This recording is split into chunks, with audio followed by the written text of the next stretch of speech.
Dude, I want you to be as smart as I am. Motherfucker, give me a. Dude, I want you to be as smart as I am. Motherfucker, give me a. Dude, I want you to be as smart as I am. Motherfucker, give me a.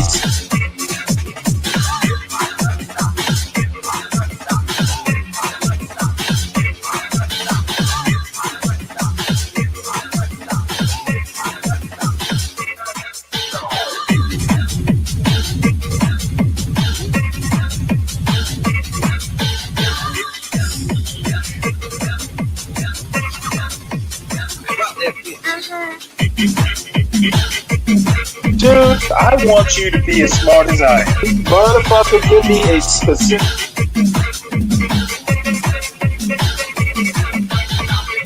Dude, I want you to be as smart as I am. Motherfucker.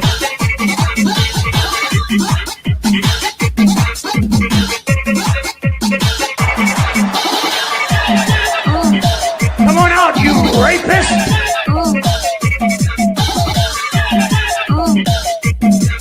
Dude, I want you to be as smart as I am.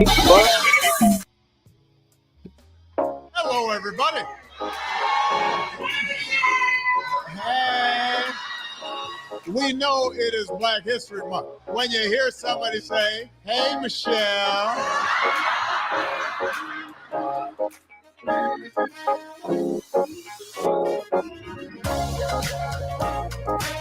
from our earliest days, Black history has been American history. We're the slaves who carried the stone to build this White House, the soldiers who fought for our nation's independence. African American culture has profoundly shaped American culture in music, in art, literature, in sports. Through dance, they have told the stories of who we were, who we are, and who we can be. Still dancing at 106. And during Black History Month, that's really what we celebrate. We celebrate the people who have shaped our heritage. We remember those who struggled for our rights and our freedoms, and we reflect on how far we've come and how much farther we have to go. 1 month, a year is not sufficient to celebrate the power of a movement. That's something that we have to do, each and every one of us, every day, living up to their example, then handing it on to our children and our children's children.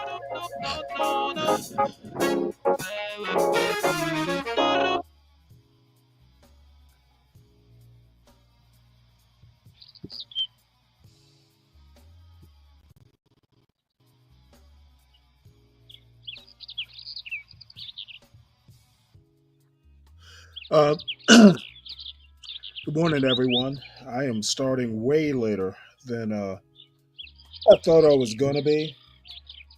Um, let's see who we got. Solid Snake, Stank D, Abiola. Welcome. Uh, I'm not sure. I see in the chat that somebody wants to watch something. I'm not exactly sure what you're asking for.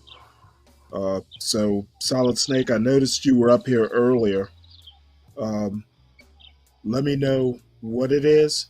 I make no I make no promises I'll play it. If it's what I think it is, it's probably gonna be no. And uh, as a matter of fact, it's funny. It's if I think I'm right, this is this video will be appropriate.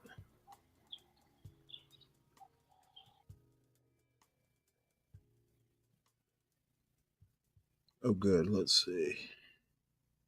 Pay close attention to the words. 54 years old.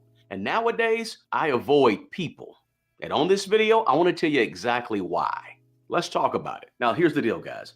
I like people, right? But frankly, I want to protect my mental peace. At this stage in life, guys, peace of mind means everything, right? This right here is more important to protect than any other thing I can think of. At 54 years old, my mental peace is a priority.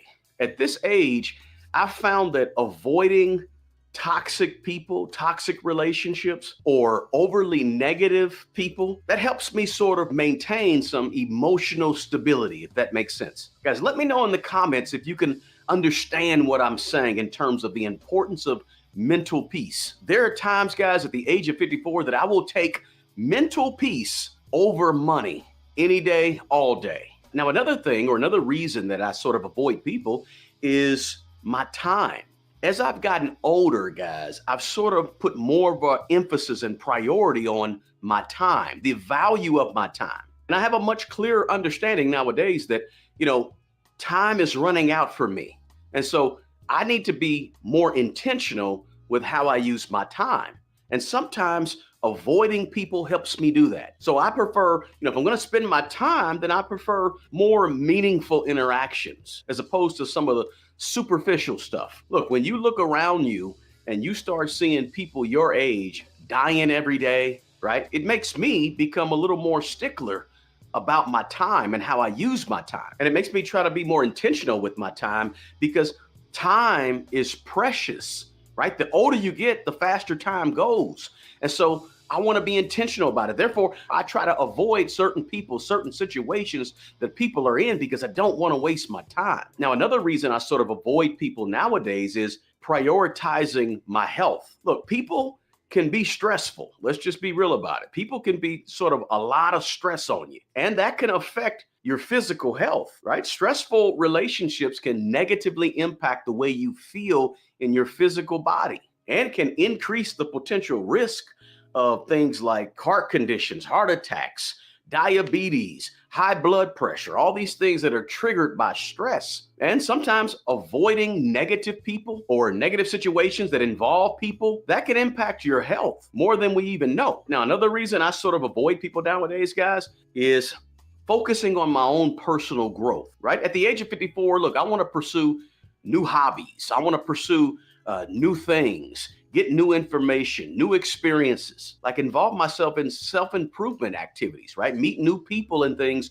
in those activities, right? But when all is said and done, at the end of the day, I really, really, really prefer solitude, or at least being around like-minded people. Now, this is not to sound selfish, right? Or overly introverted necessarily, right? Because I strongly believe in helping and giving and doing what you can to provide value for other people and other people's lives, like donating time, donating my energy, donating money and gifts and talents and all that good stuff, right? Helping other people is important to me. But there's also nothing wrong with just shutting it down sometimes and spending some time by yourself so you can focus on personal growth or getting better at something, learning something new, a new hobby, or something that's an interest of yours, right? There's nothing wrong with just shutting it down and avoiding people. Now, another thing I don't like is I don't like drama.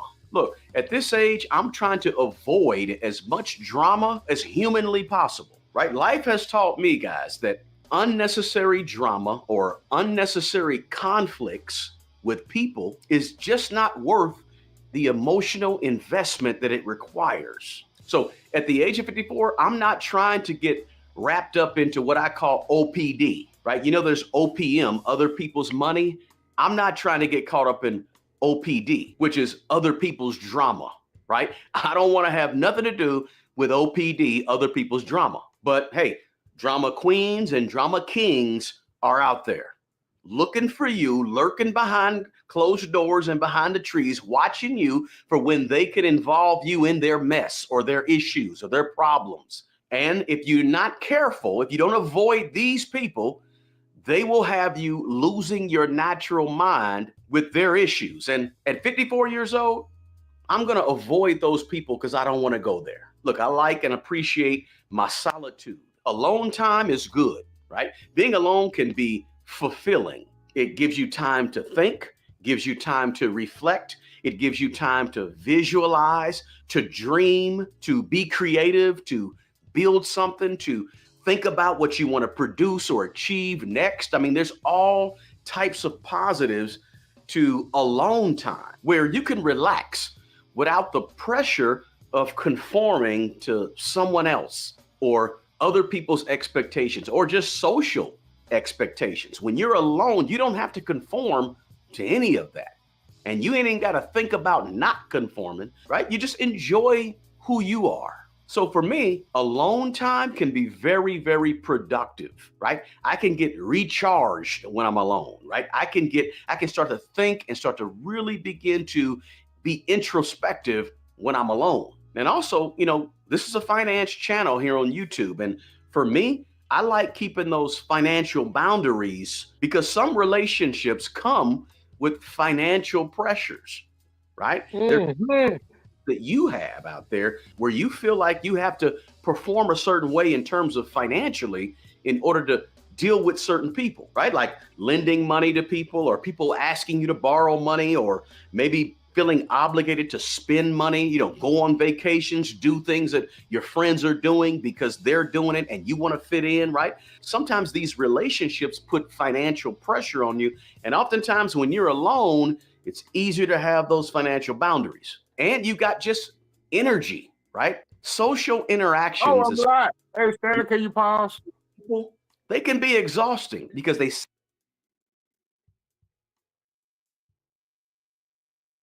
Hey, Stanley, how you doing, man?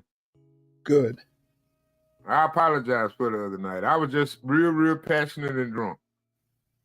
Because all of it had hit me at one time, a lot of the realizations it was like a lot of things being confirmed at one time. And I was real aggressive and I apologize to the chat. I apologize to the channel, But I've been working a lot, man. Then I had got up, for the past 2 days, I just been listening to the live streams and everybody, all the panelists and different live streams. But I had to come back and apologize to you because I don't mean no harm to you, Stanley. You just represent me to my enemy when you talk sometimes, and I'll be mad because I don't need to dialogue with you that way. Because that's not what we built for, and that's not a damn good character to be behaving with on a live panel. Yeah. Okay. Well, I'm used to it. Yeah, but should you be though? That's the question. And that's not fair to the channel, and it's not fair to you. Now, I apologize. Yep. Well, apology accepted. So, what is this that Stank D is talking about watching? What is Stank D talking about watching? Hey, I did you don't know. hear? Is Will Smith dead? Because I don't know why, but somebody just came to me and said, "Man, Will Smith just died." Is that true? Or is that some kind of algorithm? I haven't heard anything about it. Yeah, and see, this is the live brother. You need to talk. Can everybody in the channel? Can you post his link Whose for the link? channel? This guy right here you listening to. Oh, yeah. Actually, That'd this is probably be really, good for Geek Crack too to listen to. it's really the second time that I've heard him, but he does mostly financial stuff. But Yeah, I know. I wish like my son, he went to account management and stuff like that. But I really would love for him to get involved in math, Stanley, because my son was, in my opinion, I'm just being a dad talking, but man, it's like he's smarter than what the fuck he do. Well, I don't think that's possible. Yeah, I do. Well, no, you can't be smarter than what you do. Yes, you can. Influence encourages a lot No, of bad behavior. what you mean to say is he knows better. That's Yeah. different than there's no way you can be smarter than what you do. You are what you do. What you do actually represents you. Now you can know better, but I don't think you can be smarter than what you've actually done. If actions I don't indeed know. if actions indeed speak louder than words, well then your actions are a representation of you. So what is forgiveness? What is Is it forgiveness? possible? I don't know, man. Well, I'm brain going too forgiveness, fast. My bad. forgiveness, that's kind of a different thing. You can forgive anybody for whatever you choose to forgive, but the term, the aphorism that he's smarter than what he does, I don't Yeah. think that is physically possible. Definitely not spiritually possible. Mm. I was just thinking too hard, man. I was ready for you tonight, goddammit. I said, oh, I ain't got to work in the morning, man. I worked all day today. So I ain't gonna last too long, Stan. I'm sorry, I ain't gonna do it. Well, that's I just wanted to fine. come in and apologize for the other morning. I want to come and apologize to the chat. I'm gonna try to be here for HB. I gotta apologize to him because I mean, I really just that stuff just really, really got up under my skin. And I was listening to that live cast and I was listening to that podcast. I hadn't made a Oh, comment yet. you go back and listen to these things? Yeah. Oh, really? That's interesting. Yeah, I pretty much never do. I do. I like to see who I was in that moment in time and how I be reflected towards the world. And I'm not impressed. Ashamedly to say, you know. Well, Mr. Palomino, your job, I think what he meant by what his son is doing, I mean, your job, and I took me a long time to realize this because, I was so into what I was doing. I think young people tend to think that they are their job, especially if it's a good job and you like doing it. And I think No, what's wrong with that? probably around about the time you have kids, or when you learn how big a responsibility kids can be for real, you Yeah. start to learn that you aren't necessarily your job. Um, I Yeah. mean, you can be your job, but as soon as you start building a family, um, you shouldn't be your job. But that's a lesson young people have to learn. See, I'm and not see, gonna Stanley, I'm I'm not 47 gonna years old. belabor it. Hold on, Stanley. I'm 47. I've been working the same job since 2005. Yep. Now, since my son and my relationship is being rebuilt, my son, I ain't trying to tell all his business, but in my opinion, I'm being to a position where I feel like I'm not comfortable where my grandson is. And I spent the weekend with him, and I'm trying to be the granddad I want to be, but I got to be the granddad I need to be. And it's like, I ain't been a dad like that in almost 20 years. And I was Yep. a different person 20 years ago. And now I'm trying to look and how I've been carrying on and acting and everything. Is this something I want my grandson to remember me by?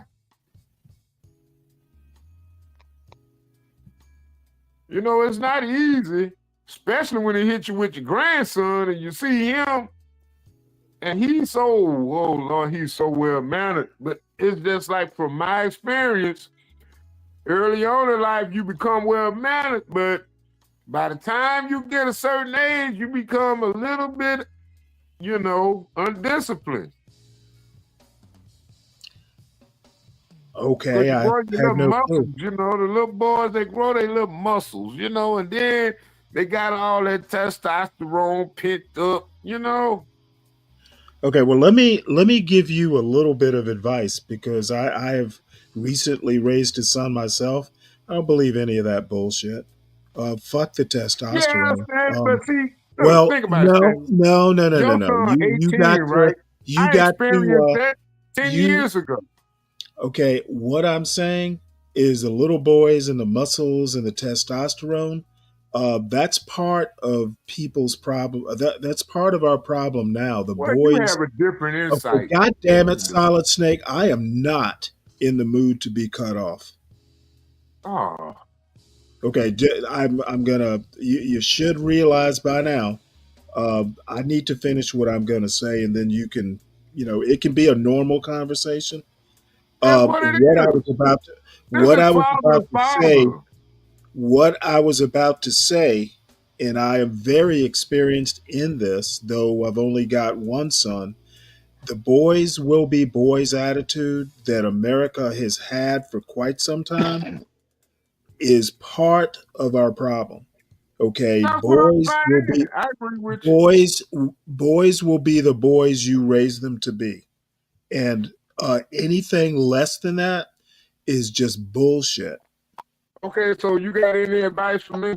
Because I'm scared now, man. I Um, got my I, grandson, you know and he what? like, Isn't your son grown? yeah, but he got a daughter too. And he lived like far away, and this was like by Okay, another well, baby my mom. advice to you is let him run his life. Hopefully, you're not giving him advice unless he asks for it. Are you serious? I'm dead Dang, serious. Stanley. What's up, Damn, 12? that was cold blooded, man. You just shitted on my couch Yeah, and well, then you know what? died. Apparently, it's not in your nature to actually listen to the videos I play. Um, Oh, this why guy's would you basic. say that, Stanley? This I'm here guy's every basic. night. This guy. Yeah, well, I notice you're here every night. Um, Bottom line is, you may think it's cold blooded, but it's simple and direct. Generally, once your kids get past, if they're out on their own, if they come to you for advice, you should be full of advice. But this offering advice every 2 seconds, that just becomes a little overwhelming. And I know because my parents liked, and my father's still around. He likes to give advice. Sometimes, roll your eyes sort of advice. It's not generally kids. If they want advice, they'll ask you for it. Or if it's just something down pat, and it's something you kind of know what your children know. If it's something they don't know, and you can you know and it might be something they have to know for a very good reason, whatever that reason might be, then you give it to them unsolicited. But otherwise, parents, don't be butt-inskies. Kids want advice, they'll ask you, especially once they're adult kids. So Well, I that's was wondering, Stanley, this video you're playing, he says he's 54 and he avoids people. I think I'm kind of like that. Yep. Yeah. I don't really avoid people. I just prefer not to be around a lot of people. I get like a claustrophobic thing going on. Well, the Get me reason the I'm hell out playing of town. the reason I'm playing it is I've kind of alluded to it, and this guy just happens to be saying it better than I have been saying it. But the bottom line is, I think there's a line in here, and he hasn't finished the video, but I guess he's pretty much gone through the good parts. Um, and I have said this, I've only got, I'm on the downside of the slope of life, and I don't have time Right. for, a whole lot of bullshit, unless, it's something I absolutely want to do. But getting involved, he talks about getting involved in people's negativity.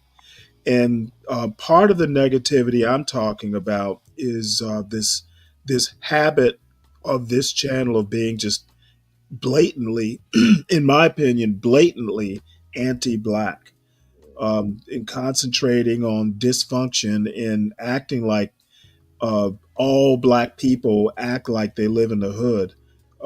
I basically have gotten to a point to where, yeah, I may watch it for 5 minutes and chuckle at a joke or two, but I pretty much don't want to be a part of it. So you will probably find me avoiding a lot of content that I just feel is over the top. Interesting, Stanley. Yeah, well, it tends to be repetitious. It tends to be, part of the problem is it does tend to be repetitious. And, life isn't all one thing. Life isn't all negative. and it's gonna the negativity, the bad stuff. Life is gonna life, but there's some good parts of it too. And I've found as I've gotten older that balance is key. You can't avoid the bad stuff, but there's enough good stuff, to concentrate on every now and again. Yeah. Damn, They Stanley. sap your I'm energy actually listening to you tonight. What the hell? Yeah, well, every now and again you take the time to do that. That's a good thing. from you and drain you. And you can feel Every it in now your and then the body, gray in your matter mind. works, Stanley. Everybody what? Every now and then the gray matter works.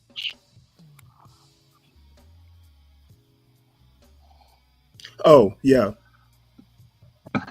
Mentally, emotionally, you can feel yourself being drained by somebody else. So for me, avoiding people sometimes gives me the opportunity to conserve some energy for more meaningful activities, more productive activities. So oftentimes, guys, I avoid people and sort of limit my social interactions to simply protect my energy. Listen, as you get older, you got less energy. It's automatic. It's called biology. So if you want to preserve that energy, sometimes you got to avoid some people. And speaking of avoiding some people, sometimes as you get older, you got to shrink your social circle. Look, the older I get, the less friends, especially close friends, that I have. And to be honest with you, the older I get, the less close friends I really want. I mean, think about the friendships you form early in life, right? They're usually based on proximity. You're around certain people as you're growing up and you're going to school, and they automatically become your friends. Some do, right? You share the same environment. You got your work environment. You have these people from your job that you work around 8 hours a day, 10 hours a day, and they sort of become your friends, some of them. And you got your parenting activities that you take your kids to, and all of a sudden, dads are talking to dads and moms are talking to moms, and next thing you know, you form friends that way. Usually it's about who you're around in your environment, how you get friends along the way. But the older you get, let's say when your kids are grown and gone, and you go to work, come home, go to work, come home, and next thing you know, you have certain friends from certain activities, but for the most part, your activities start shrinking, and then your social circle of friends, it starts to shrink too, right? You change jobs, maybe you have a new set of folks on the job, and some of those natural built-in social circles, they begin to change as you get older, and your circle shrinks. And you know what? For me, I'm okay with that because of all the reasons that I've mentioned here on this video. For me, Well, I'd imagine part of some of the reason your circle shrinks is old people die. Yeah. as I've gotten Like older, I it's just, become I quality just over lost my quantity dad, and Stanley. protecting my Of mental that and my shrinking. physical. It's not to say that I don't like people, but these are the reasons why I sort of avoid people nowadays. And I try to invest my time and energy into genuine, supportive relationships. And that means distancing myself from more superficial people and superficial relationships. And that makes my social circle shrink as I've gotten older. So those are some of the reasons why at the age of 54, I just avoid people nowadays and I limit my social interactions. What say you? Let me know your thoughts on this topic, guys. Do me a favor and drop a comment below. And let me know if you can relate to any of the things that I've talked about in this video. Hey, the best person who's going to take care of the old you Stanley, is can the you young share you. that? Guys, Can you share his channel in the back chat? I think I'd like to Okay. subscribe to this dude. If you get a Yeah, moment. man. For real. Show that nigga some love, man. Shout out to him. Yeah. Let's see here. His show is called Smart Money Bro. Yeah. It'd be a nice thing for you to get on his comment section and say something that probably pique his interest and try to get his attention to come over to the channel sometime. Yeah, I'll get right on that. I know, Stanley. I know. I'm not the guy though. You the guy. I'm not the guy. You can talk better than me. I sound like a drunk Well, I ass mean, retard, even when I'm sober. he's I don't I don't really gather have as much anything faith as you to do, Stanley.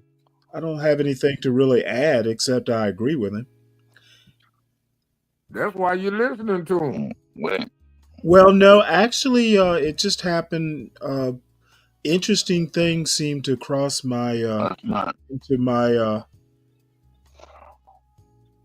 into my algorithm because I look and listen to a lot of different things. So that's a good thing. Did he say his dad died and no one responded? Palomino, 12th Man's dad died a while ago. We've done our responding. It's been a few weeks. Yeah, it's all good. Don't worry, Palomino. It's all good. Can't say I'm over it. I don't know if you ever. What man talked about it? I don't know if you ever get over a death like that, but you know it is what it is. So, You don't necessarily get over as much as you learn to cope with it. Yeah, right. it balances out in the end.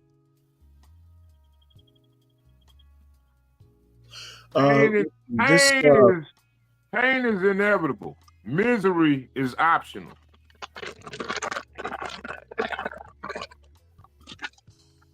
You even learn not to get emotional over whether Sam Fisher wins the contest or not. It was fun while it lasted, whether we win or not. Man. I think you're going to win, but can we please post a link? Show some love from Silent Snake for Sam Fisher. Let's go to that Facebook link that hopefully we have available. I hope we do. But it's probably in your Facebook, and you can hit that. You can go.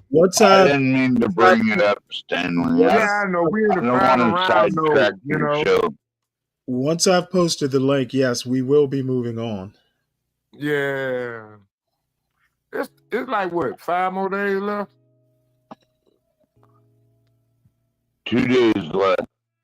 2 days left. Oh, Lord. I've been off for a whole weekend. If we don't win now, we're out of it. Oh, y'all gonna win. But now I think that, yeah. 12 man, you right? Wait a minute. How many rounds is we going? Well, it's like another month long. Oh, hell no. I didn't really come on here to campaign for the doggo, but we good. We good. Yeah, we good. Yeah, that's like a Facebook scam now. Fuck that. They just tagging our address. That's probably why I've been having so many motherfucking fucking goddamn phone calls on my phone, because they don't got my Facebook contact list and shit and all this shit, and they ain't got no. I see why you uninstall Facebook. I don't trust no Facebook links no more. That's all right. Appreciate your effort, Solid Snake. Yeah, man, we're gonna have to, I'm gonna talk to the administration about that. We ain't gonna do that no more. Yeah, well, some people are scared of Facebook. You know? No, man, no. See, the thing about it is, we get out there, we advertise that information, and they accepting contact information. What? You know what I'm saying? Verify that you're a real person. Think about it though, 12 man. Like an ID. That sounds like a scam. That's one of them old. See, I don't trust a goddamn thing on Facebook. I hope it get banned. Fuck TikTok. Fuck Instagram. Fuck all these websites, man. They need to be held to a higher standard than what the fuck they've been doing. And them motherfuckers don't even pay taxes. Fuck them goddamn people. Pretty sure Mark Zuckerberg pays taxes. But that show you how much love you had. That show you how much love your presence in this chat had. For one thing, if it's a silver lining in the clouds, we appreciate you, 12 man. And the support that Sam Fisher received should be the effort for his work with the vote from human beings to him. And that's all that needs to be responded to that. And we're going to leave that whole Sam Fisher in this election. He got 1 more month left and all that shit. Fuck that shit. They scamming and they collecting information, and we should not be invited. Campaigns don't happen overnight. You know, that's why it's called a campaign. No. That's a scam. That's a scam. It don't take that long. Whatever. It don't take that long. It don't take that long. They kiss my ass. We are moving on. Yeah, we're Yeah, moving thank on. you, from that. Stanley. You ever wondered why there's so much hate on African Americans who decide to name their children unique names like Luanda, Lakeisha, Larita, Lamika? And what is the cultural significance of African Americans naming their children unique names? I know you have. Let's get into this episode of Hoochie History. What's in a name? Before our white counterparts were naming their children apple, banana, and grape, always highly scrutinized when an African American decided to name their child something unique. The history of having a unique or a culturally relevant name goes all the way back to, surprise, slavery. Black people did not have the freedom to name themselves prior to the Emancipation Proclamation, which was the reason why post-Civil War, a lot of Black people shared common first names and surnames, like Blacksmith, Jackson, Washington, Johnson. Post-slavery, Black people found themselves in a position to name themselves, and they took every initiative to make sure that those names were not common. They made sure to name themselves things that were completely opposite from the names that had been given to them. One common thread was that a lot of these names were biblical. Although now names like Barbara, Shirley, Elijah, Zorine became very standard and plain, names shared a common thread. They were Black. By the 1960s and the 1970s, when the Black Power movement rolled around, we were encouraged to push it further. Highly encouraged to embrace your cultural background, but also highly encouraged to name your children whatever you want to. Although names like Laquita, Laquisha, Lakeisha, Damonte, Demario are often villainized as being ghetto and are often victims of respectability politics. So always remember, despite the challenges and the bias that come with having a distinctly Black name, remember that your name is not just letters and sounds. Culture is resilience. It's a declaration that we exist. It's Hoochie History.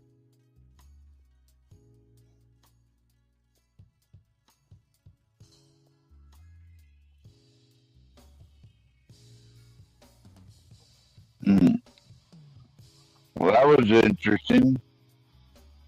Yeah, I again, interesting things come across my or into my algorithm.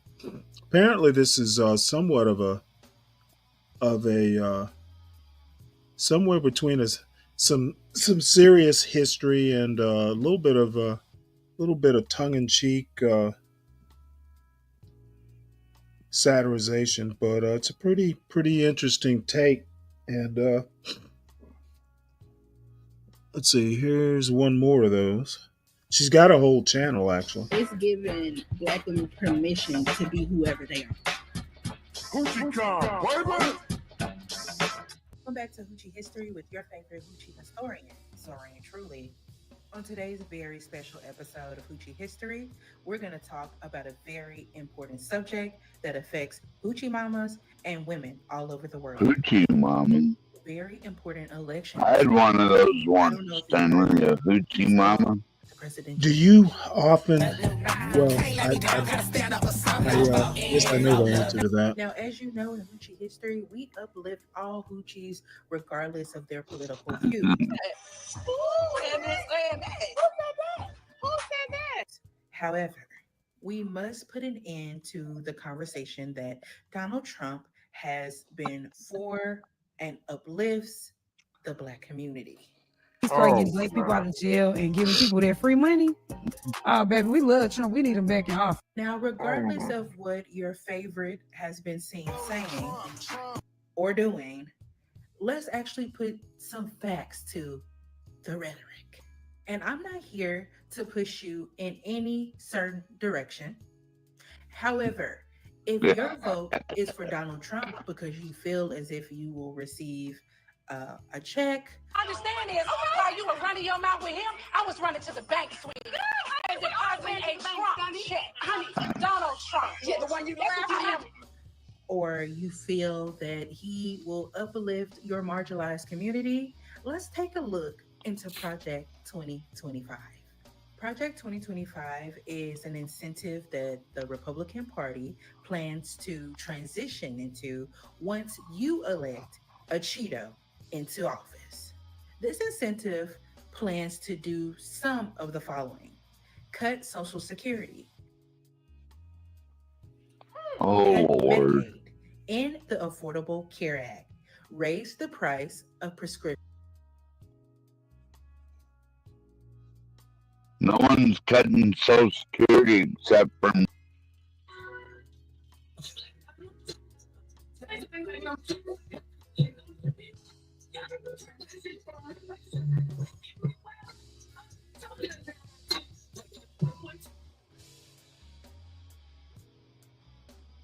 drugs. Eliminate the Department of Education. Use public taxpayer money for private religious schools that your children can't even get into. In free and discounted school lunch programs, in civil rights and DEI protections in the government. Ban African American and gender studies in all levels of education. Ah, silly bitch. Ban books about slavery, ending climate protections, increase Arctic drilling, and to, really wrap it up, add higher taxes for the working class. That means you. A complete ban on abortions without exception. Okay, Maybe Stanley, sit that can way, I ask bro. you a Yeah, he question, wanted Stanley? $65 a week for him What's to your watch our thought? daughter. Pause, Stanley. And that What's your thought on her thoughts on that?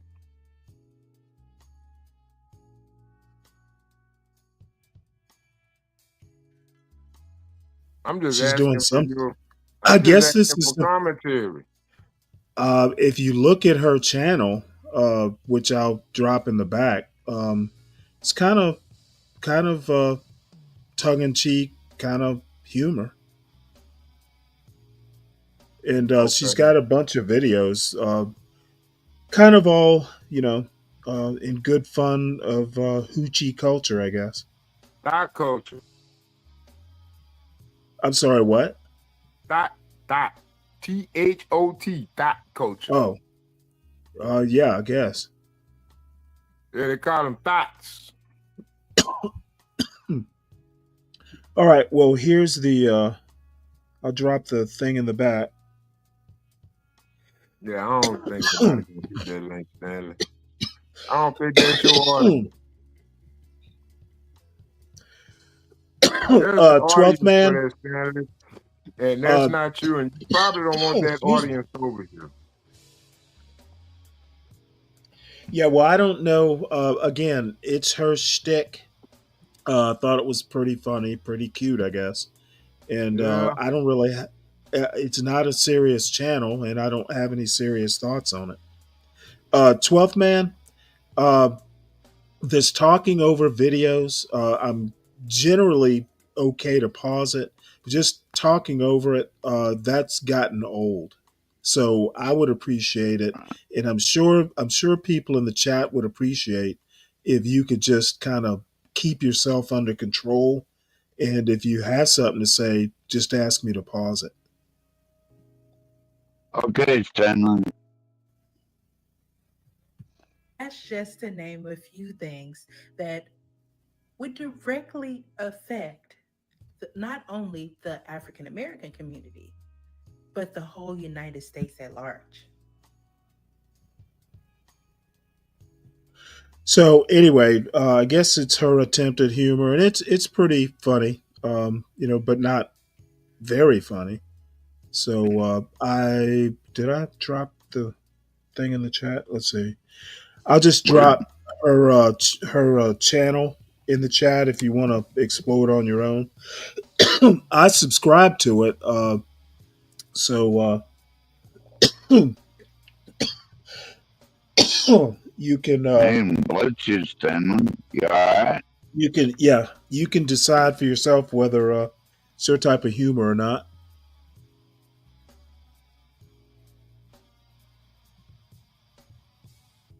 Let's see here.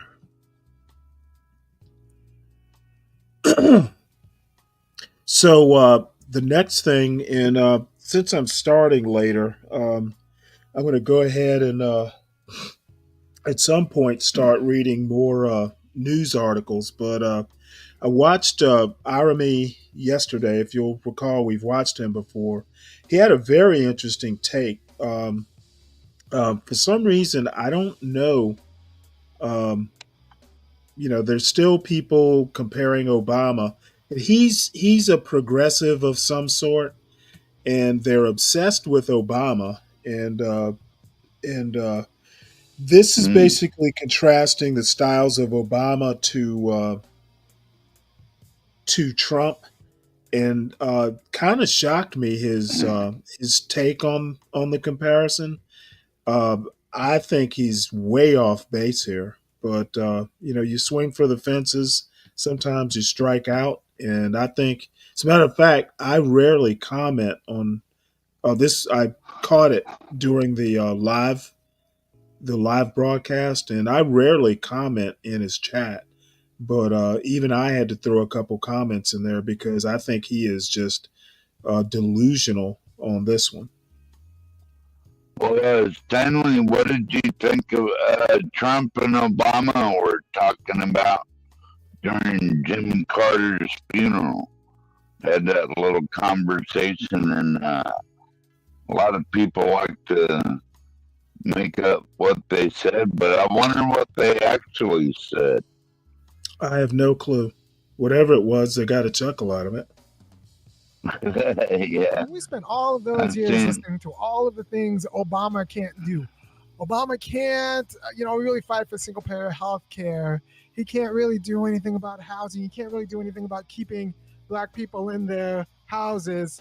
He can't really, do anything for Black people in general. He can't really do anything serious about healthcare except for this Obamacare, which is going to throw it all to the market. So you still won't know if you have healthcare or not when you're supposed to have healthcare, and throw you to the wolves.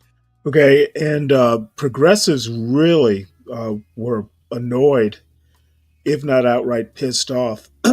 Progressives have been bitter about Bernie losing since 2016. They're still talking about Bernie losing. Bernie wouldn't have done. Bernie wouldn't have done this, etc. And Bernie's name, of course, does come up during this video. Um, um, Going for single payer healthcare has been a huge issue with the progressives on the left, and they were pretty much annoyed that Obama didn't swing for the fences. And I don't know where they ever got the idea, even during Obama's campaign season.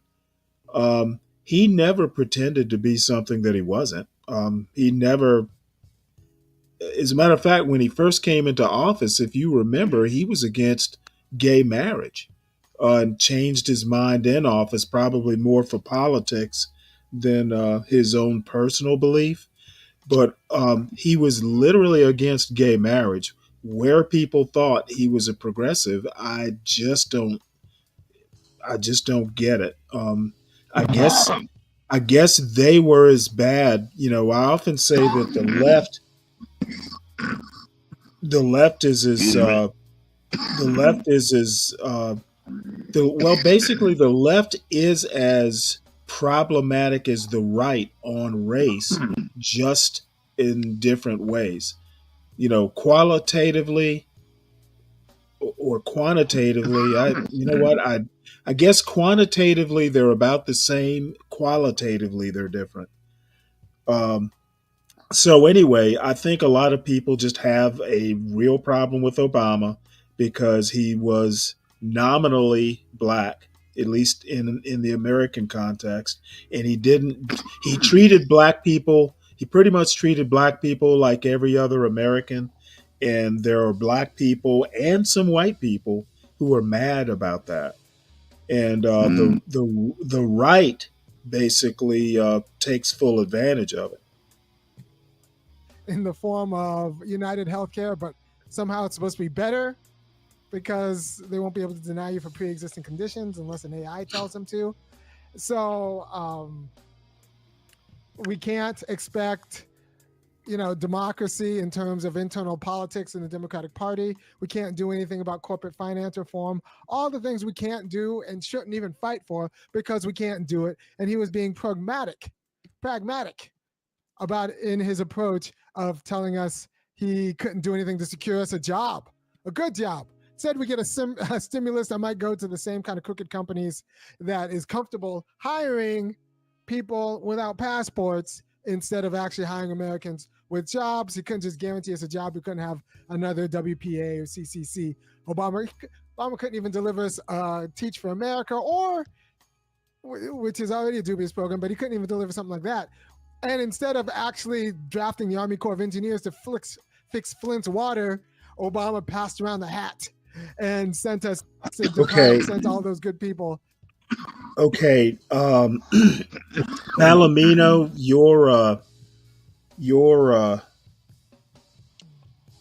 your question here about the term nominally black. Hopefully, you're familiar with what nominally means, but Obama doesn't have kind of the legacy roots. His father was Kenyan and his mother was white, so he doesn't have like a heritage, a descendant of slavery heritage. That's what I mean by nominally black. And I guess I could go back and teach you what, why black is basically a Western concept. And when I say nominally black, you have to know what black actually is in a cultural, sociological context. And I don't have time to go and teach you the basics. So if you have specific questions, just let me know and maybe I'll do a whole show on it for you. To be honest, I thought everybody knew, pretty much the history of black, the term black in American history. But, I guess it's not something they really teach in schools. Drinking leaded water into private charity. All of the things government couldn't do, Obama taught Americans. And then he drafted Americans into the job of making. Okay, I actually was concentrating on nominally black and missed this point. Basically, people like Obama and Biden are institutionalists, and in some ways, so am I. That's part of being, kind of like a classical liberal. And I'm not the way they use classical liberal here. I guess I'm not quite that. I would say maybe I'm an American liberal or a black liberal, because classical liberal, that's much too Lockean for my taste. And I will go into why I'm not.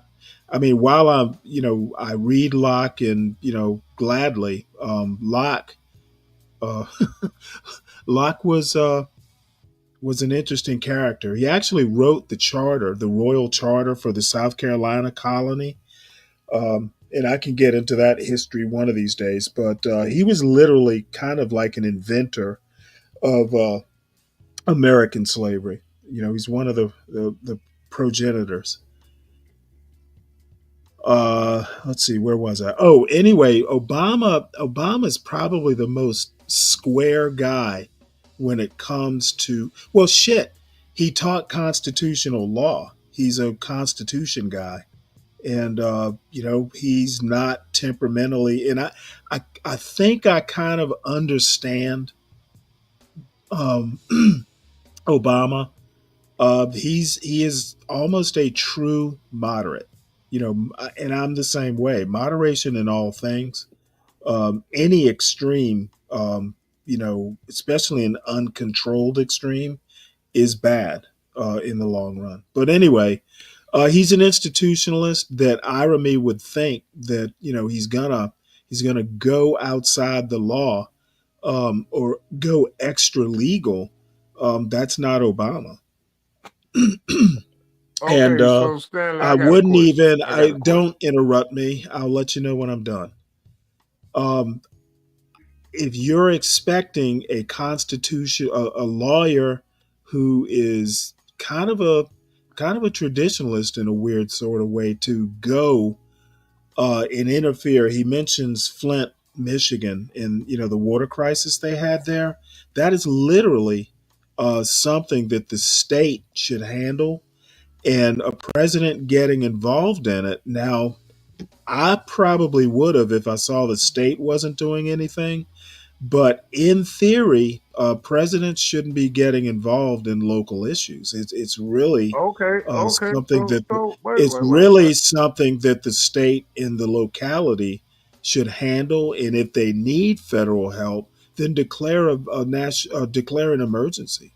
That's Okay, how it's supposed to work. okay. So Stanley, I got a question. How do you feel about the loans that was granted through the federal government being passed by President Trump? Do you think that I have no you idea think, what loans are you talking about. well, the grants that he gave to HBCUs when he was inaugurated that Joe Biden deleted as soon as he got in office?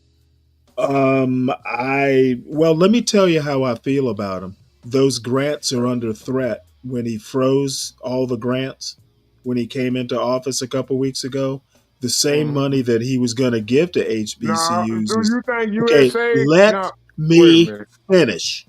We talking about Joe Biden, Let not Trump. me. You said Trump, so I'm dealing with Trump. Dude, you are going to get on my last nerve tonight.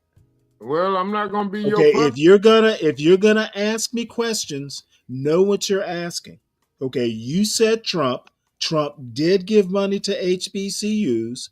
Trump did attempt to freeze grants with an executive order. So how I feel about it is Trump giveth and Trump taketh away.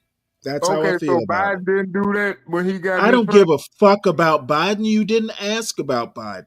Okay, so the grants that Biden froze was different from the grants that Trump froze, Stanley. You can't just keep doing Okay, this. dude, I will toss You your gotta ass. be factual and honest, I will Stanley. toss, motherfucker.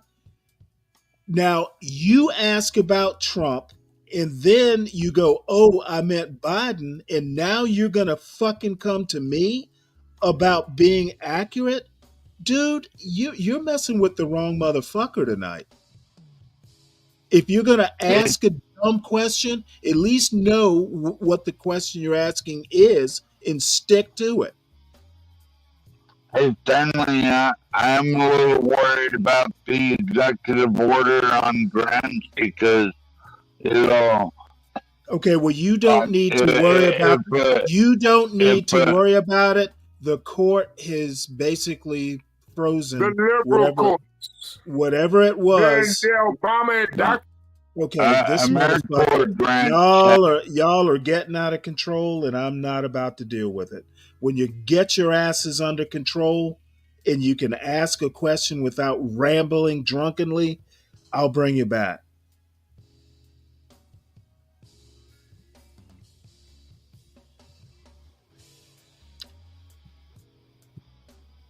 Making excuses for him.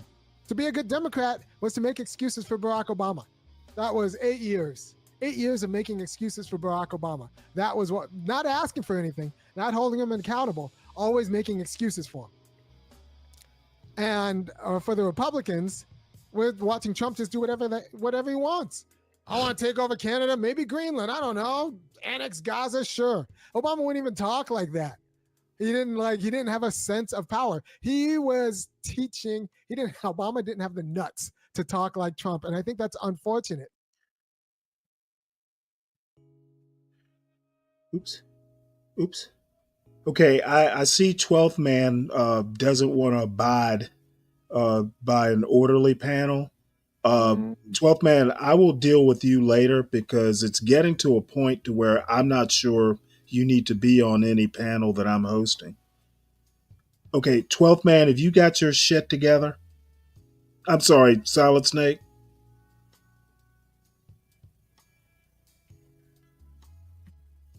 You cold.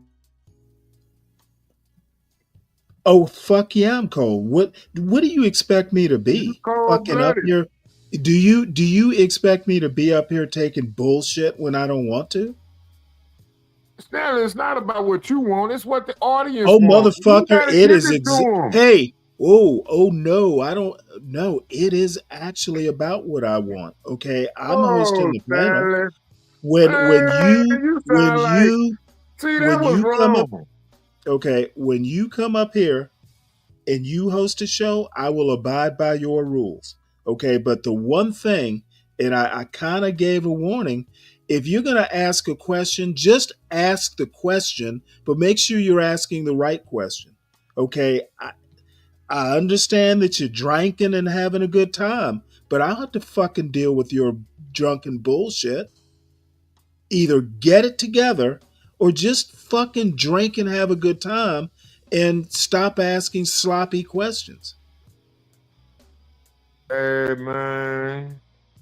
That's so bad. You Okay, dude. delusional. Hey. I don't feel sorry for you. I don't feel empathy, and right now I don't feel sympathy either. Ask your question and be done with it. Well, I hope you feel the I've same told way you. I've continue told you to how that I feel. thing, Stanley. I've told you You how I feel about antisocial. I don't dude. even want. What's the Oh, purpose wait, then, wait. Did you Stanley? just call me antisocial? Yes, you are. Oh, motherfucker. You in 12th man are fucking stumbling drunk up here asking dumbass questions, and I'm being Oh, antisocial? it's a problem You when I must do it, be but it's cool no when you do it motherfucker. because it's your show. You must be drunk in high times about I five. am not. No, Dude, I am I will not. dude. Why are you trying to All use I that as have an to excuse? say, nope, I'm not gonna I'm argue with much you. more. I Stanley, am I'm not not, like I you when don't I'm give drunk. Stanley, I'm not I like you don't when I'm give drunk. I don't give a shit. Okay? I've told you how I feel. I'm ready to move on. And Oh, man. As far as Biden giving money to HBCUs, whatever he gave them in grants is under threat now. That's It how seems I like feel. I ain't Now gonna lie, I'm Stanley. goddamn ready to move on. Well, Stanley, what you saying is you don't receive any money from the liberal Democratic National Committee. At no point in time did you ever Nope. receive a check. Because it Nope. sounds like you As a do. matter of fact, as a matter of There is no fact, way you can as literally a sit there matter and of listen to fact, all these facts being presented to you and ignore them. God damn it, this motherfucker thinks I'm going to be talking over him. No, Why y'all gotta talk over you? the answer is no. I left college with zero debt. Okay, I didn't take grant money in college either. Because it seemed like you lost it. I'm This about to lose, Democratic National dude, Committee, dude. I think they took your mind. I'm about to lose you. Well, I'm just saying they paying for something, ain't they? Okay, I've answered your question.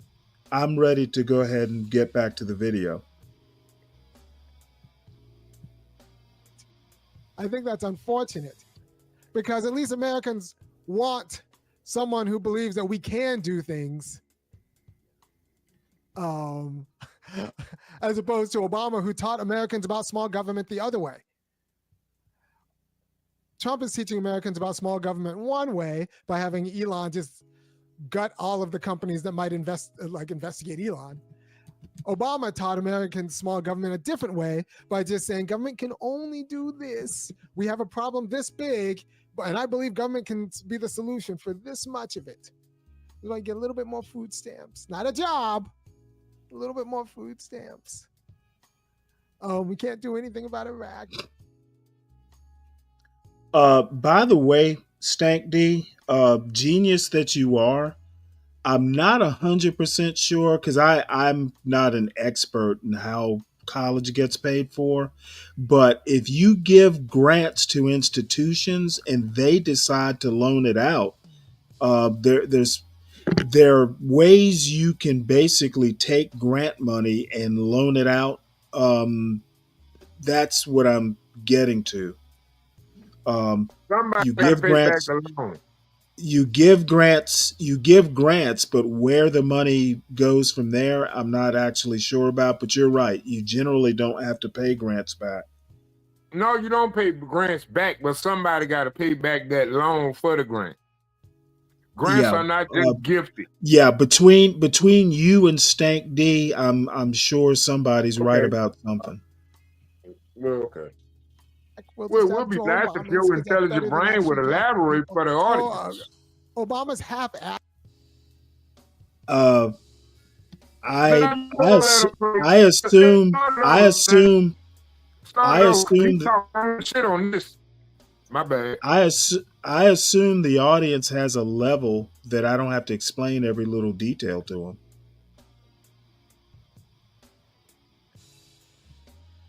Asked answers and even half-assed questions about government power and fixing Americans' problems, like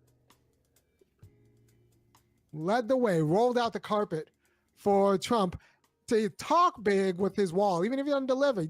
He actually has the guts to talk big and talk seriousness and get Americans thinking, yeah, maybe we do want a wall. And he's got, like, we're watching Trump just do whatever he wants. We're watching Trump wield power in a way that Obama taught Americans can't be done. Can't be done. Well, we have to, this is Obama. Well, we have to get our judges. We can't do anything about our judges. Now we got Trump advancing. I don't give a fuck about the judges. I don't care. I don't care about the judges. Obama's like, I can't fight for anything because of judges. I don't care. And then Trump says, I don't care about the judges. Obama says, oh, well, I can't put my judge up because, America. I guess my comment here, and Iremy's a pretty smart guy. If you and I actually did throw a couple comments to challenge him, and he was kind of truculent at my point. He wants to go on and on. Yeah, Trump doesn't care about judges and all that stuff. And there's been talk in the news yesterday about the possibility that he just basically ignores the judges and and he will go and do what he wants to do anyway. We'll see, when he gets to that bridge, we'll see how he crosses it. But what Arami is saying here is bullshit. And Yeah, they I literally trying to admire impeach the I president. admire him and tend to agree with a lot of his points, but his views on politics are just a little bit, I want to say unrealistic, if not just downright dumb. Unrealistically right. Uh, if not downright dumb. Um, Stanley. in a nation of laws, even presidents follow. If something gets ruled unconstitutional or against the law, even presidents are supposed to obey the law. Now we're getting away from that slowly but surely. But this particular commentary that Irami is giving, we're assuming that back in the day when Obama was president, presidents obeyed laws. Now, Trump seems to have changed that paradigm a bit. We gotta change the paradigm. Okay, The God people damn it, gotta Solid change it. Snake, can you just let me talk? Okay.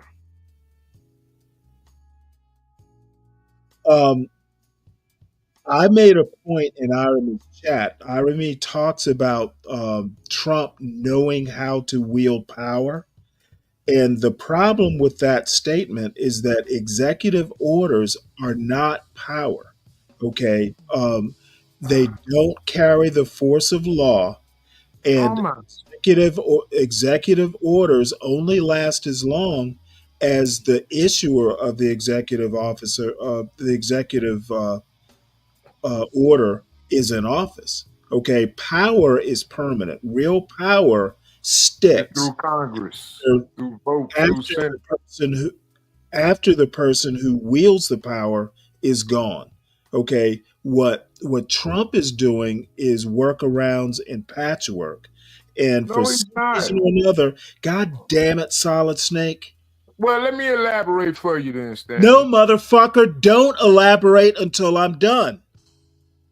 I'll let you know. Stanley. Executive orders. I'm not going to argue with you, Solid Snake.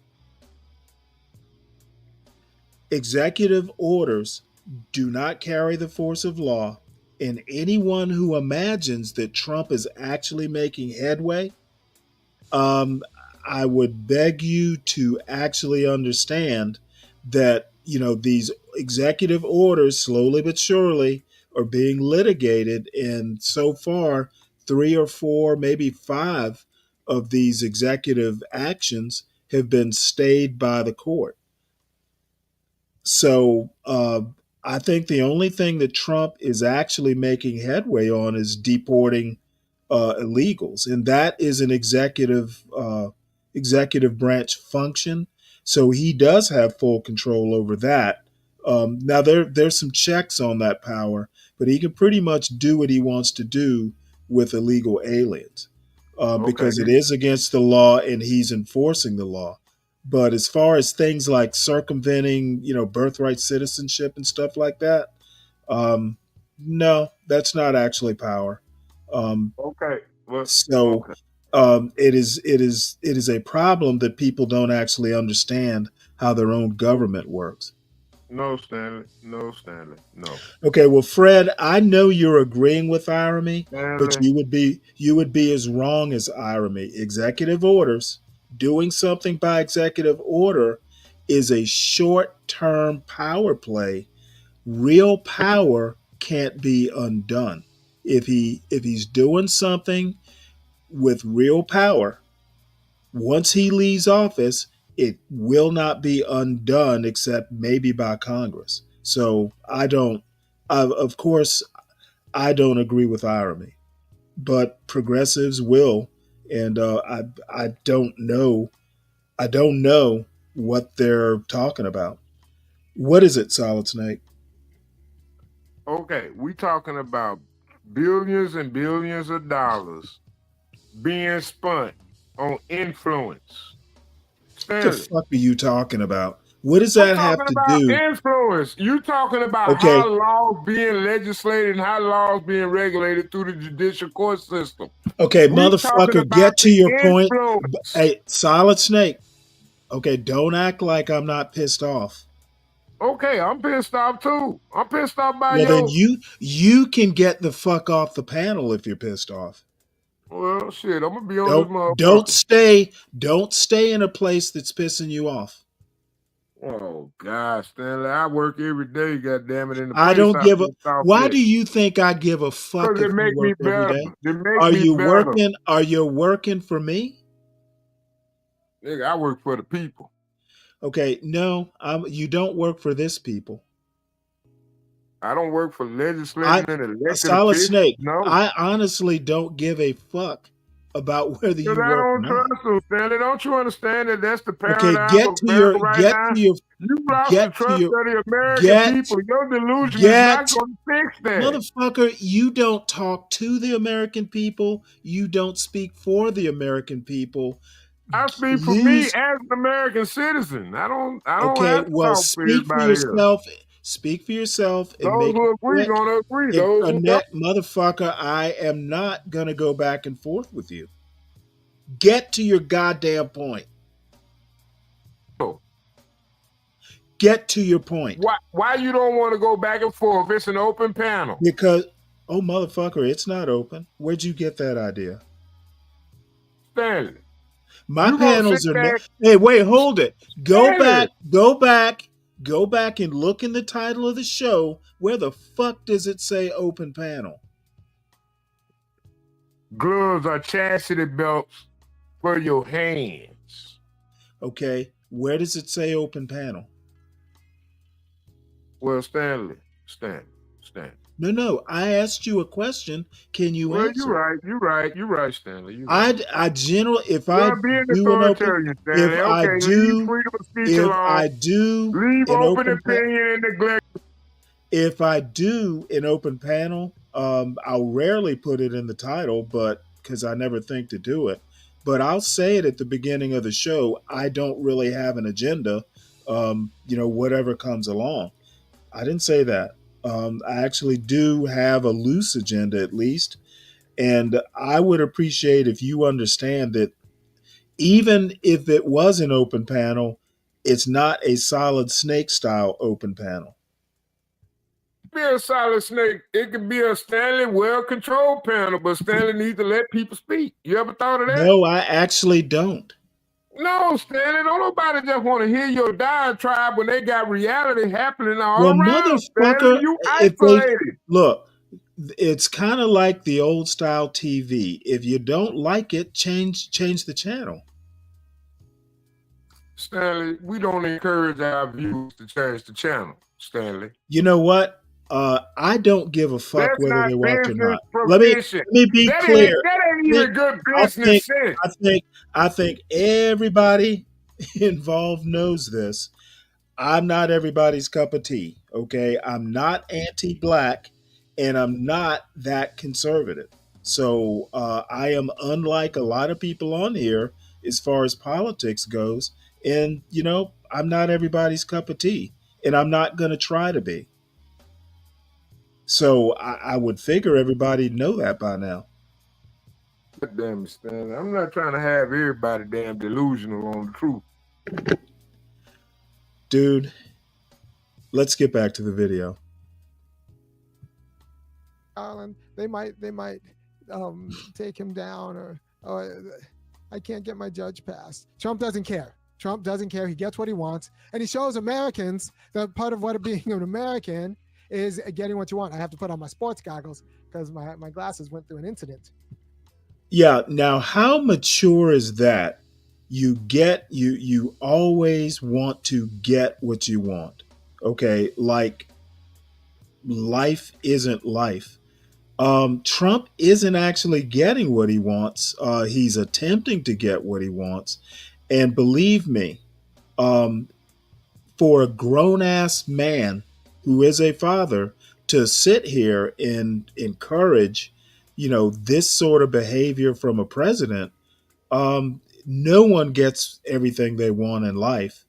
And Irony knows this. I don't know where the fuck he's going with this, but he sounds like he sounds like a broligarch, except he doesn't have broligarch money. Well, you just learned a new word. Yeah, I learned it the middle of last week. Explain it. Oh, well, Fred, hold on. Fred, you got to explain this one.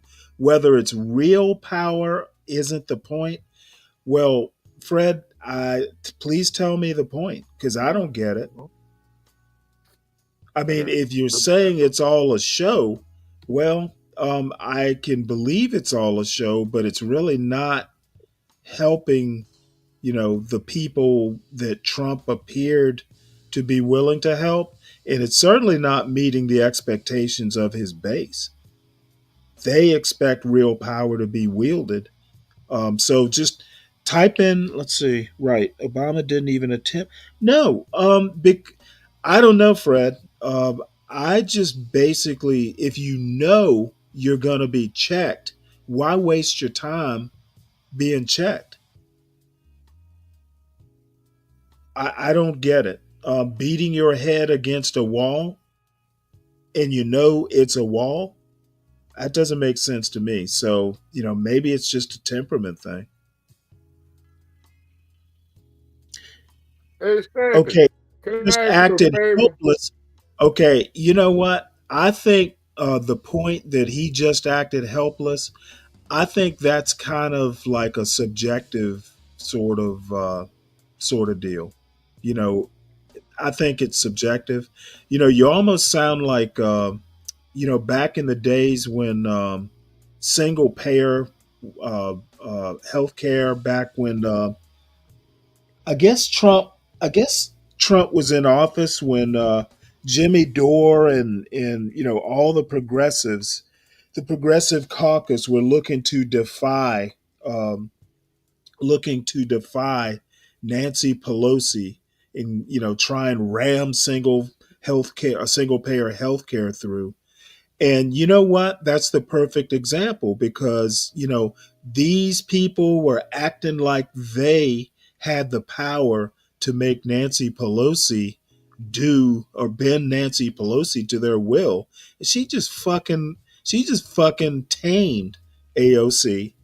And Jimmy Dore, I don't even know what Jimmy Dore's doing now, but they thought they had power. They thought they had power to exercise, and they actually didn't. And anybody who kind of knows the reality of American government knew they were really just, I don't know what they were thinking, but Nancy Pelosi, she doesn't even do debates. when Hey, when man, can I ask you a question? she runs, hold on one second. When Nancy Pelosi runs for office, she doesn't even do debates. Now that's real power. Now, how she gets it, whether it's through money and buying her way, whatever evil government shit she does to maintain power, it is real power. Yeah, they wanted to force a vote, and they thought that they were going to force a vote with Nancy Pelosi as Speaker of the House. And boy, did they learn that they didn't have power. And I don't think the progressives actually recovered from that. They got a lesson in political reality. And I know AOC did because she's practically a she's practically a moderate Democrat now.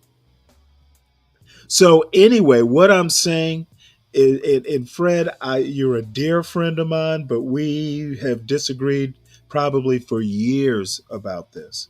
I think Obama not foaming at the mouth like Trump does, it's a stylistic difference. And I think and the same thing happens with me because I don't always get frothing at the mouth and shit. I get a lot of shit like from Stank D and Hood Conservative and idiots like that. But it doesn't bother me because I just think they're basically, scared little boys.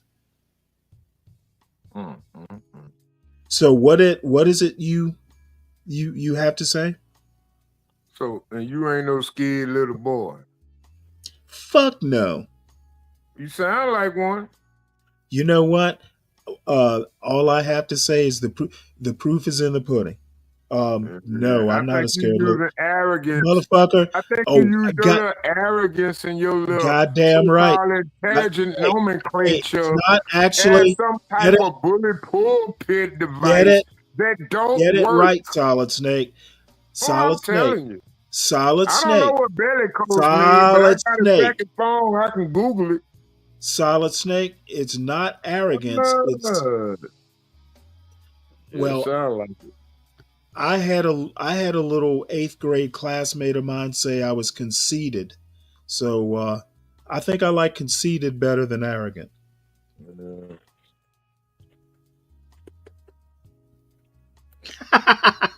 Fred, I don't I'd think rather have AOC's I conceited. don't think Fred, I don't think AOC's a right winger yet, Why but ain't saying none of the Predator she Third will post? I don't see none of his. she will I can't be respond she, if y'all got me AO, ignored. So if everybody got me ignored, press one. AOC is on the road of Dave Rubin. Soon she will be living in Florida with her lesbian partner, and she will be she will be rich. You know what, Lupin? I'm beginning to ask myself that a lot more often. Why I even let these guys up? Um, it's almost like Lupin. You're old enough to remember Captain Kangaroo. Where Captain Kangaroo every time fell for Bunny Rabbit dropping ping pong balls on him. So every time it's like Lucy and the football. I think these motherfuckers will come up here and um, act like adults. and they disappoint me every time. But eventually, they either pass out or get frustrated and leave. So Solid Snake just bounced off the panel. I don't know whether his phone died or what, but yeah, it passes the time. Maybe that's the answer.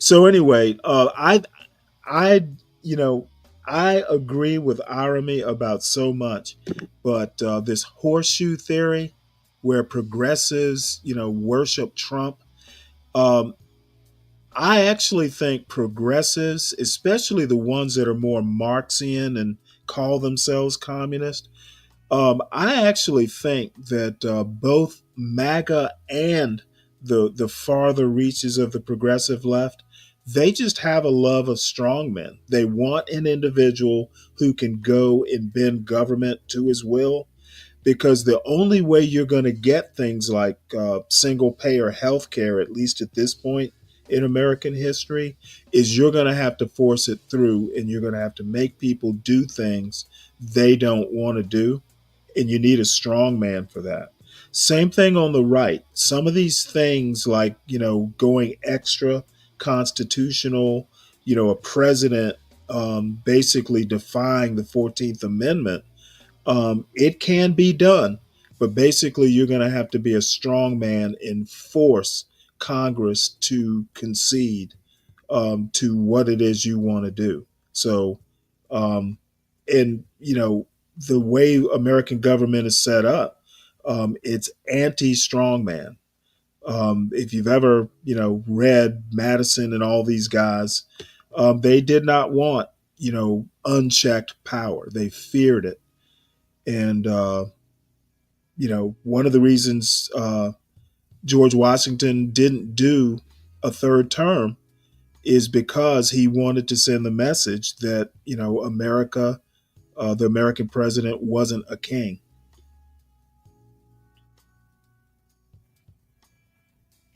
Right, Fred. Yeah, and you know what? That is not me. I'm for better or for worse. I guess you'll call me weak too. I think the Constitution is there for a reason, and there is an amendment process. If you want to change something in the Constitution, you need to go ahead and change it, but you need to go through the amendment process. You shouldn't just ram it through with an executive order, because I will I will put it to you this way. If some of these executive orders make it up to the Supreme Court, and the Supreme Court basically says, "Oh, hey, um, it's okay to ignore the 14th Amendment," then I will truly believe that, American democracy is over.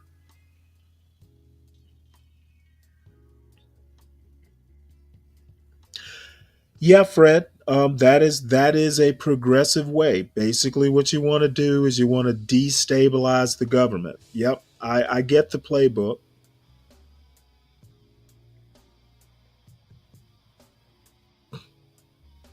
So anyway, I'm done off my soapbox.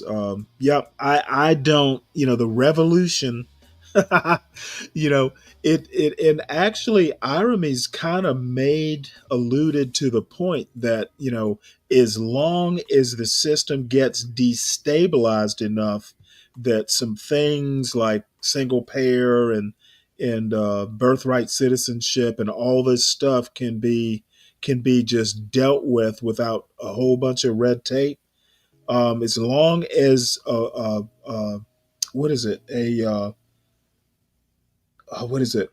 Trump is basically um, the left thinks that they are clever enough to have Trump be their useful idiot. That's essentially what irony is getting at here. So the idea that Trump is showing America how power works is a problem. It could have been power for good. Because when you show people how power works, even when you smack them down, it starts the conversation on your terrain. If Obama tried to like execute a federal job guarantee for the sake of, public safety. If he tried to push for something like that, then sure, get it smacked down by the Supreme Court. But you turn the table. You turn the tide of the discussion. Executive orders are not power. Yeah, actually, executive orders are power. Okay, now see, that's my comment right there. I wrote executive orders aren't power, and Irony disagrees with me. Well, he knows he's not right. Administrative power is real power. Okay, administrative power is not real power. Administrative power, the only reason administrative power is because Congress basically abdicates their authority. Um, Administrative power can be overturned by the courts. It's not real power. But also, so is the Army. Okay, and see, that's where Aramie's going with this. Administrative power is real power, which it's not. Real power is permanent. It affects permanent changes that can't be overturned easily. Executive orders can be signed away with a stroke of a pen or the judgment of a justice or a judge. Okay, now Irony gets to the heart of where, what Fred's alluding to. An army is power too. Okay, that's the one thing that is disturbing. And one reason why I'm just more moderate temperamentally, I think MAGA is radical or extreme. I think progressives are extreme.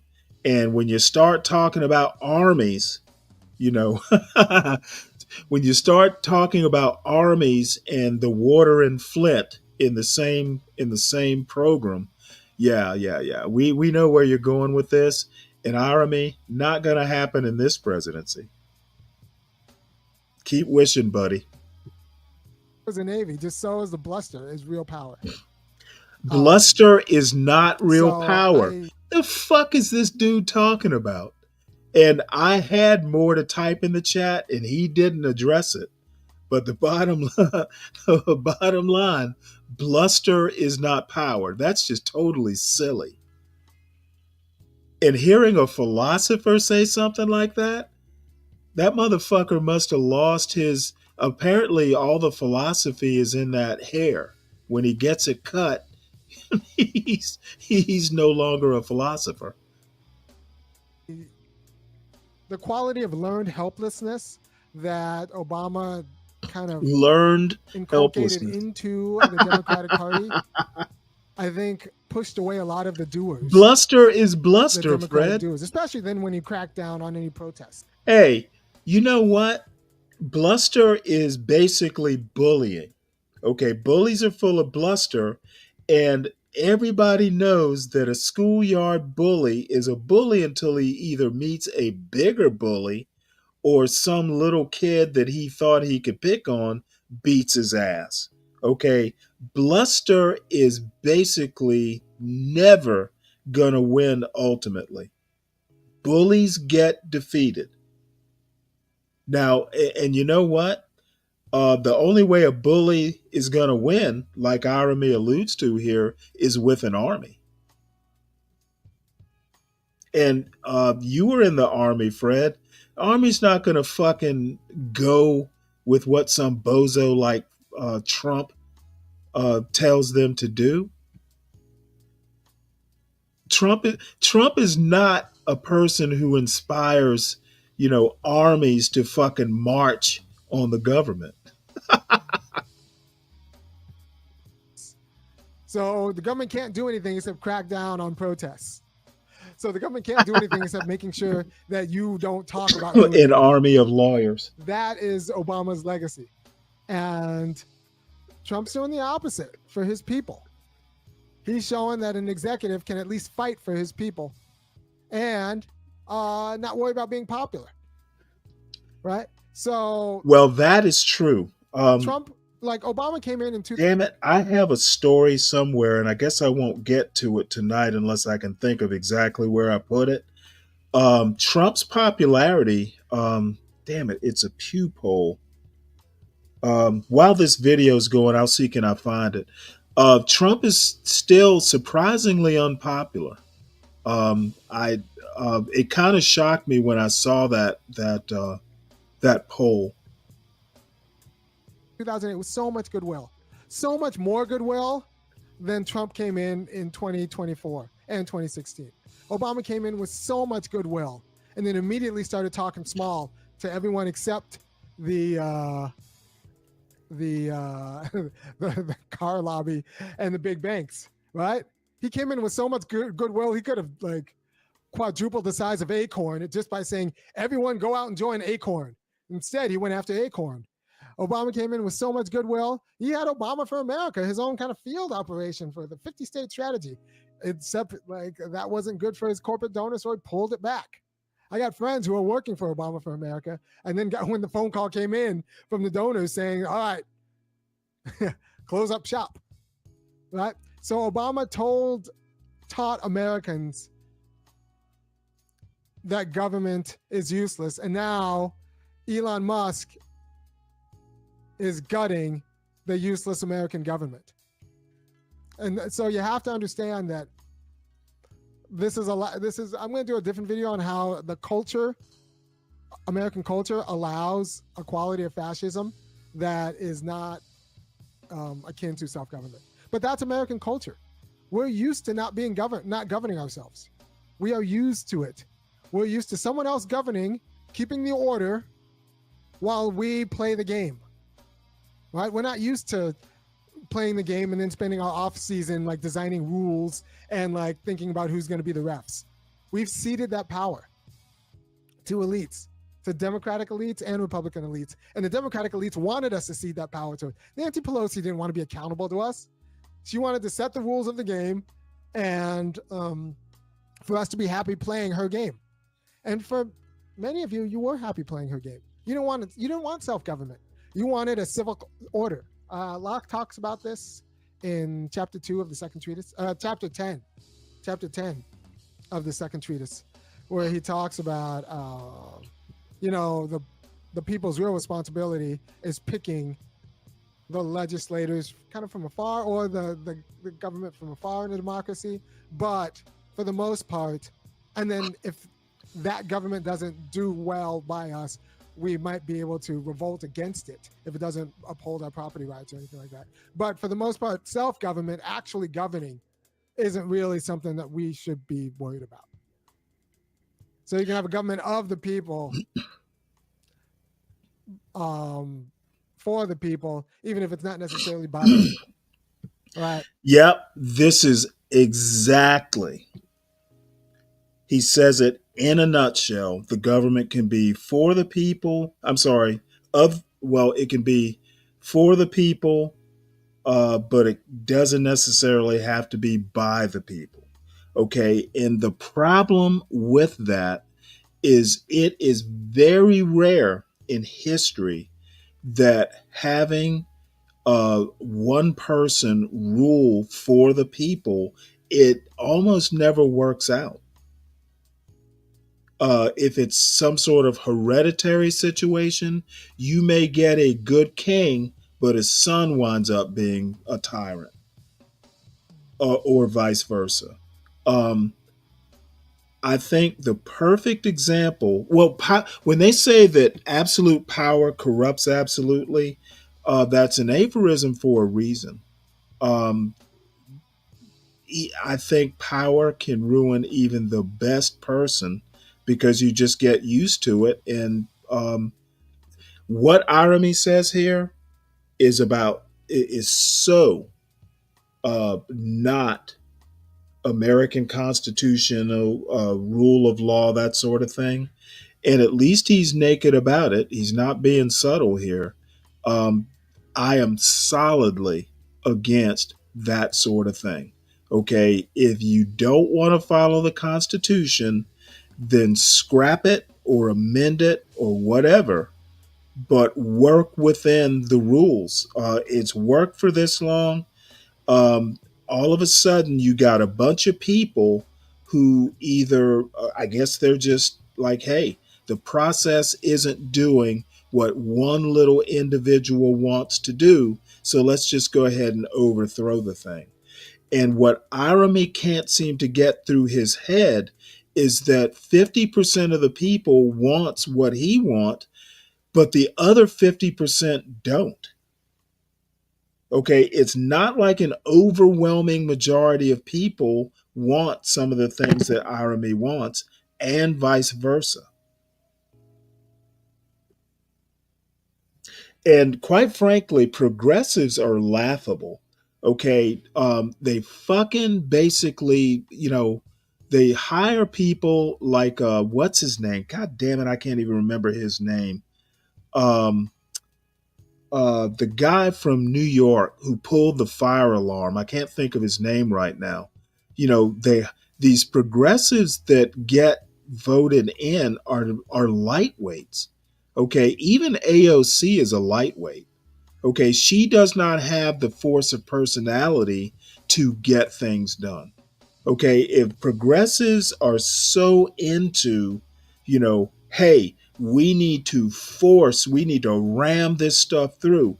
Well, I'm sorry, Aramiose Frimpong is not a very scary guy. AOC is not full of gravitas. Cori Bush, who's afraid of Cori Bush?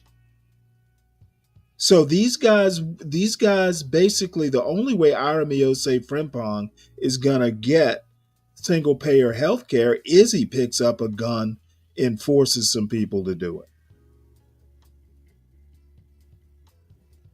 They fold way too easily, Fred, because they don't have the force of will. That's why somebody like an Aramiose Frimpong needs a strong man, because he can't fucking do it himself. And that dude who ran in South Carolina for Congress, I can't, Marcel something or another. Aramiose Frimpong, by the way, actually did an interview with him. He was running as a progressive against, damn it, what's his name? I can't even, man, I guess it's late and I'm having a bunch of senior moments. But anyway, the progressives, for some reason or another, always run flakes. Bernie is the most formidable progressive politician out there, and he's old and a crank. Where the fuck was Bernie when he was young and vigorous? That's what I want to know. He had to be an old man, and old men speak their mind. Where was he? Where was Bernie 20 years ago?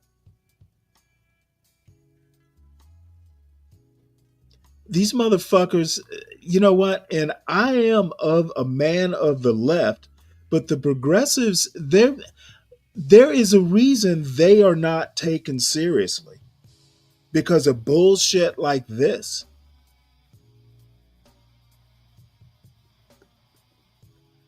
And MAGA is, not quite a mirror reflection. At least, the difference is MAGA fucking loves guns. And the progressives are just full of piss and very weak vinegar. So I don't know. Irony talking this way, talking about who has real power and who doesn't. This motherfucker is so weak, he doesn't even recognize what's real power and what's fake power.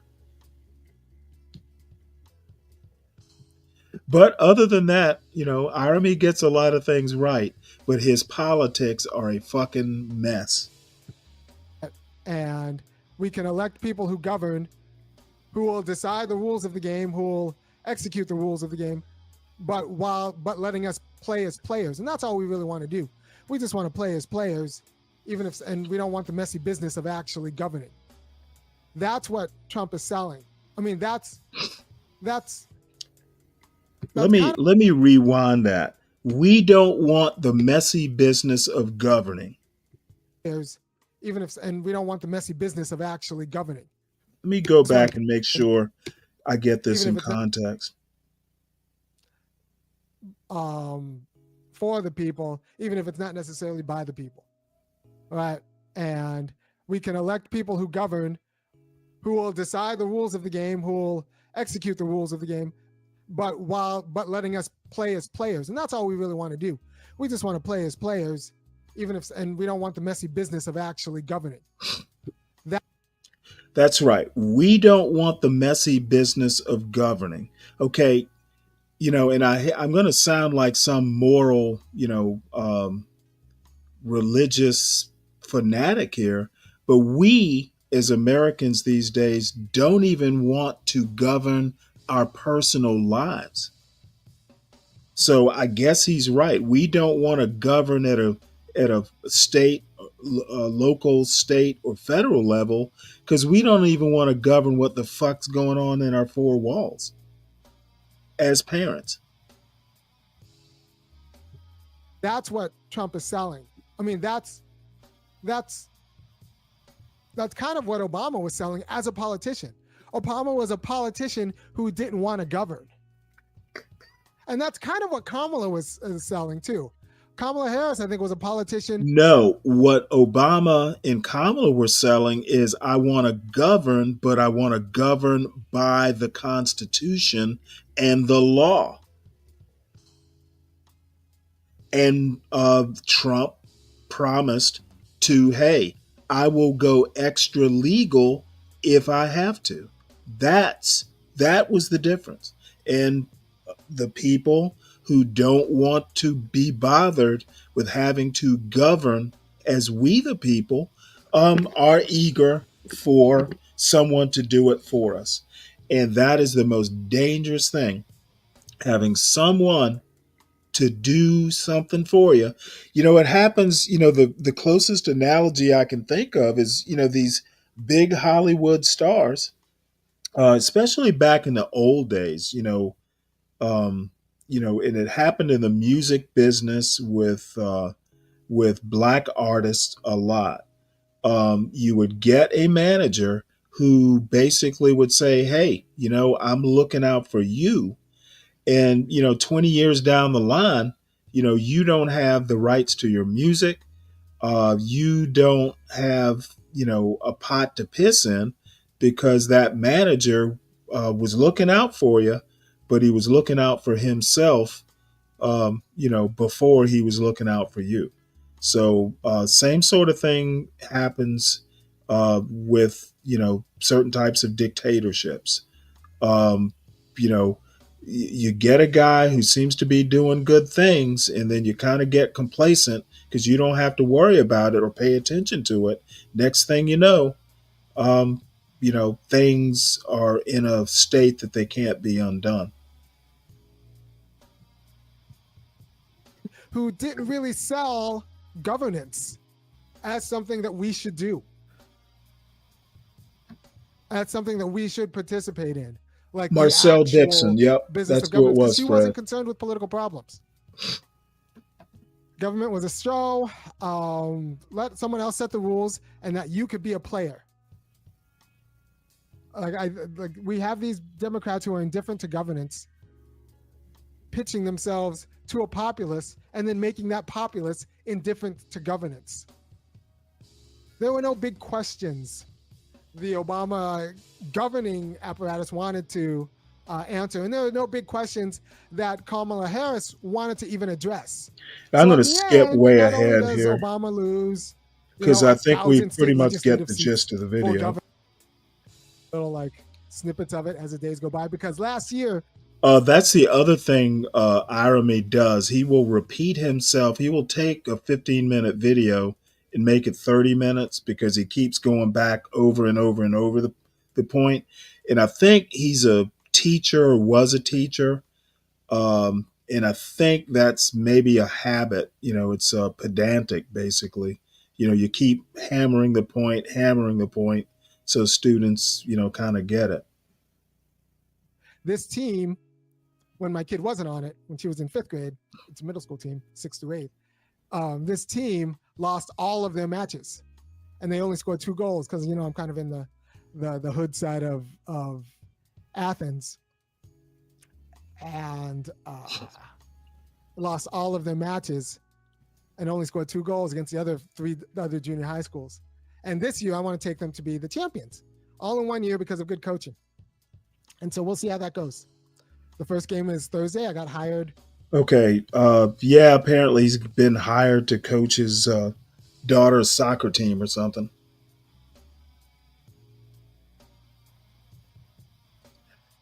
All right. Well, we're going to move on from this. Let me find that next video I wanted to show. Kind of rearranging the order of things. Kind of had it planned out, and then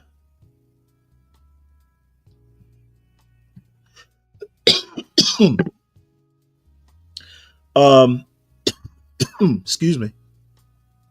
I want to show this. This is a lady I've shown before, Lady Boulay. She has she basically commenting about Kanye and whatever his wife's name is, Bianca or something, in their antics at the Grammys. I think Kanye's going through Kanye's going through another manic episode. He seems to be spinning up here of late.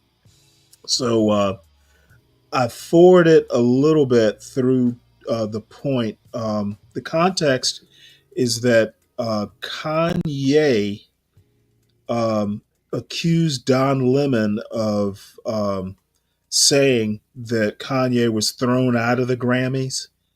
There was a rumor going around that Kanye, I guess because of his wife's attire, was thrown out of the Grammys, which apparently is not true.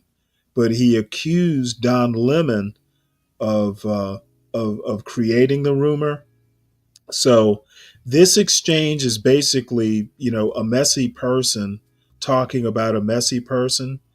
And I know I'm going to get comments about Don Lemon's demeanor here, but my larger point is the title. Lady Boulay says, "Thank you, Black Americans, for ignoring this couple." Apparently, she feels that Black America is starting to move away from its worship of celebrities. I'm not sure that that's true, but she seems to think so. So we'll listen to at least a little bit of this, and you're going to get a kick out of Don Lemon here. Negro, that "Make America Great Again" hat must be too tight on your head. And there were 2 reasons, I guess, why people might say they were kicked out. Because number one, according to the people who saw them on the red carpet, she had on that full length fur coat, but they say that she was naked underneath, and he took the coat off and showed off all of her, attributes. And another reason some said was that he wasn't invited to the Grammys. Now, I don't know if everybody who's a recording star gets invited to the Grammys or not, because there are people sitting up in there who've never made a record or never made a record anybody ever listened to, like Cynthia or Revo. But nevertheless, he tried to pick a fight with Don Lemon, again, a Black man, for attention. He's not picking a fight with white folks. He's out here picking a fight with Black people.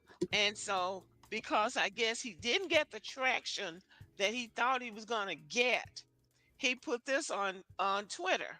And I thought this was just really disgraceful. So this is a letter that he posted on Twitter. I'm not going to read it. If you want to read it, you can pause the video and read it. But he's using a lot of derogatory language, talking about having dominion over his wife and saying that people criticize the way she looked on the red carpet, which they really should have, and then throwing the N-word around, showing his disdain for Black people. So if he has a mental disorder or something where he needs psychological attention, he will never get it because his arrogance won't let him.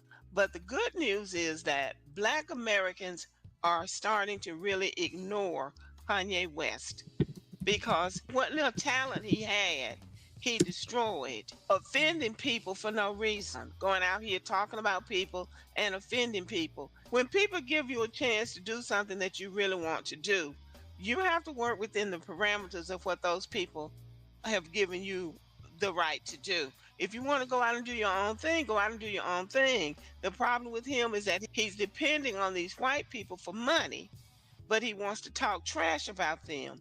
And so you know he crossed the wrong people and they shut him down. So he can't even get a record released. He can't do anything but pull these little stunts that he's pulling now with this woman. And he's clear on what he's doing. He's taking the white woman, the white man's pride and joy, and humiliating her in public. And she's allowing him to do it. So they're in it together. But the takeaway from this is that Black Americans seem to be showing signs of growth, that gradually we are weaning ourselves off this obsession with celebrity because now it has just got to be a display in frivolity. Black celebrities used to be a little bit more serious. They used to take their role as Black Americans seriously for the most part. But now it's just every man for himself, and let's see how much money we can make, and let's just see how outrageous we can be to get clicks and views and make money. It's all about making money. They don't have any education. Their moral system seems to be bankrupt. They just don't represent the best of who we are as Black Americans. And the ones who do don't get the limelight and the attention that they deserve. But still, if you stay on course and you respect yourself, if you really have the talent to be in the area that you want to be in, you will make your way because the world demands the best. So you have to be like a Beyonce. Just become the best at what you are and just keep doing it. And don't sacrifice your principles. And that is what we should demand of these people if we're going to give them our money and our attention. It's time for this blind celebrity worship to be over. So I can see the sprouting of a new generation of Black Americans who are more intelligent, more focused, who are more politically active, and who are more concerned about the totality of the group. I'm looking forward to the day when somebody like Kanye West becomes a dinosaur. He's the old guy in the game, and nobody's paying any attention to him. And I do think it's starting to happen because he's 47 years old. So at 47, you ought to be peaking at the top of your game, at the top of your respectability, and at the top of your craft. And he seems to be crashing downward, even though he says he's still a billionaire. And good for him if he is. Good for him. But for Black Americans, I'm happy that people are starting to ignore not only Kanye West, but other people like him, where everything is about money and you're still using the N word, going around throwing the N word around every time you open your mouth. That has to come to an end at some point. And since he's a Black man, I think Black men have to lead that charge. But anyway, I congratulate Black Americans for ignoring Kanye West and his wife. Now, I don't want to dismiss the fact that there are reports that Kanye West has mental issues. In the magazine Black Psychology Matters, Dr. Kevin Coakley wrote an article about Kanye West entitled The Self Destruction of Kanye West. In the midst of Kanye's anti Semitic rant, don't downplay his anti Blackness. Kanye West seems to have a hatred for Black women and Black men, as witnessed by the fact that when he's talking about Black men, he won't even call them by their name. He calls them that N word. Now, I don't know what Kanye West's mental diagnosis is, but the title of this article is bipolar. So I don't know if he's bipolar or not, but that's what this man is focusing on. He brings out 4 important points. He says Kanye West's anti-Semitism is deeply disturbing, and so is his anti-Blackness. His anti-Black behavior and comments have been damaging for the Black community. So many black people are willing to overlook or excuse him, but what he's saying has been Well, I'm going to actually make a point. I think Kanye West is not well, Kanye West is not that rare. What he does, the way he, let me just say this because it's simpler to say Kanye being anti-black in the way he comports himself as a black person who is anti-black. He um and oh, what's her name? Man, I am really having a bunch of senior moments this morning. What's the girl's name? I'll think of it in a second. But this whole black MAGA universe, that's kind of that intersects with black conservatives or black conservatism. Um, it intersects, but they're not.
I don't know why I'm having connection issues here.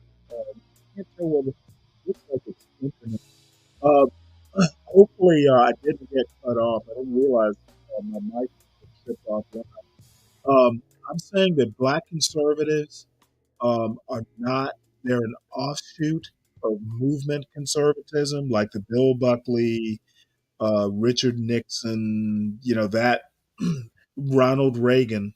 Um, the movement conservatism. Black conservatives are an offshoot, if not just outright servants of of movement conservatism. Blacks do not have power in movement conservatism, never really have. And black conservatives do not have power in the MAGA movement. That to me is somewhat sad. They're all for Trump, but they don't have power. They serve MAGA. They do not wield power in MAGA. And I will hold up as my example both Trump administrations. Blacks did not figure even prominently in those administrations, in this administration so far.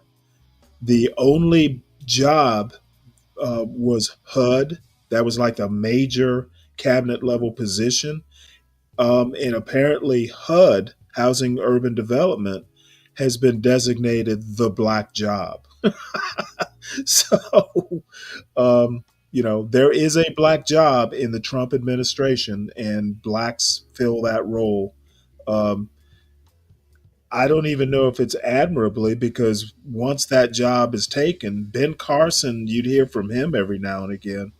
But um, once they take that job, I guess they're glad for that job and they do it to the best of their ability.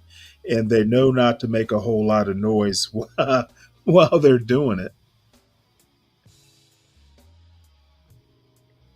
So I was saying Kanye as being anti-black. Lady Boulay calls him anti-black. It's not a rare thing. I think a lot of black conservatives, in particular, and it's probably not just black conservatives, but I come into contact with a lot of blacks who say they're conservative. Um, yeah, Kanye West as an anti-black um, problem is not that rare. Damaging to the black community, which is all the more reason why black people should not only ignore him but shun him. He also says Eurocentric paradigms of mental health cannot adequately explain Kanye's mental health challenges. So, in other words, Kanye West needs some niggerology instead of trying to use these white people's terms and things like that. My uncle used to talk about niggerology. You have to deal with a black person like Kanye West through niggerology. Now, black people know how to do that with other black people. They just don't apply the same thing to a celebrity. But he needs the same treatment that he would be getting if he was in the projects acting a fool. And the last thing he says is an Afrocentric conceptualization of mental health is needed. Yes, he's acting this way out of control because I he's would getting away love. with it with I black wish. people. But when he I wish. Let me rewind that. I'm going to actually save this. I wonder what Universal would say about this. With that point, that there needs to be a black centric version or branch of psychology. I suspect he would agree, but I wonder to what degree.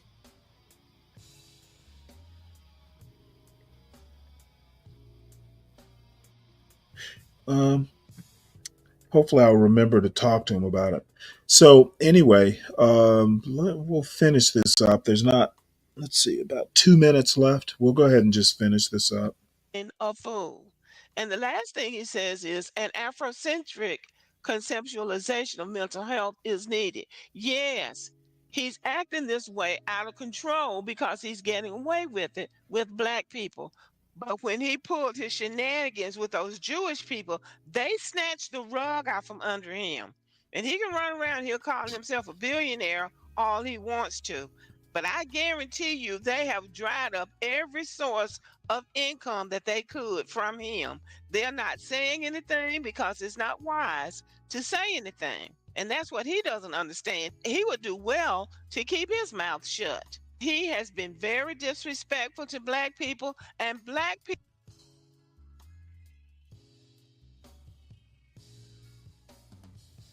Actually, talking about, the Jewish people taking money from him, record executives and that sort of thing.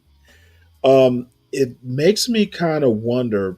There's a lot of talk about small hats and all that stuff around uh, these spaces, these black conservative spaces.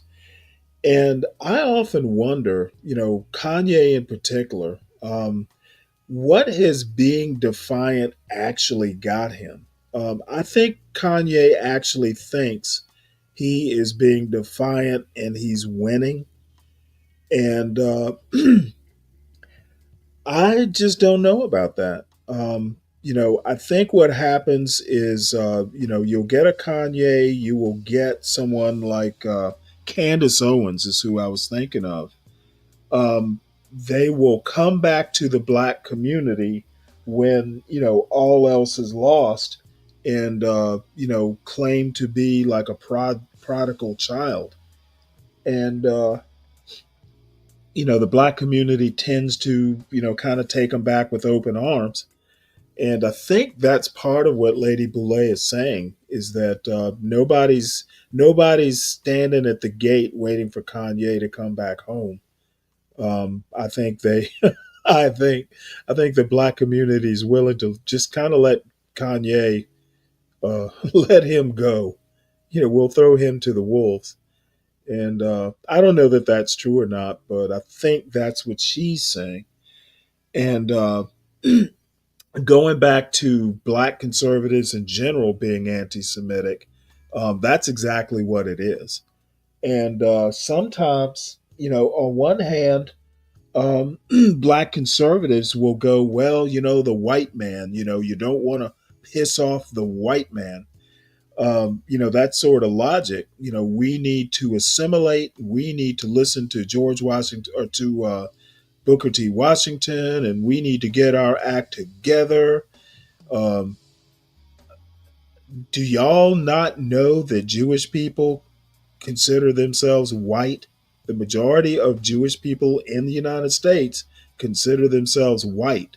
So I don't know that they're acting, in their Jewish best interest or their white best interest. But either way, um, I would expect black conservatives to be more consistent.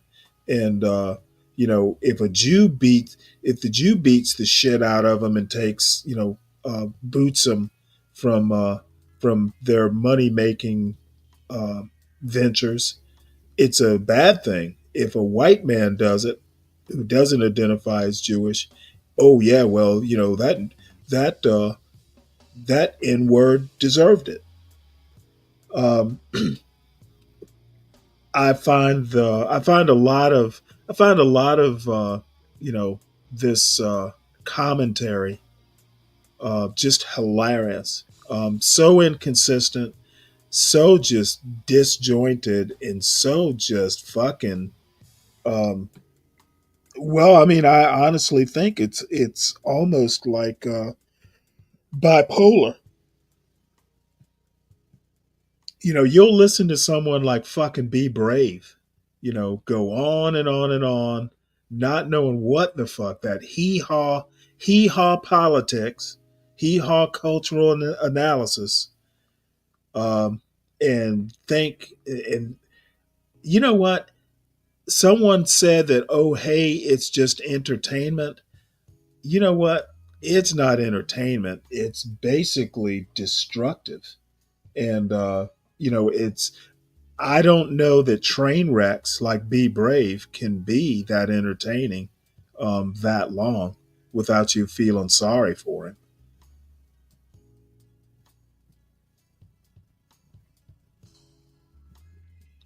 So anyway, we'll finish this up and we'll move on People to are the Trump ones news. that elevated him. Black people are the ones that are going around calling him a musical genius. Nobody else is calling him a musical genius because he ain't no genius. Many of the songs that he has that are considered hit records were records that were already hit records before he touched them. They were already commercial successes by other people, and he's just rapping to those songs that were already hits. And he's calling himself a musical genius, and some black people, monkey see, monkey do, are repeating what he said. He ain't no genius. He was rapping to something that was already a commercial success. The Uh-oh. disrespect for Black Americans has really reached an unacceptable level. Black people were the ones that bought this man's records. Black people are the ones who went to his concerts. Black men, in particular, were the ones who wanted him to be that guy. But he's not that guy. So, for all the support that Kanye West has gotten from Black Americans, what Black people have gotten back is disdain, disrespect, and basically just turned his ass for everybody to kiss. It's time for Black people to get over celebrity.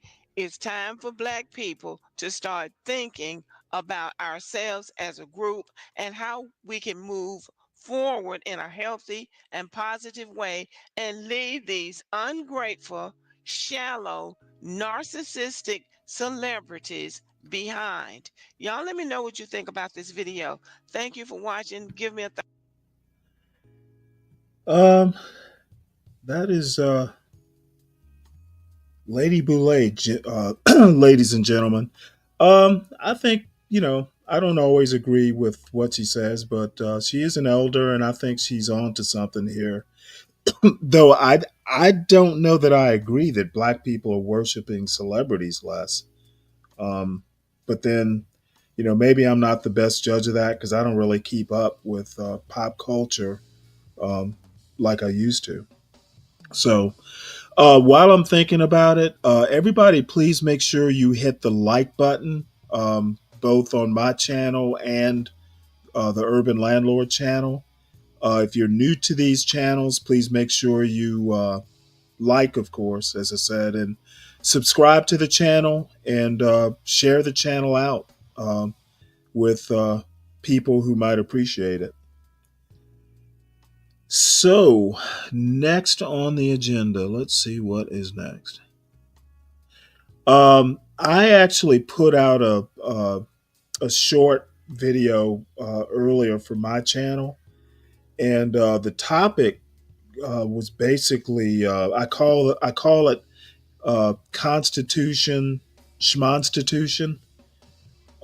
Basically, basically, it's about Donald Trump.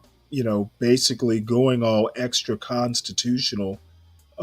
Basically, he's trying to fight the law with executive orders and getting quite a bit of credit for doing it. Um, People just don't seem to understand that what he's doing is busy work. He's doing shit that makes him look like he's vigorous and on top of it, and signing 50 executive orders at a ceremony at Madison Square Garden, or the I guess it wasn't the it was it used to be the MCI Center in DC. I forget what it is now.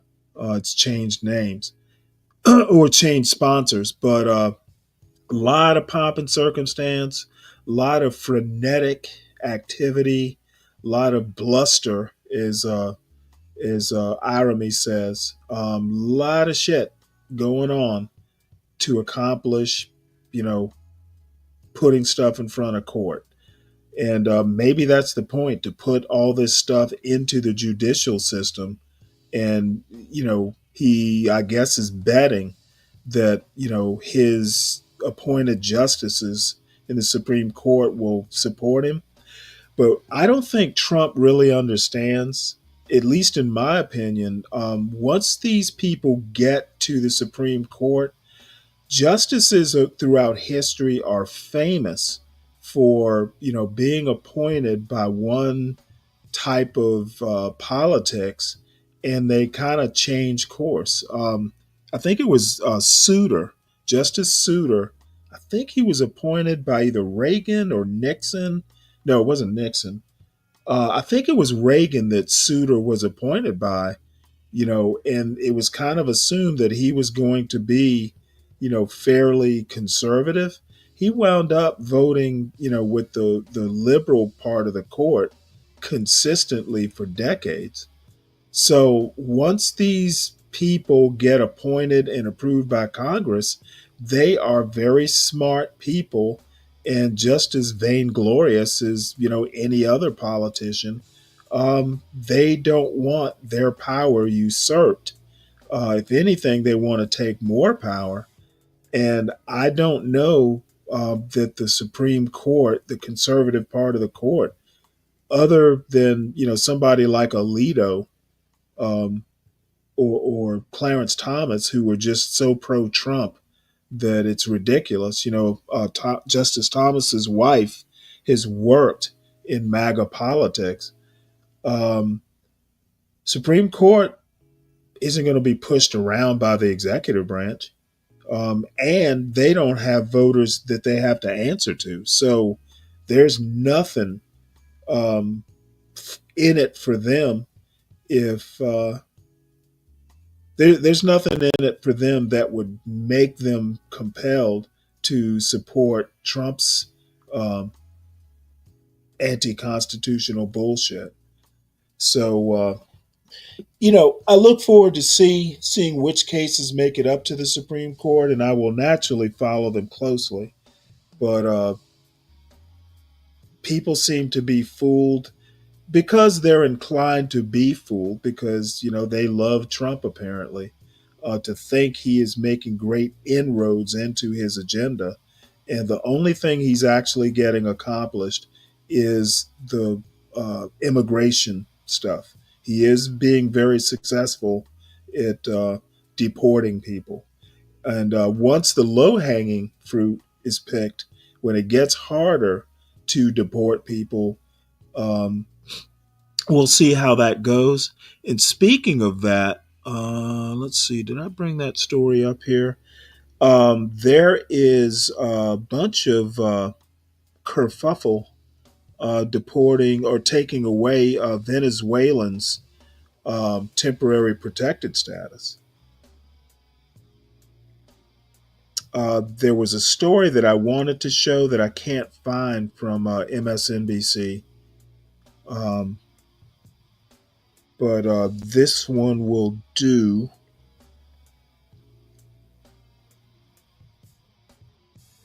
I might even play this video here. But this story is called We Feel Betrayed. Venezuelans slam Trump for ending deportation protections. Basically, Trump has taken away their temporary protected status. And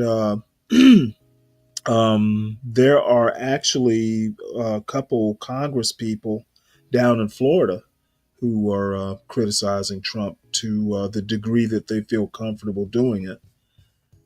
And this does not have a reader. Maybe I'll just go ahead and read it. It's not that long. Um, the article is called We Feel Betrayed. Venezuelans slam Trump for ending deportation protections. So, as his first term came to an end, Donald Trump shielded most Venezuelans in the United States from deportation, agreeing that the situation in their country was catastrophic. A year later, Secretary of State uh, Marco Rubio, when he was still a Republican senator from Florida, a state with a sizable Venezuelan American population, agreed that deporting Venezuelans would be a death sentence. During his presidency, Joe Biden came to the same conclusion, extending temporary protected status for nearly 350,000 Venezuelans who were in the U.S. These TPS protections were supposed to remain in place through the fall of 2026. This week, the Trump administration announced that it's ending those protections, making the Venezuelans at risk for deportation, despite what the president said in 2021 about the catastrophic conditions in the country. NBC reported on members of the community who understandably labeled the move a betrayal. This is a quote: "Betrayed, we feel betrayed, more than betrayed, beyond betrayed," said Adales Farrow. I'm probably mispronouncing the first name. Executive director of the Venezuelan American Caucus in Doral, Florida, a South Florida suburb dubbed Doralzuela, for its large Venezuelan population. TPS holders are living a legal life in the United States, she said in a news conference on Monday. "We are not here because we came as tourists. We are here because we got kicked out from our country because there is a cruel dictatorship in Venezuela." NBC News also spoke to Rafael Struve, communications director for Bienvenido, Bienvenido, a conservative Latino group that helped elect Republicans, who said the TPS curtailment has him at a crossroads. He added that many Venezuelans were very supportive of Trump's 2024 candidacy. And let's go ahead and finish this up. Time will tell when or whether the administration reconsiders this policy, but as the second Trump administration gets underway, it's notable just how many constituencies are making similar comments about feeling betrayed. Reuters and the Associated Press recently published reports, for example, on Arab American voters in Michigan who backed Trump in November and started feeling dismay soon after. It stands to reason that those concerns have intensified since the Republican plans to own and take over Gaza and relocate Palestinians to other countries. What's more, in the president's inaugural address, he told black voters, "I look forward to working with you in the years to come." Days later, Trump began an aggressive campaign against civil rights laws and litigation. And then, of course, there's every voter who thought the Republican would at least try to lower consumer prices and address the price of living, only to discover it no longer appears to be a top Trump priority. A sense of betrayal, in other words, is likely to become a hallmark of the president's second term. I guess NBC had to throw that little jab in there at the end, but little partisan jab there. But Trump has not done anything. He said he'd deal with consumer prices. Maybe he'll get around to it. It's only, I think this is his third week, but people are saying he's doing stuff and wielding power. But eggs are still going up in price. So let's hope he wields some power, to help our individual pocketbooks. I doubt he will, but hope springs eternal.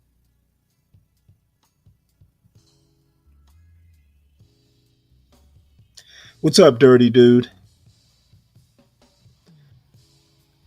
Let's see. Let's see, Abiola, what do you have to say? One, make a comfortable life. Two, make same thing for low IQ people.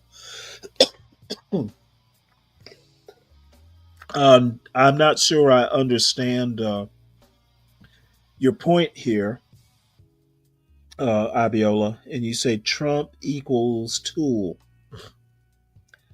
Don't know what that means either. Let's see. So this next thing is again something that I actually I did a short for my channel, and I guess I'll play it here. It basically deals. It's Constitution, Smonstitution. Uh, I'm basically talking about an essay by Heather Cox Richardson. She's a pretty famous historian, and a New York Times article by Adam Liptak, I think he's a Supreme Court reporter for the New York Times. I may or may not play this whole article.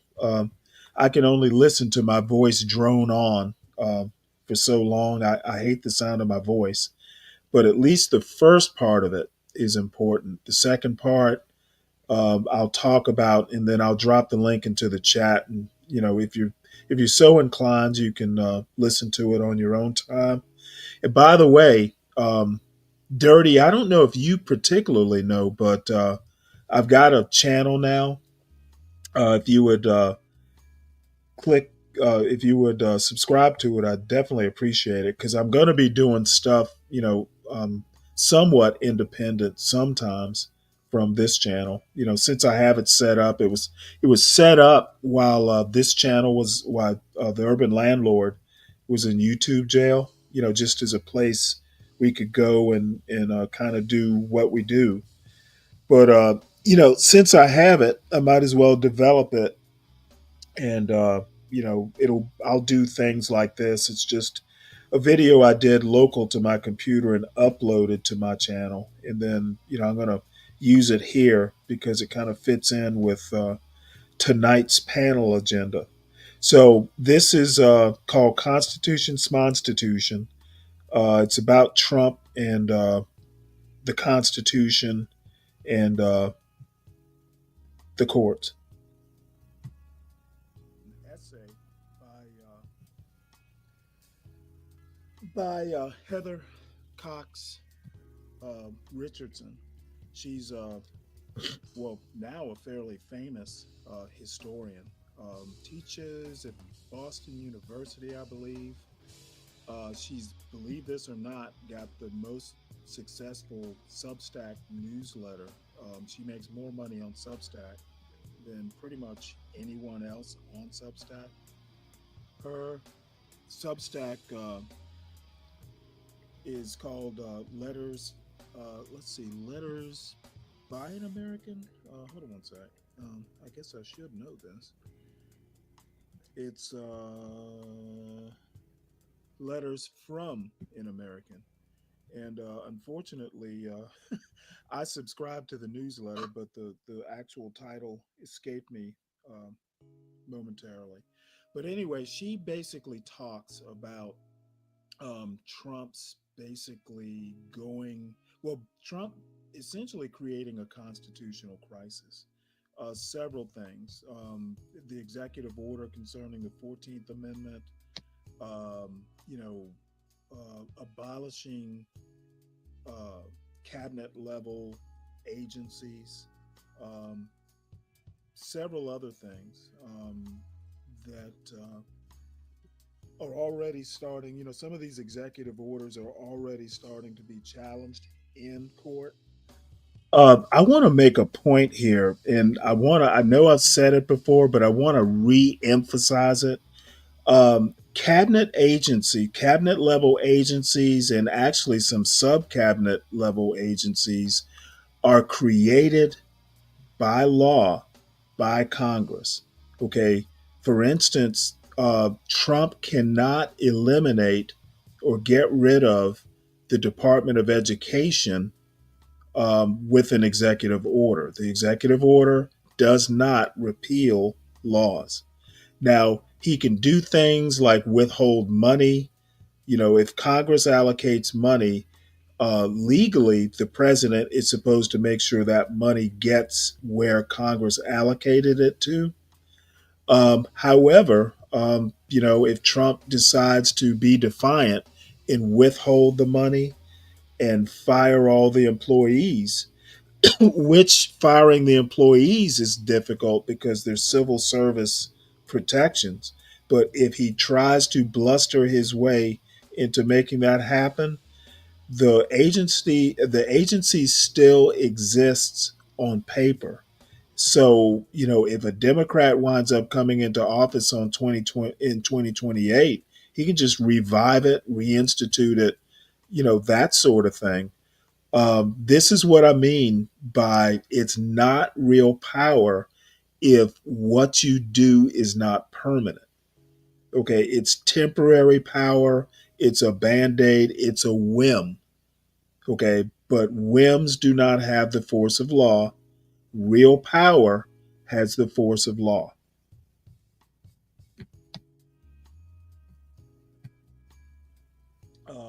I imagine a lot of them will be, um, at a minimum, stayed, you know, enjoined or injuncted. I can't remember the exact term, but basically, there's several issues um, that have been challenged, and judges have already, you know, suspended whatever the executive order was trying to do. Federal workers, that federal worker layoff that seems to be in the works, that's been stopped. USAID, I believe that's been um, suspended. I guess pending, you know, actual judgment. So one observation that I made today, because someone said that, oh, you know, hey, Trump is really out there making things happen. And my response to that is Trump is good at theater. He's doing, you know, there's a flurry of activity, but he's really not making headway on most of those executive orders, with the exception of immigration. Immigration is something that the executive branch actually does control. They can deport, all those agencies, ICE, um, and the other agencies, Homeland Security. That's all within the president's bailiwick as far as how he wants to handle deportations and that sort of thing. But some of the other things, 14th Amendment, firing federal workers, suspending um, money that's already been appropriated by Congress. Um, Presidents by the Constitution, Article 2, does not allow the president to delay or suspend or freeze money that Congress has allocated. Um, he doesn't seem well. I actually kind of admire Trump for challenging that, but I just don't know how he's going to be able to accomplish it without either outright ignoring courts who rule against him, which is something that was kind of floated today. Um, Trump and his henchmen are hinting that, hey, you know what? Courts may rule one way, but we don't have to. We don't have to obey the court's rule. And I forget who it was. I think it was Andrew Jackson. Had way back in the day had a judgment. The Supreme Court ruled against something that he wanted to do, and his response was, "Well, let them enforce it." So he basically just ignored what the court ruled, and he went about his merry way. And Andrew Jackson is one of Trump's, heroes, I guess. So looks like Trump is going to go that route. Who knows what's going to happen? But I do know that a lot of people, I'll cover it either on the show or in another video. A lot of Republicans are starting to realize that, oh, hey, this isn't going quite the way that I thought it was going to go. So, like I said, I want to concentrate on the Constitution part because I'm always talking about the Constitution. And Trump is definitely kind of going rogue here. So what I'm going to do is play the have the AI reader read part of Professor Richardson's Substack essay. Okay, Fred, I understand the ability to control, influence, or exert force over people and events. My contention is that power makes it stick. Okay, if it's just a blip, yeah, you can call it power. Okay, but political power. Okay, maybe I should be more specific. I'm always asking people to be specific. In my opinion, and it's just my opinion, but I'm not going to back away from that opinion. True power sticks. If you make a decision, that decision is going to be there and cannot be undone on a whim. It's kind of like military leadership. A good leader makes sure, well, a good leader knows, a good leader builds an organization that will continue even if he's gone or killed or what have you. A good organization and a good leader is not necessarily dependent on that leader to actually function. So I feel the same way about power, political power. Okay, executive orders don't have the force of law. The next president can come in and, with the stroke of a pen, undo whatever it was that the former president did. Look at Lyndon Johnson's, I forget the exact name of the executive order, um, Trump literally undid in Lyndon Johnson's executive order, one that dealt with civil rights, or actually was hiring. It it addressed. It basically said that the government couldn't discriminate in its hiring processes. Trump undid something that was 60 years old with the stroke of a pen. That is not power. So maybe I'm getting the words wrong. Maybe I'm describing something else, but I think I'm pretty much right. True power has endurance. And then I've got a New York Times article that kind of supplements. So here we go. February 9th, 2025. By Heather Cox Richardson. On Friday, President Donald Trump issued an executive order protecting Second Amendment rights. The order calls for Attorney General Pam Bondi to examine all gun regulations in the U.S. to make sure they don't infringe on any citizen's right to bear arms. The executive order says that the Second Amendment is foundational to maintaining all other rights held by Americans. In fact, it is the right to vote for the lawmakers who make up our government that is foundational to maintaining all other rights held by Americans. The United States Constitution that establishes the framework for our democratic government sets out how the American people will write the laws that govern us. We elect members to a Congress, which consists of the House of Representatives and the Senate. That Congress of our representatives holds all legislative powers. That is, Congress alone has the right to make laws. It alone has the power to levy taxes on the American people, borrow money, regulate commerce, coin money, declare war, to make all laws which shall be necessary and proper. After Congress writes, debates, and passes a measure, the Constitution establishes that it goes to the President, who is also elected through electors by the people. The President can either sign a measure into law or veto it, returning it to Congress, where members can either repass it over his veto or rewrite it. But once a law is on the books, the President must enforce it. The men who framed the Constitution wrote that the President shall take care that the laws be faithfully executed. When President Richard Nixon tried to alter laws passed by Congress by withholding the funding Congress had appropriated to put them into effect, Congress shut that down quickly, passing a law explicitly making such impoundment illegal. Since the Supreme Court's 1803 Marbury v. Madison decision, the federal courts have taken on the duty of judicial review, the process of determining whether a law falls within the rules of the Constitution. Right now, the Republicans hold control of the House of Representatives, the Senate, the Presidency, and the Supreme Court. They have the power to change any laws they want to change according to the formula Americans have used since 1789, when the Constitution went into effect.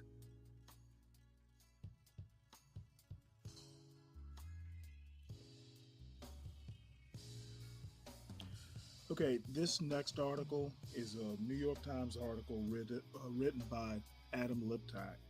He is a Supreme Court reporter for the New York Times, and he may also do justice reporting, basically on the lower courts.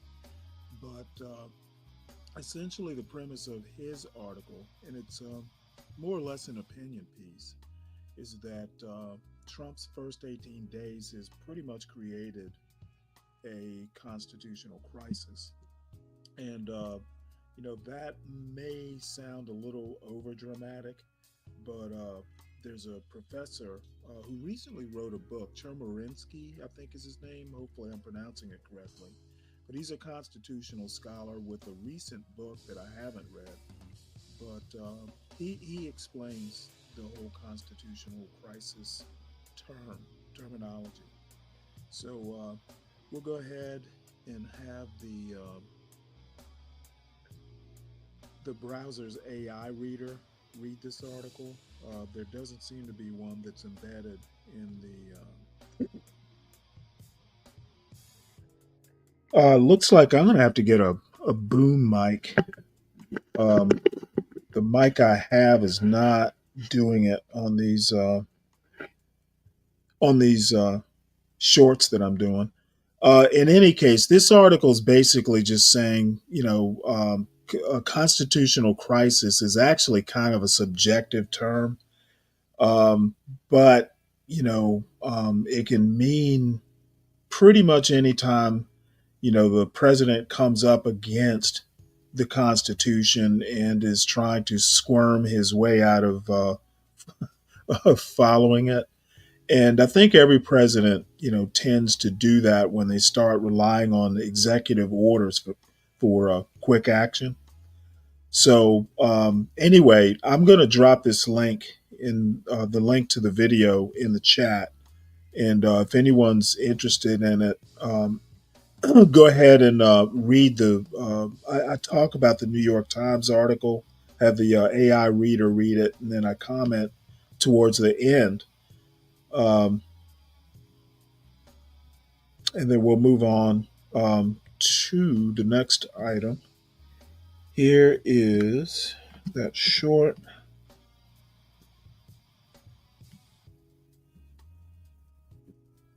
Oh, boy.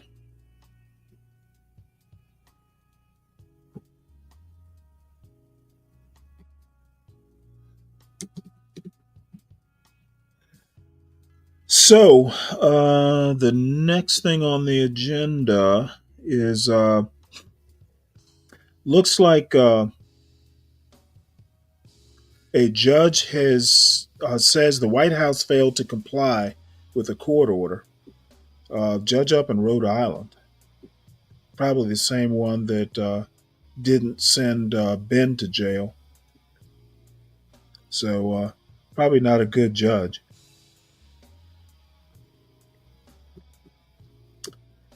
I'm going to read part of it. The federal judge in Rhode Island said the Trump administration had failed to comply with his order unfreezing billions of dollars in federal grants. And it goes back to a point someone asked me earlier, I think it was Solid Snake, about money to HBCUs, these grants. In Trump's first term, he gave some grants to several HBCUs. Apparently, Biden gave more grant money to some HBCUs. Now Trump is attempting to freeze all the grant money until he can figure out who deserves it and who doesn't. So the HBCUs who were enjoying grant money may not be, Trump may not be delivering on a promise, or at least the spirit of what he promised in his first term. And the problem is that some of these HBCUs are living paycheck to paycheck, proverbial or virtual paycheck to paycheck. I heard a thing on the news today, or in a news clip, that they're going to be pretty soon, HBCUs who depend on this grant money who can't even make payroll. So there are a lot of people that are going to, at least in the short term, suffer some consequences by this blanket attempt, or this attempt to blanket freeze federal grants. This judge is basically saying, no, you can't do that. And apparently, Trump is going to, or at least up till now, is defying the judge. And I made the comment earlier, Andrew Jackson, during his administration, I think it was something about a national bank that the Supreme Court went against what he wanted to happen. And his comment was, well, let him try and enforce it. So that's, the thing about checks and balances. Each branch of government checks the other branches, but it also kind of depends on the other branches for whatever their agenda might be. And the Supreme Court might be the exception because, other than nomination processes, they're sort of cut off from a lot of the political processes. Though they do depend on the executive branch, because Congress does appropriate money to run the Supreme Court. So, you know, um, I guess Trump could, try and freeze any money going to the Supreme Court. That might be a way he gets what he wants.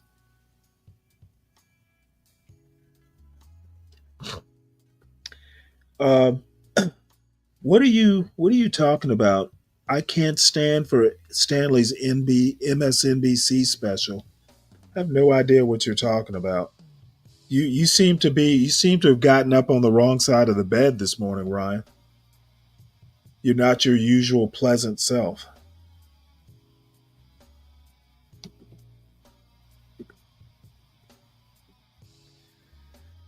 Oh, let's see. Hold on one sec. I'll read this article in a minute. You know what? I think I just dropped a dupe into the Slack. I did just that.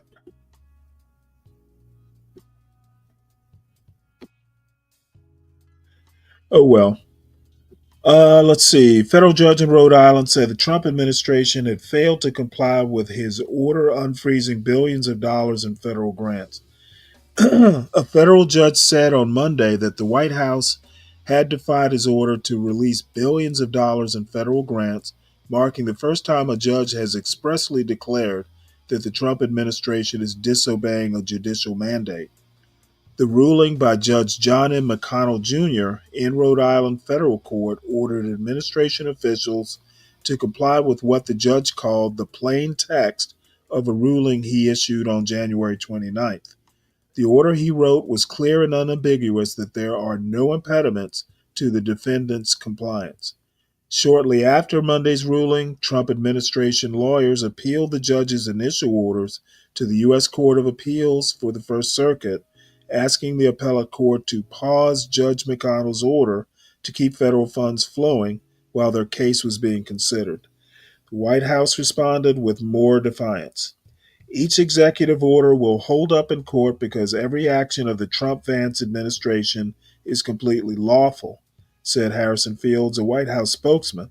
Any legal challenge against it is nothing more than an attempt to undermine the will of the American people. That's ignorant.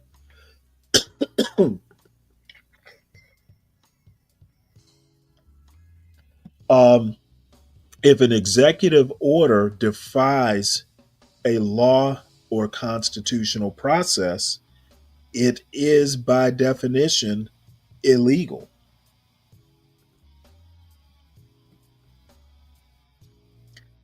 Let's see. The legal actions on Monday marked a step towards what could evolve quickly into a high stakes showdown between the executive and judicial branches a day after Vice President J.D. Vance claimed in a social media post that judges aren't allowed to control the executive's legitimate power. The problem is doing an executive order that defies a law or a constitutional process is not a legitimate power. Mr. Field's statement suggested that the president would ultimately prevail in court, but neither he nor the Justice Department explained what the White House would do in the meantime. It appeared that the administration was trying to win through the legal system's established procedures, even as officials questioned the legitimacy of those procedures from the outside. To that end, some of Mr. Trump's supporters accused the judge's ruling against the president of overstepping their authority. See, this is amazing. Okay, just because Trump says it, people believe it, and I think the schools are coordinating this misinformation and miseducation. Um, I think that's going to be my conspiracy theory that schools are the the the corporate machine has taken over the schools to train new uh, useful idiots for the government. Uh, Ryan, isn't the link at the top of the chat, or did Portia not put it there? Well, how the hell did Solid Snake and 12th Man get the link? Interesting. Well, I've been having fun up here by myself. I don't know if I want to drop the link, to be honest. It's been quiet since 12th Man and Solid Snake left. Do I really want to disturb my peace?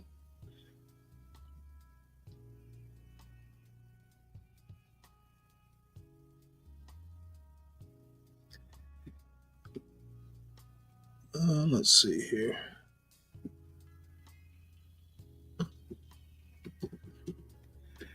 Um, Abiola, I have no idea what you're talking about. What 70% are you talking about? You talking Be Brave 70%? Let's see. The legal actions, legitimate power. Mr. Field's statement suggested that the president will ultimately. I've read that. Activist judges must stop illegally meddling with the president's Article 2 powers, wrote Mike Davis, who leads the Article 3 Project, a conservative advocacy group. Democratic attorneys general driving much of the legal pushback pressed their position. No administration is above the law, said Rob Bonta, the Attorney General of California, in a statement shortly after Monday's order. The Trump administration must fully comply with the court's order.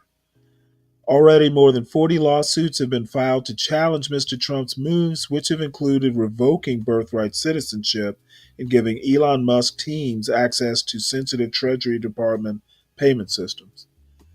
Judges have already made preliminary rulings that those two executive actions, the funding freeze and other orders, may violate existing statutes. On Monday, federal judges maintained a steady flow of challenges to the president's authority, temporarily blocking the Trump administration from reducing health research grants and maintaining a stay on efforts to coax federal employees to quit.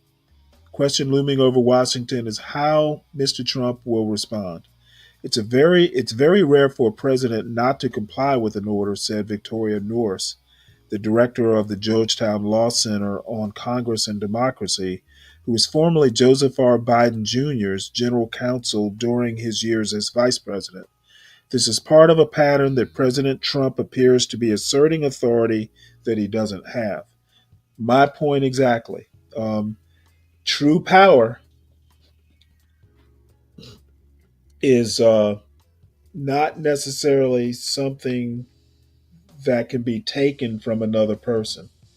Um, he's basically, well, that's literally bluster. Doing something that you either have no business doing, you don't know how to do, or you shouldn't do. Let's see. I'll scan through the rest of it. I think we pretty much got the gist of this article. So, essentially, it is going to be a showdown. It is going to be more or less a constitutional crisis. Um, we will see if Trump wants to be above the law or not. I suspect he will. But to that end, he will try and be above the law. Um, GOP support for Musk influence with Trump falls dramatically. Um, Basically, Elon's not winning friends, nor is he influencing people. And let's hope he becomes an albatross around Trump's neck. We'll see if Trump can swim. Well, look who it is. Who, what is? Hold on, I gotta get over. I can't. Where's my camera? There it is. I'll just turn it off. I'm not looking good to support it. You're not what? All right, Stanley, can I ask you? I just have a couple questions because I think you know that I do not like runaway executives and the executive order thing we've talked about. I don't like it. I didn't like it when Biden was doing it, when Trump did it the first time, when Obama did it, even when Bush did it. It's just too much. And you even pulled a number out because we looked it up and it was A lot of them do a lot more of it. And the thing is, I think that No, actually, Trump has probably done more executive orders in his first 3 weeks than some presidents have done in 8 years. which I I don't agree know with you. those numbers. I don't know those numbers right off the top of my head. One thing I do know is that he's issued more executive orders in 3 weeks Yeah. than Well, any other president has. well, this is where we are now. We have as soon as the parties switch, the executive gets in, and he just starts with the pen, and just it's wide ranging. And I think they need to do something. I was hoping Trump would take office, and they would try to pass something to limit all of their ability to do this. Right? I didn't like it when Biden did it. Right? But I do think that there's certain factions of the Democratic Party that are now up in arms about executive orders when just 4 years ago they had nothing to say about it. And And who gives a fuck about that? Okay, dude, you know what? it's just it's very These what hypocritical. about isms that you love to do really don't do what you think they're doing. Okay, Okay. um, which executive orders went directly against the Constitution that Biden did? I mean, you mentioned the one about. Please Uh, uh, answer my question. I'm trying to tell you, if you allow Okay, me. no, no, no, no, no, no, no. Okay, people here in this John Galt space don't even know how to answer direct questions without just basically going around the barn. Okay, Okay, so it's can I a answer? yes no question.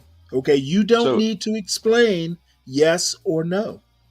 if money is appropriate, I'm answering it now. If money Okay, is again, no, appropriate, no, no, no, no, no. I'm not gonna play this game. Okay, my you're s- question you're gonna is, lose.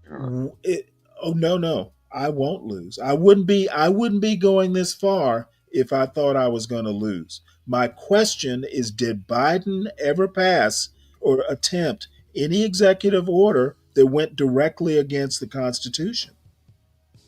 Yes, Which one?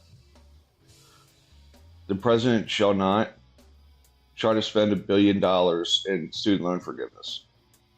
Yeah, okay. I'm Thanks. sorry, a trillion, a trillion. Basically, there were no student loans when the Constitution was written.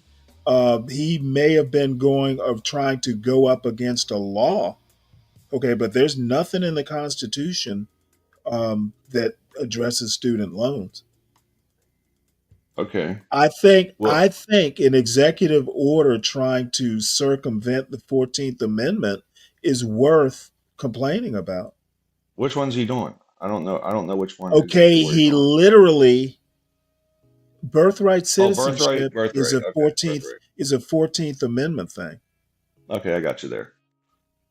Yeah, I don't disagree. I don't know how that'll shake out, but I'm with you. If you're Does born my on the volume soil, does my volume sound low to you? not really. I think we probably sound even. I don't think you're too loud or too soft. Lupin, I'm not sure. I'm on earbuds. Apparently, I'm gonna have to get. I have this combined camera mic thing, but I guess since I'm doing this hosting so much, may have to just go ahead and get a regular old boom mic because the volume's too low for these shorts I'm doing. But Now, in any case, yeah. Now listen. I just said I don't like all these executive orders. I mean, I don't like it. I think that Trump is overreacting and acting crazy, and I don't like it. I don't. I'm with you on many things, but I will say that you know if there's money appropriated, he should have to spend it. And I was I don't think he should be able to take that money and use it for other things via executive well, order. he's not doing that. He's just freezing it. He's refusing to execute the money that's appropriated. He basically wants to basically if Congress appropriates it, he wants to be the final authority on whether the destination is worth it, is deserving of it, and And I that's think not that's how wrong. it works.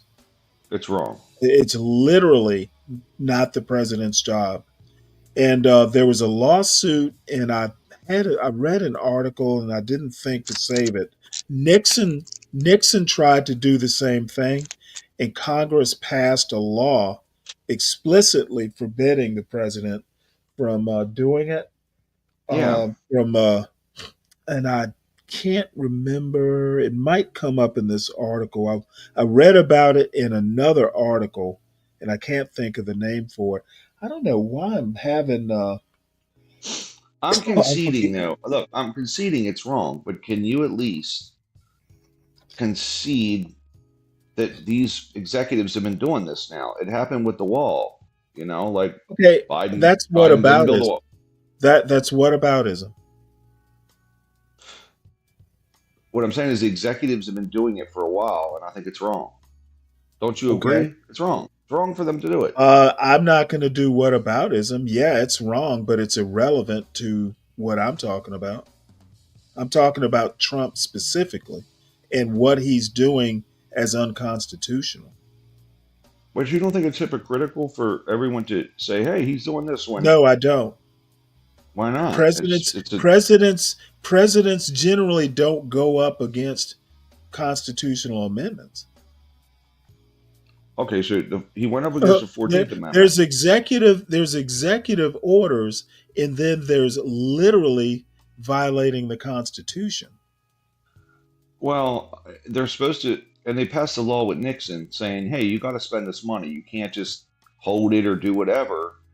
Right. And I think it's wrong. But Okay, but what you're describing is yeah. similar but not the same. My chief problem is he's going extra constitutional.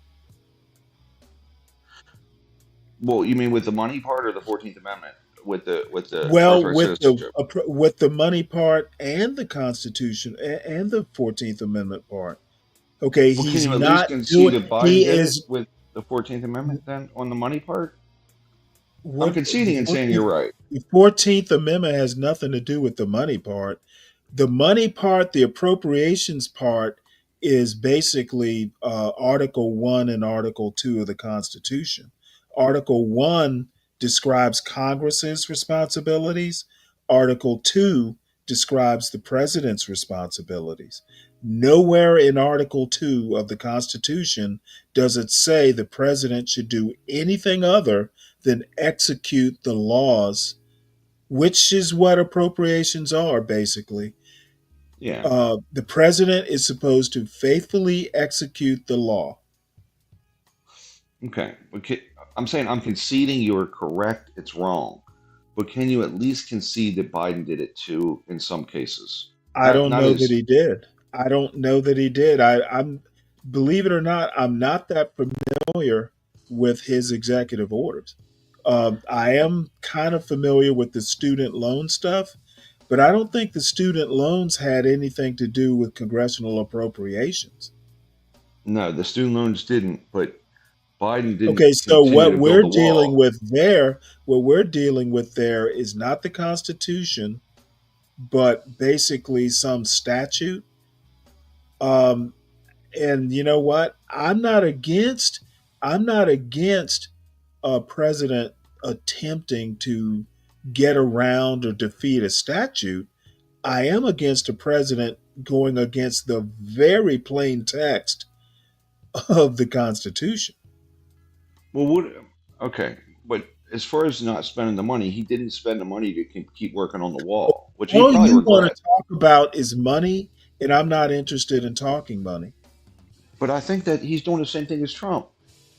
I The money's don't think appropriated. I don't In agree with fact, you. they built. In fact, they bought a lot of the steel and stuff for the wall, and he stopped it. Okay, And did Congress appropriate money for the wall? yeah, they did it in a reconciliation act. In fact, Trump got a lot of the money. He claimed Mexico was going to build it. He reconciled. He did a Okay, you would reconciliation, have and to. I'm not familiar enough to say yay or nay. I didn't well, he realize did. Congress. I didn't Yeah, realize. I didn't realize that a Democratic Congress had appropriated. I'm sorry, a Democratic Senate had approved money for the wall. what they did was reconciliation, which in between 2017 and 2016, 2018, they did a reconciliation bill and pulled money from the military, which I was like, well, I guess Mexico Okay, well, didn't get that it. We was did. illegal. I remember that not flying. No, Because you can't. No, no, no, no. Trump attempted to pull money from the military, and I think he got shot down. You can't mm-mm. reroute money that's appropriated for. If Congress says it's for this, you can't grab it and use it for something else. And he And might have so tried to say. He might have tried to say, "Well, hey, this money's for national defense. Building a that's what he did. wall is for national defense." Exactly. But That's what he did. if I recall, that did not fly.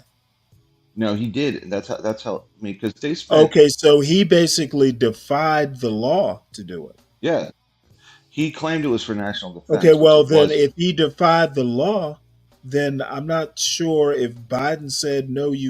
I, I'm confused. Okay, Okay. so Trump defied a law, or attempted to, and got shot down. What the hell? What he did was illegal. Yeah, he diverted Okay, so what's this billions. reconciliation thing you're talking about? So they did a recon. You said Congress appropriated money specifically for the wall? Yeah, they did it through reconciliation under alleged defense, which I don't even agree with. Okay, that They doesn't make sense to me.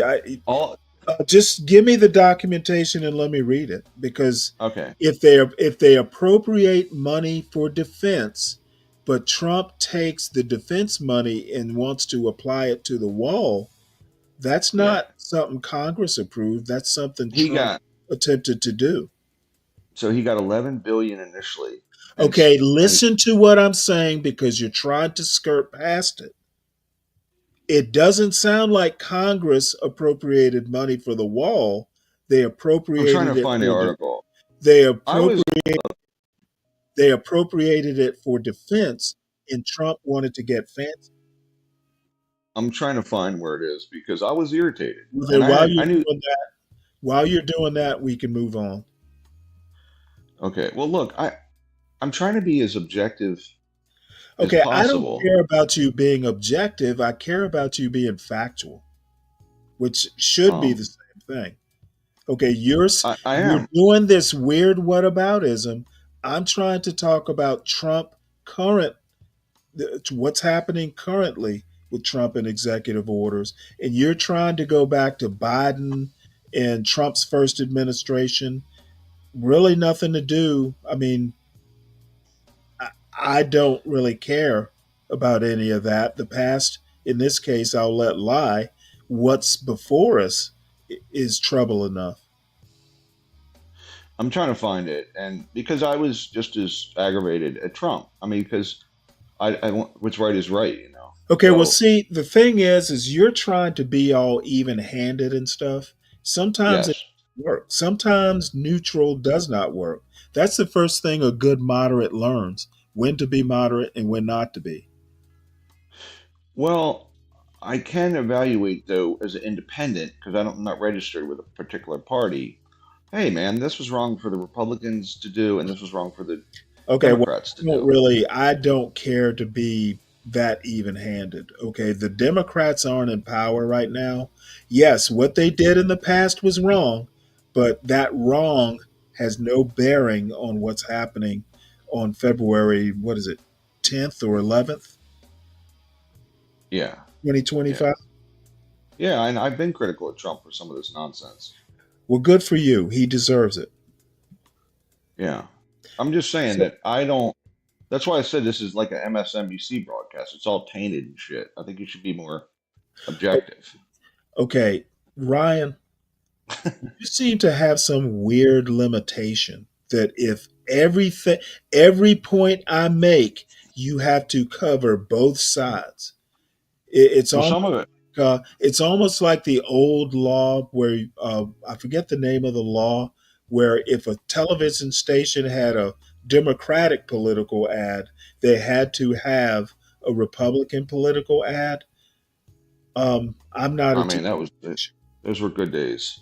I'm not a TV station. I will address the administration that is currently wielding power and not care about the past administration, whatever wrongs they did. I don't need. Um, I don't have to have. I don't have to be even-handed in my criticism of Trump. Here's a little snippet. Can I give you that? Why don't you put it in the back? Well, I'm just, I don't know what this article entails. But What is it? What you is know, it with you and Be Brave? It's like 15 I have billion. to trust. I have to trust your brain and your ability to recall direct or exact quotes. I have Hold to on, let me trust put it it. on. All right, I'll put this in the back. Hold on. But there's a lot to it. It's a hell of a big article. But it talks Right, about how and he I got and all the money. again, it's irrelevant to my point. So yeah, I'll get around to it, but you know, I'm only doing it because you insist. Hold on. I'll put it in the. Can I put it in the And front chat? Abiola, let's see if you can answer a direct question. Have you ever been to the United States, What? Abiola? Oh, come on. Just he's fine. He's fine. No, no, I no, think no, he's no, a no. He's making a lot of critiques about what's going on in America, and you know what? You're outside looking in. okay. Well, And I'm actually being fair because I have a Nigerian friend, the guy who interviewed me for that Reconstruction uh, uh, uh, Reconstruction thing, critique or whatever, the history interview. I have been on him, and finally he listens. But I was on him for years because he was a big Trump fan and he's a big fan of American politics, and he would come out and make pronouncements about American culture and American politics, and I would shit on him. I'm like, what the fuck you, do you know? You literally are across an ocean outside looking in to stuff you actually don't understand. he's in Europe, by the So, way. So I didn't. well, that's even worse. They have their own they have their own problems. Why are they worried about the 70% of whatever in America? He was critiquing Be Brave, so you'd be happy. Okay, you'd be Well, happy. no, he's talking something about 70%, and I don't even understand what he's talking about. He's critiquing the absurdity of the 70% claim, as was No, I. he's not. He was. I'm not He getting was. that impression. I even said I object to. My response to him was, well, I don't know where it is. It's up here somewhere. But I basically was saying, hey man, I disagree with the 70% because it's not from data. It's just Well, some made there's up number. how can you disagree with air? There you go. It literally has the force of a puff of smoke. Well, I, You know, I he it's not probably data Be based. Brave, Brave probably came up with this whole thing on his evening puff of smoke. What I does he okay. say? He has a couple Bud Lights in a joint. He probably fucking came up with it, smoking a joint. Yeah, I tried to refute it yesterday. I needed help. No one would You know come what? up. So Refuting stuff on B Brave's channel is just emasculation. it's not. You're saying that yesterday he sucked me in the back. I That's never get all he. irritated. I was actually getting fucking irritated. Come If on, you man. talk Stop out of sticking me in the turn, back. I was trying to explain the national debt I because got he a was tearing question. me up. Does he ever put leaked in the back? No. And by the way, there was a guy that got up there the other day, and Oh, I was there. he was on a 10-minute tirade, and I'm like, are See, you shitting Brave, me? the reason Be Brave didn't put him in the back is because he probably wanted to clip it. You know, He Be Brave was doing what HB tried to do when I went on a rant against Afrodamus. He tried to turn it around and say, well, Stanley, you're acting like the N words that we complain about all the time. I'm like, yeah, okay, sure I am. Except Well, I know big words. so I will. So And I'll say this I'm much. I'll actually say this right. much. So one thing that upset me, and one thing I'll start with this. You were on a panel. You were on panel one day, and some guy got up there. This is when I first kind of knew you, met you, right? And some guy called some woman a bitch. You literally got off the panel. You said, I'm not gonna sit around and listen to this. You got off that panel, and I said, I respect that guy. He said, I don't want to be a part of this, right? And when that guy called in acting like an asshole and called Leak the bitch, I was like, you know what? That's bullshit. That pissed Was me that off. the same guy? That was the same guy, and he was just nuts, right? He was Really? out of yeah, Well, same guy. he was just way. I mean, I thought some of what he said was actually a good critique of Be Brave, but it was about a 50-50 proposition. Now, I'm going to be honest with you. I'm not a fan of Leaked. I think that But you don't call her a bitch. You don't call her a bitch. That's not. I don't. it's possible I might. No, man, that's not cool. And part of the reason, now, I didn't get off that panel just because he called her a bitch. He called her a bitch and she didn't deserve it. Well, I still don't think you speak to. You can call me an Oh, asshole, but I've called Lindy Lou a bitch. that's not. I don't think we should be doing that. It's not good. Oh, no, no, no, no. I am an equal opportunity. If you're being an asshole, I will call you an asshole. And I won't feel guilty for doing it. I just don't. I don't like doing it to women. That's all. Especially when they're Well, outnumbered. you know what? I treat women with respect. I may even defer to women a bit. But see, I'm not going to treat women like they're hothouse flowers.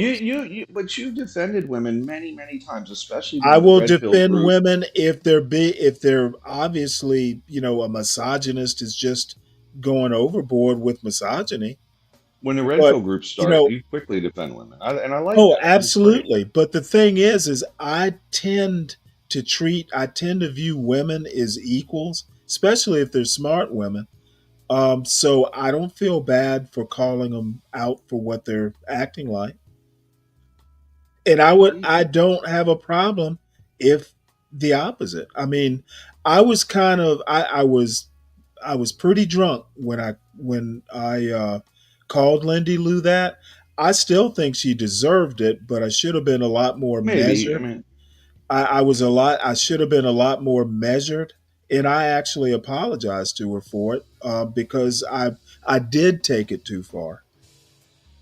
yeah, and it happens, right? Like but I do know that you do defend women quite a bit. The only thing that irritated me about this guy was that Well, and the other thing was I crazy. these days, Leaked has me blocked because I will snipe from the Yes, chat, and she also Leak is has no now. sense. She also has no sense of humor. She is about as un I don't know what to call her. She's she's unfunny. She has no sense of humor, and I don't think she's particularly bright.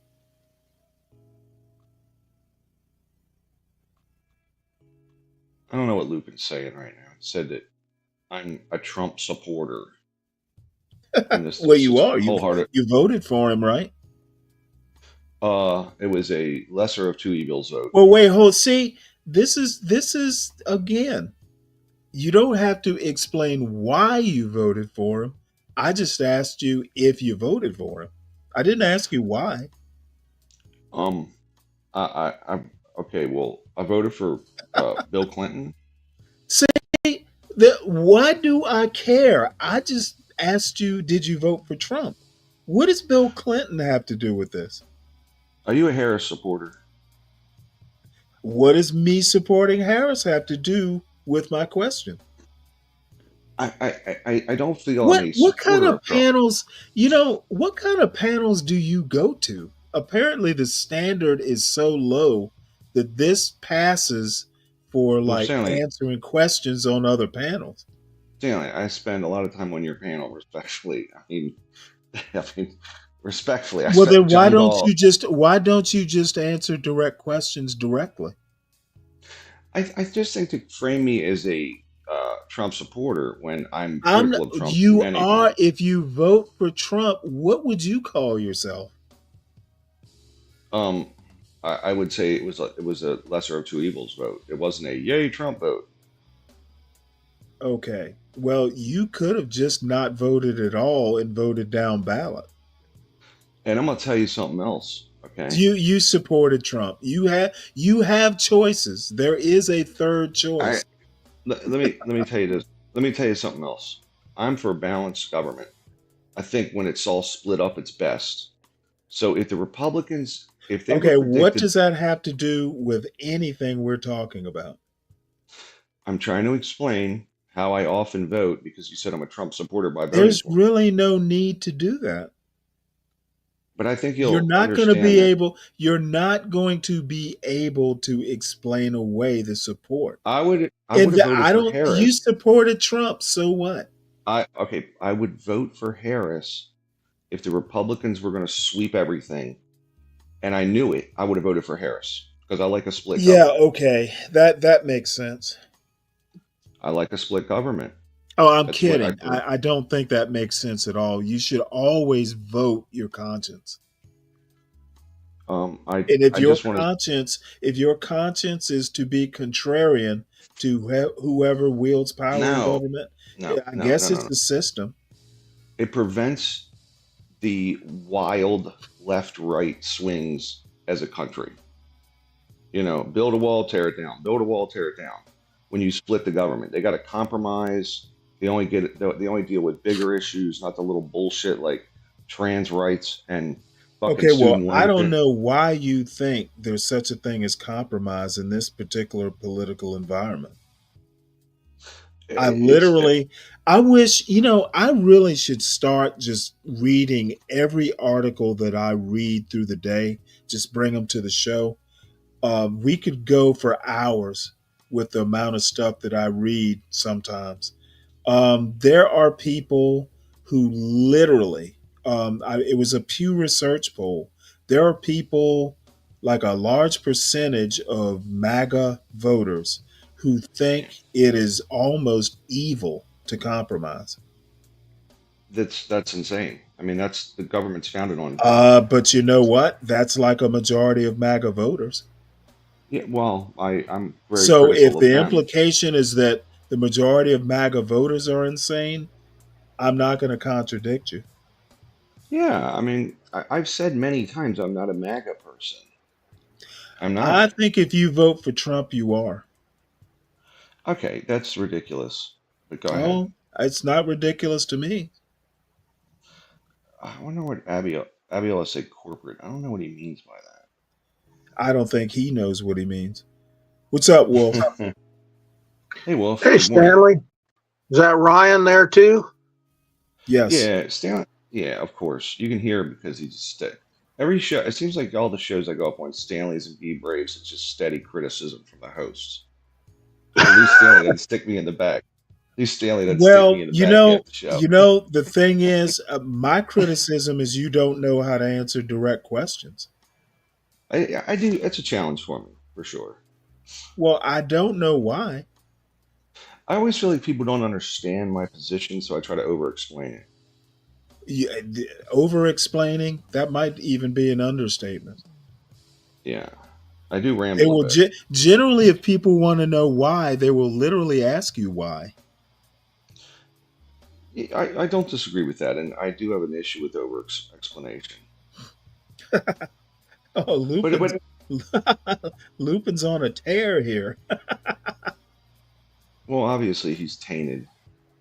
Hey, there are a couple Congress people down in Florida who are getting scared now and kind of talking anti-Trump, not to a large degree. They're mealy mouthed about it. But now that Venezuelans are under threat of having their temporary protected status removed, all of a sudden they're feeling betrayed. And same thing apparently up in Michigan, those Arab communities in Dearborn, I think it is, they're feeling betrayed because Trump wants to basically own Gaza. Oh, these people are every little group is going to get what they voted for, except it's going to be the opposite. And this is how stupid it is. I'll go on. I'll jump on you there, Stanley. This is how dumb it is. The TPS status is over in August of this year. Why didn't they just wait till No, no, no, August? no. The run for the Venezuelans, according to the news article I just read, goes to 2026, August of 2026. Yeah, okay. I thought it was 2025. Maybe you're right. So I know some of them were this year, but maybe Biden extended it before he I left. think Biden actually did. Yeah. So well, they could have just waited. Like just wait till then. The Well, no, TPS ends. Trump is the one who ended. Well, I mean, Trump promised immediate action on this sort of stuff. Well, I think politically he would have been smarter to wait and just let it expire and go, "Yup, it's over. Biden only had it till now. We have to deport everybody." Hey, Lupin, Trump thinks that we're not going to pay any money for Gaza. I think he said he expects surrounding Arab governments or something to provide money to rebuild Gaza. And I don't know. The thing is if he expects Israel to pay for it, we give them money. So maybe he's just saying, "Hey, we're not going to pay for it directly. We're going to funnel it through Israel." I think we also give Egypt aid. As a matter of fact, did you hear Trump is threatening to withhold aid? I think from Jordan and Egypt if they don't accept Palestinians. He also Well, said that Palestinians will not have the right of return. So, if they get deported, he's doing deportations from a I whole don't. I nother don't. country. I think that article was jacked up that you're reading because I think he said we put them out, we rebuild it, and they come back. It's going to be Nope. theirs. That There's nothing. I've read several articles. As a matter of fact, at first I thought it was just the people that were displaced not allowed to come back. The people yeah. that are still there, he was going to allow to stay there. Have you? But it's even worse than that. Apparently, he wants them all out. I listened Yeah. to him talk. I listened to him talk yesterday, and he was saying that the good people he wants to come back, meaning that Hamas he wants gone. I don't know how you're going to determine who is who, but The problem is with this whole thing is, Well, the problem is, Hamas. is he's not. I don't think he's going to get what he wants with Gaza. I'm That's too wondering if he's tall. even That's too serious tall about. and too tall. Well, he says he is. I've read I think he another. might be just floating crap just to screw with people. Keep getting that feeling about a lot of this stuff. Buying Canada, he's not serious about that. Oh, he's Well, not. the Canadians think he's serious. But I see, do think this he's is serious this about is one of Greenland. the criticisms I have of MAGA. No one seems to know whether he's kidding or not. And MAGA people are so inclined to go, "Oh, Trump has a great sense of humor." I think that leaders know when to be serious, and they chuckle when they make jokes, so people know they're making jokes. I know he's serious about Greenland, but it's that would be ridiculous for Canada. Mm-mm. He's not going to do He's that. not. He's not. He's not. He got what he wanted in Greenland. He Yeah. Yeah, got what he wanted well, in you Greenland. know what? Acting like this is an agenda that is worth enacting. Um, I think that Greenland. I think that Trump overestimates his abilities. The thing about Greenland is that was a play, and he made Nobody the. has time to second guess. I'm actually like, you know what? I don't really care whether it's a play. I don't care about any of that 4D chess stuff. If he says he's going to do it, let's see if he can do it. Well, he That's wanted. really that's really the limit of my caring or even caring to talk about it. I don't care to examine Trump's 4D chess. He says he's But going to listen, do it. He either does it or he doesn't. If he doesn't do it, I criticize. If he does do it, I'm going to go, well, gee, wow, I didn't think it could be done. well, the Europeans are guarding. They're guarding it now. That's what he wanted. He got it. Well, Greenland Okay, wants to be part of it. I don't believe the myth of Trump playing 4D chess. He did. I'm telling you, they're guarding it now Okay, against and the Chinese and Russians. I'm telling you that you go and do your sycophancy.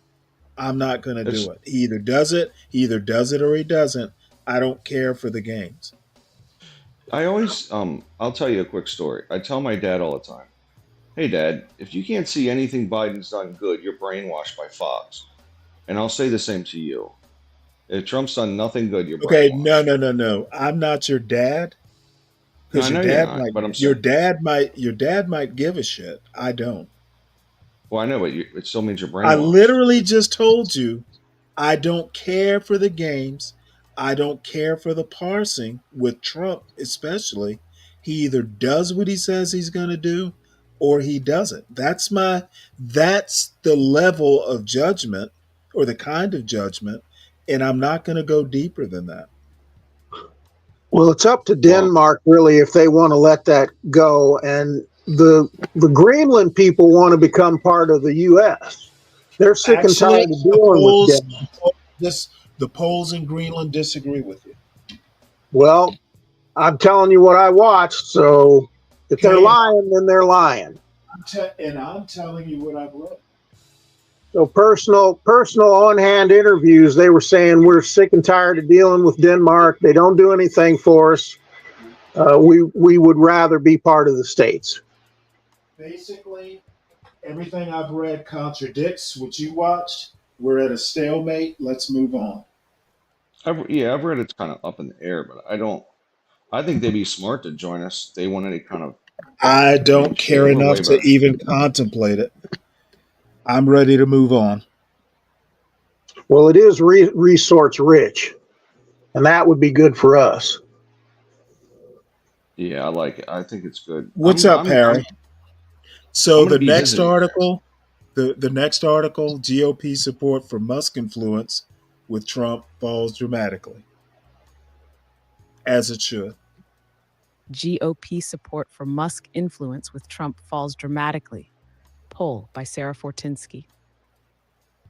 The share of Republicans who say they want tech billionaire Elon Musk to have significant influence in the Trump administration has fallen substantially in the months since President Trump was elected.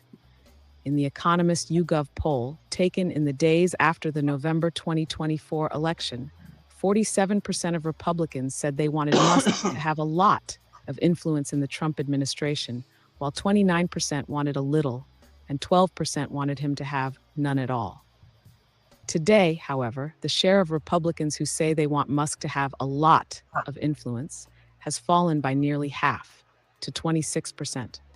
Meanwhile, 43% say they want Musk to have a little influence, and 17% say they want him to have none at all, according to the latest poll from The Economist YouGov released Wednesday.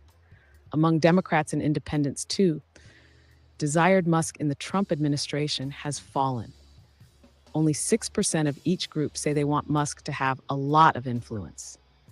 In November, 15% of Democrats and 26% of independents said they wanted Trump to have a lot of influence in the administration. Overall, 13% of Americans want Musk to have a lot of influence on the Trump administration, while 25% say they want a little influence, and 46% say they want none at all. In November, 34% of Americans wanted Musk to have a lot of influence, 22% wanted him to have a little influence, and 30% said none at all. The numbers come as more than half, 51%, of Americans perceive Musk to have a lot of influence on the Trump administration, according to the February poll. That includes 78% of Democrats, 41% of independents, and 35% of Republicans.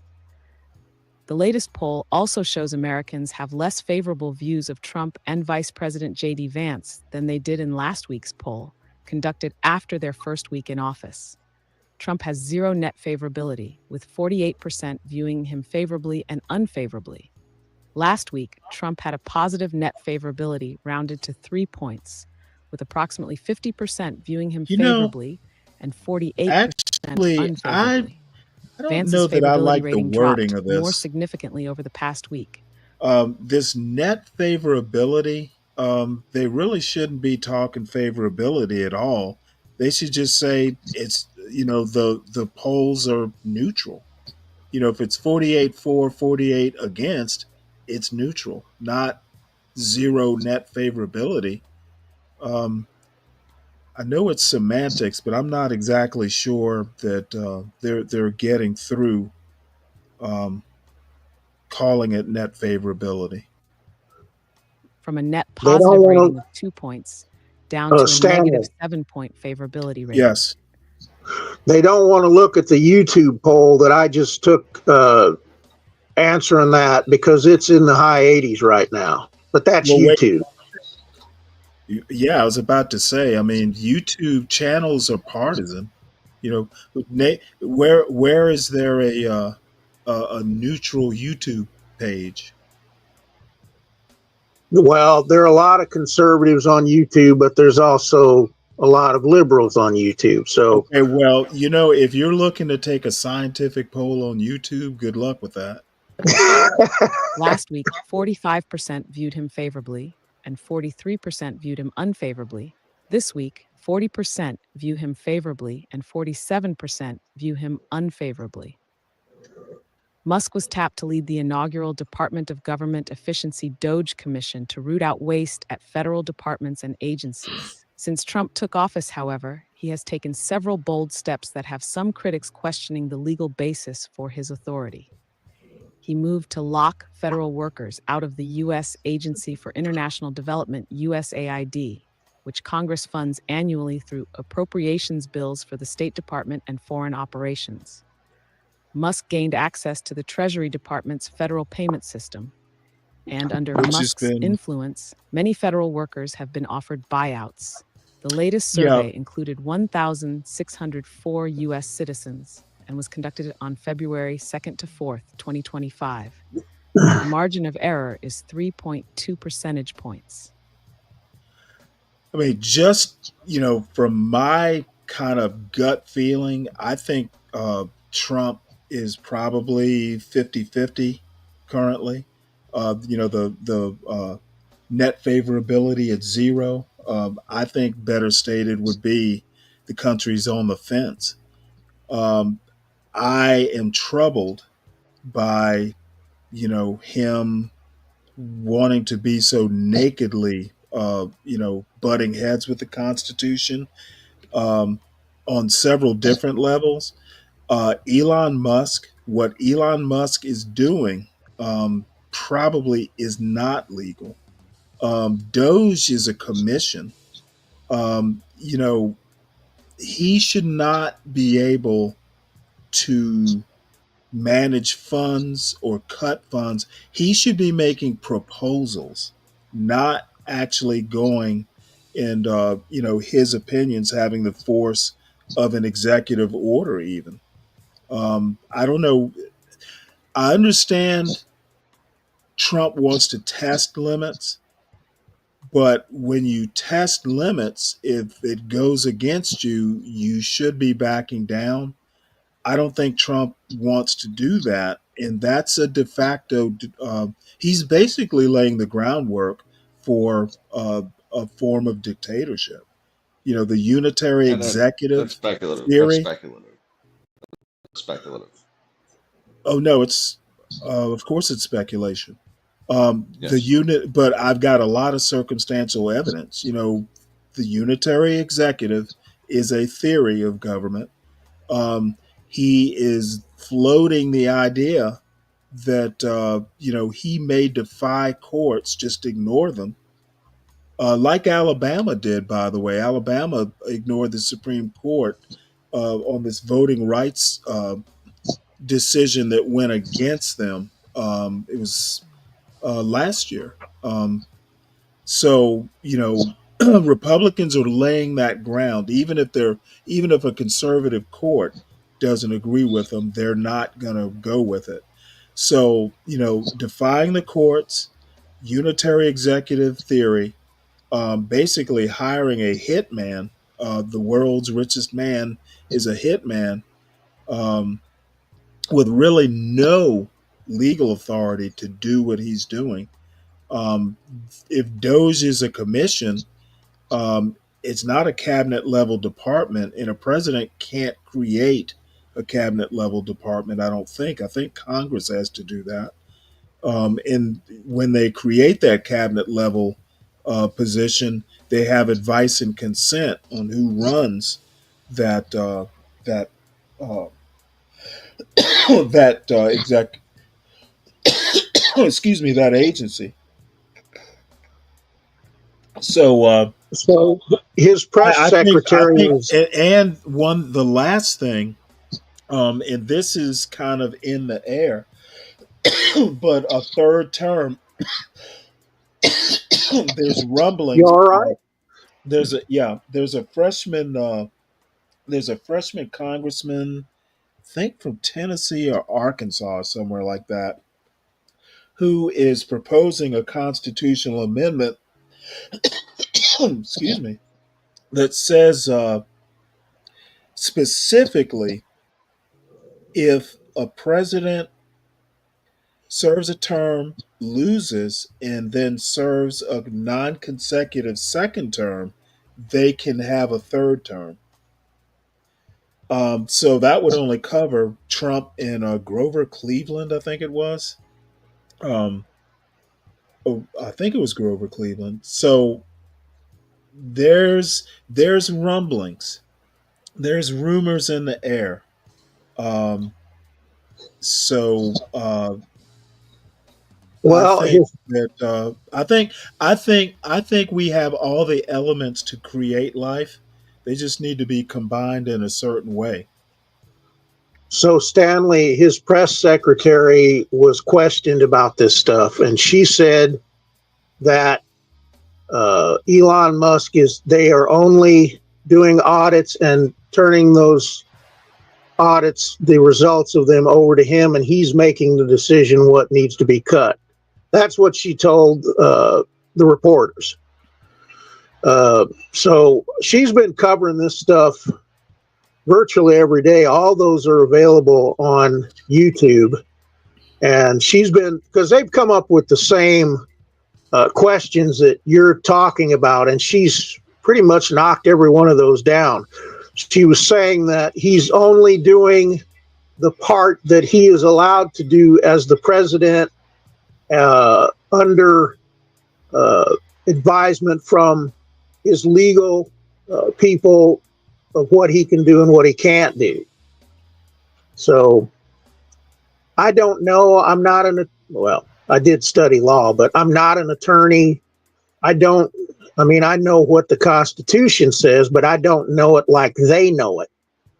So Okay, well, you'll forgive me if I don't have your level of confidence in the veracity of his press secretary and their ultimate ends. well, I give you have your opinion on it. I'm just telling you what I've watched and Okay, what she said well, to press. let me put it to you this way.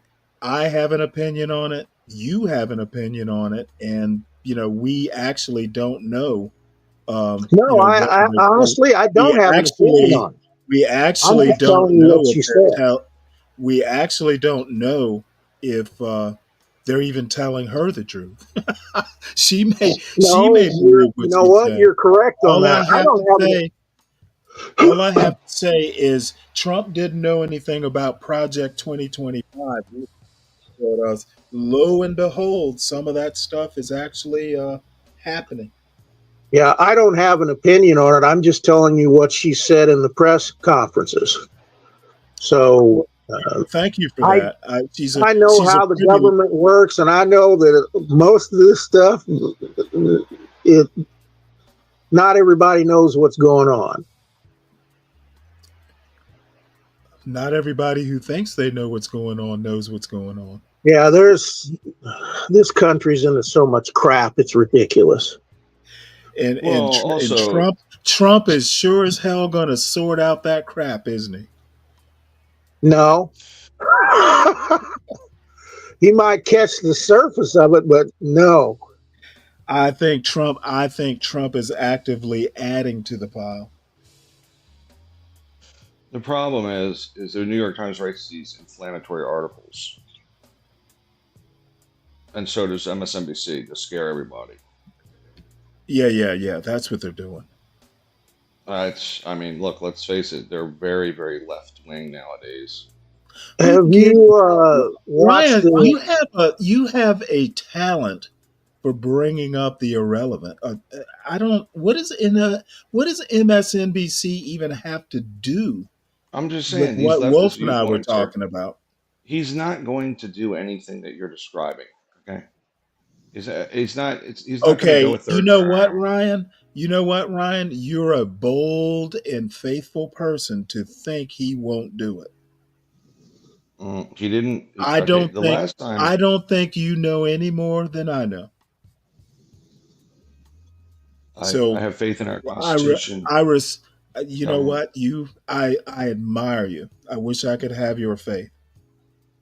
Yeah, and I don't know what Congress isn't doing anything either. They're just sitting around. I'm like, why is he writing all these Well, dumb executive orders? that's actually the amazing part that I think Congress is going to be the hero in this. I I don't mean, I know. don't know if You they're know, scared or.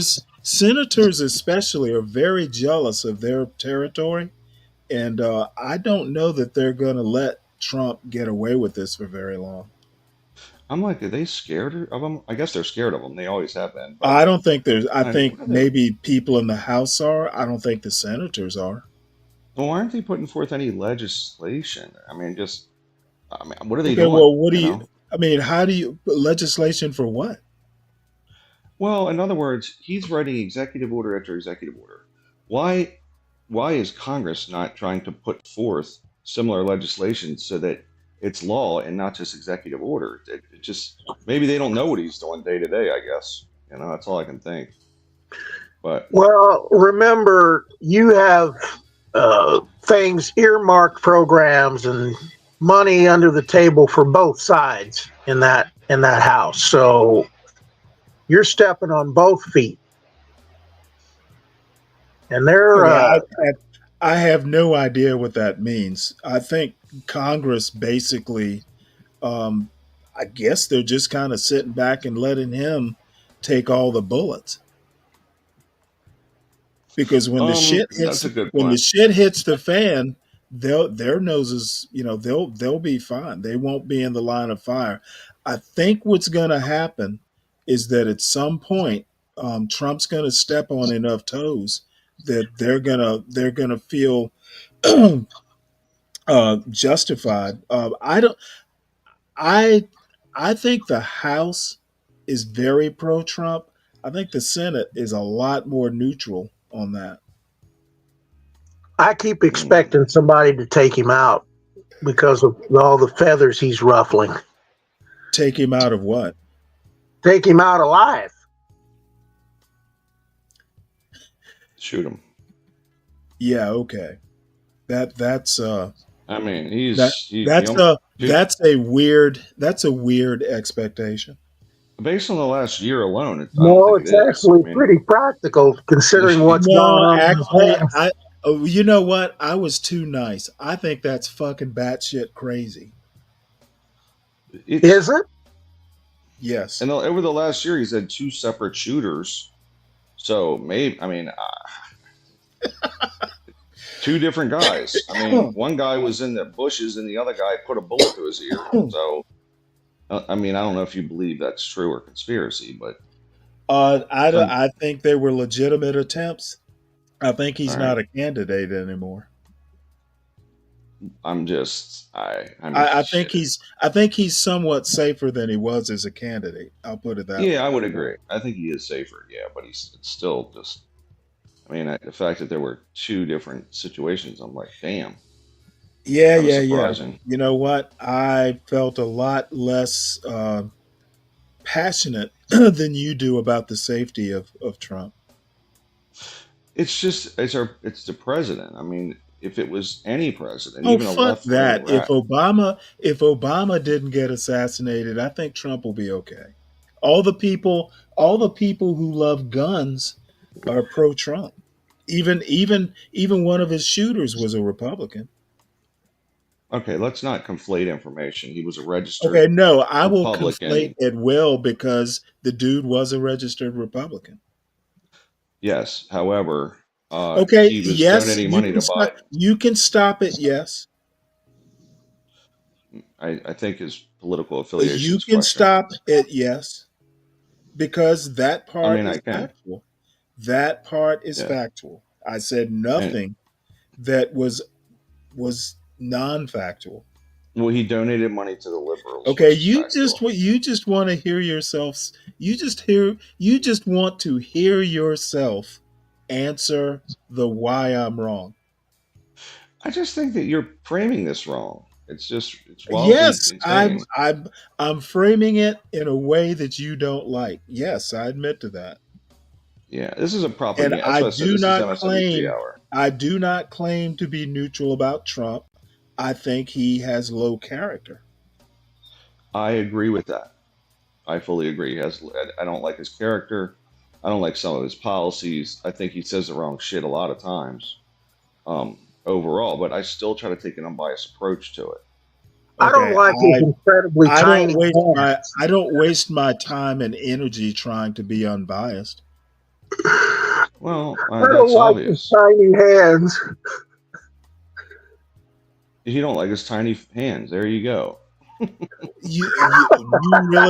You really think I give a shit about his hands? I don't care whether you do or not. They're creepy looking. Yeah, well, you Yeah, know it's what? kind of I weird. understand that you guys want to know every detail. You need to know every detail about Hey, your. come on, Stanley, get real. It's no. I think Hey, are you a Trump voter? I didn't bring up his creepy hands. Um, are you okay? You a Trump voter, Kim? What? You a Trump? Am Are I you a what? Trump voter? Are you a Trump supporter? You like Trump or are you against Trump? Or are you I don't like him. neutral? I Okay. don't like him, but I like him better than the other choice. There you go. Okay, so you're pretty. I get you. I'm right there, buddy. Don't you remember when I said I wished to the Lord that there was a third party that was viable? That's right. You did say that, and I totally agree with you there. Totally agree. Okay, J Dub. I think it suits this channel's narrative to pretend that I'm mad that Trump won. Uh, I think that Trump won. Now I think Trump has to govern. And as I've said many times, I hope he governs well. I just don't think he's capable of it. And I think we're seeing that now. I don't call what he's doing governing. A the way the government is set up, three branches are needed to actually govern well, and he wants to take all the glory for himself. So I don't call what he's doing. I don't call what he's doing governing. I call what he's doing dictating.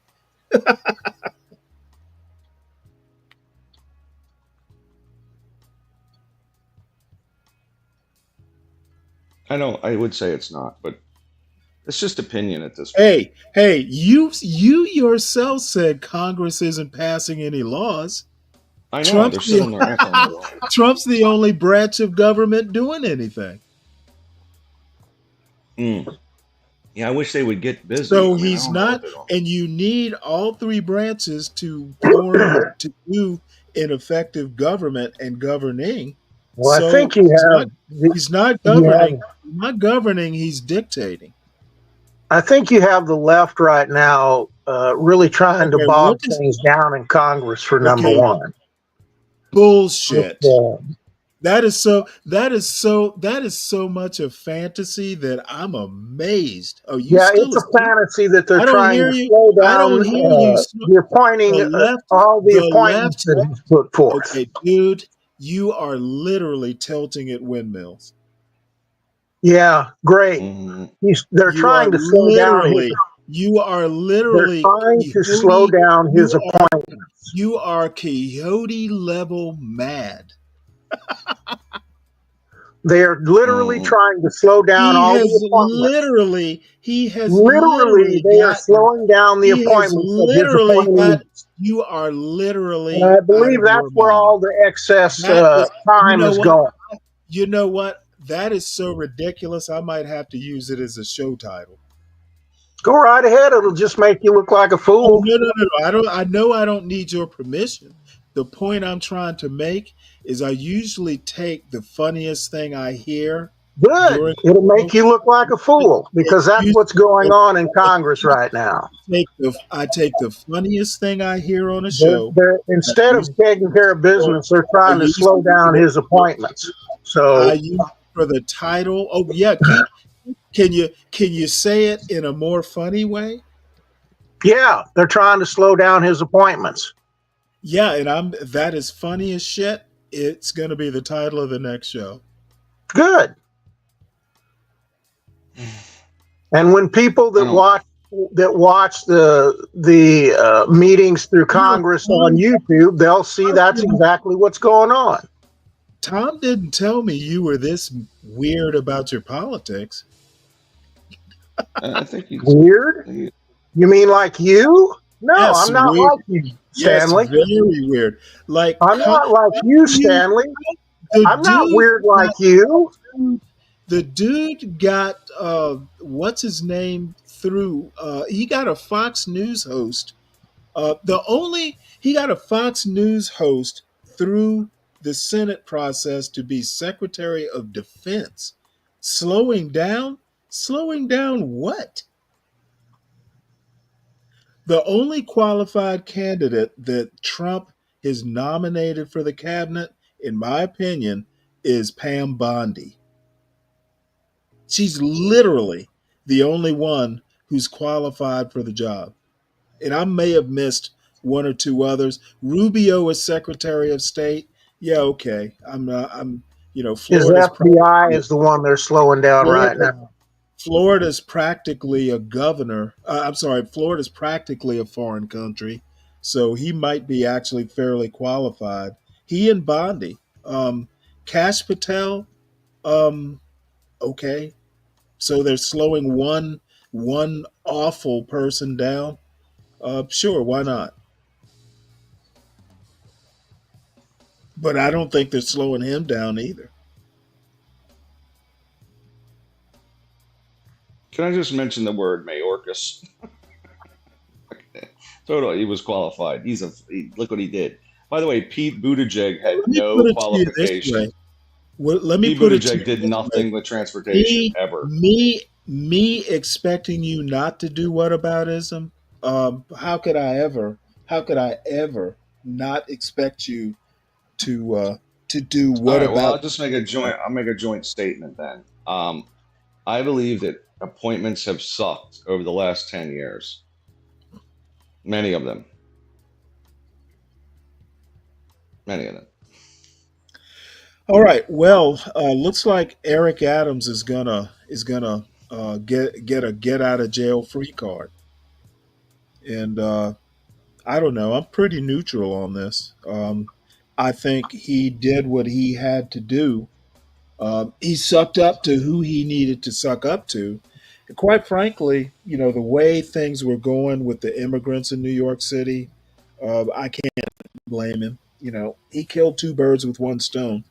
he's going to get the immigration stuff under control and he's going to get out of jail free. So I can't blame a man for being that skillful politically. And I think Trump has a friend for life, and I actually think Trump is probably going to be a big help in getting Adams a second term as mayor. I don't think Adams, without Trump's help, would even win. It seems he's pretty unpopular right now, but I think Trump Eric could. Adams. Yeah, I think Trump could be a valuable ally. Yeah, I maybe. I don't know. Well, I I don't mean, if know. I Trump think. if Trump gets this, I mean, Justice Department directs prosecutors to drop federal corruption case. You don't expend or you don't give that kind of political favor without something in return. The only way Yeah. Adams can be of benefit to Trump is to be reelected. And having a mayor of New York City who's going to be functionally Republican, um, I I I liked think Adams that's when he I got think that's a elected. match. I think that's going to be a marriage made in heaven. I think Adams is solid with or without Trump. He went after Biden No, for the. no, he's not going to be solid with Democrats. Well, of course he's not, Stanley, but I'm Right. saying So he called therefore, out he called out hold on, Ryan, Biden. Ryan. You're Okay. if New York is a Democratic city and the hmm Democratic mayor goes after Biden, that's not going to make him real popular with his constituency. Sucking I, up to Trump to get out of jail is not going to make him popular with Democrats, his yeah, exactly. I constituency. don't care about I think Democrats. He what had the happens, balls I I to think don't call what care out about New Biden. York.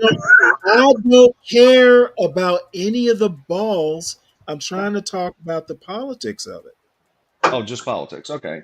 Politically, it is But why do I questionable. care Yes. about his balls? I'm not. All right, Stanley. Come on. You know what I'm saying.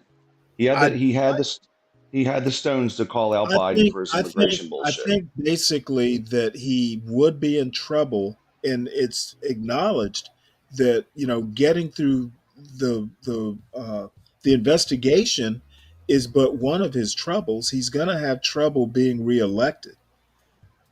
I think having Trump and whatever base of Republicans that Trump has there. I think between Republicans voting for Adams because of Trump and whatever Democrats that are pro uh, Adams, no matter what, he stands a better chance with Trump as kind of a mentor. If Trump, and I can't imagine Trump would grant this kind of political favor without having Adams run for mayor and backing Adams for mayor. Having a mayor of New York City in a Democratic state would be a huge win, a huge boon for Trump. Hmm. Yeah, it sounds like a bit of I'm a not, buy off. I'm with you. I guess we could listen to this if it works. Oh wait, it's not what I thought it was. So anyway, I'm not going to read it. I don't think there's an AI reader, and I hate the browser's AI reader. So I think this pretty much says it all.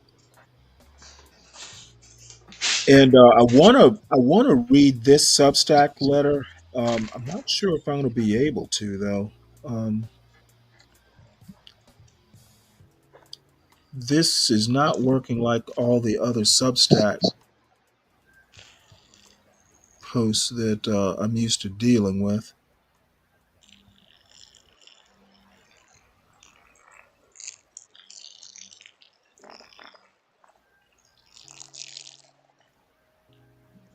Someone slurping in a straw. What the heck is that noise? I don't know. By the way, Trump is also going after paper straws. That's another. I don't know if there's an executive order he's going to do for it or just what, but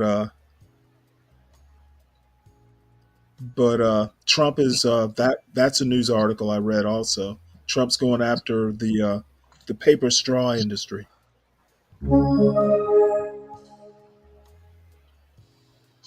Avenging Mar-a-Lago. Trump ousts archivist in Okay. retribution for. This is a Substack letter by someone I actually didn't know about until very recently. Alexis Coe is a historian, and she is writing about the National Archivist. You remember the archivist who figured in the documents case uh, that Trump had? Basically, he took those classified documents, the Archives, the archivist noticed, and went through the process of having him return the documents, and the FBI wound up getting involved. It wound up in court, in Florida. Well, that national archivist no longer has a job because Trump fired her. So, he's cleaning house of his enemies, and this poor woman is is is Trump's Yep. latest revenge, best served cold victim. Can't blame him. By Alexis. Uh, I why knew would that you was say coming. we can't? Why would you say? Why would you say we can't blame him? What justification would Trump have? Just out of curiosity. I'm I pretty don't know. much What justification do you think he'd have? Oh, I'm not a Trump fan. You're the I'm not Trump either. you're, you're the Trump whisperer. You voted for him, didn't you? I am not a Trump whisperer, and why do you keep making stuff up? Oh, because it's fun. Well, I guess it is fun You for said, you. Not you everybody said likes your fun. you said you can't blame him. Um, You I do. can't. I do blame him. Oh, why can't I?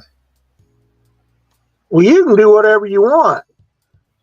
I I'm think saying I think if somebody Trump. screws with you, you screw with them back. I don't see any problem with that. Well, I don't think she was screwing with him. I think she was holding him accountable. Is holding someone accountable for the classified documents he provably took. How is that screwing with him? How is it not?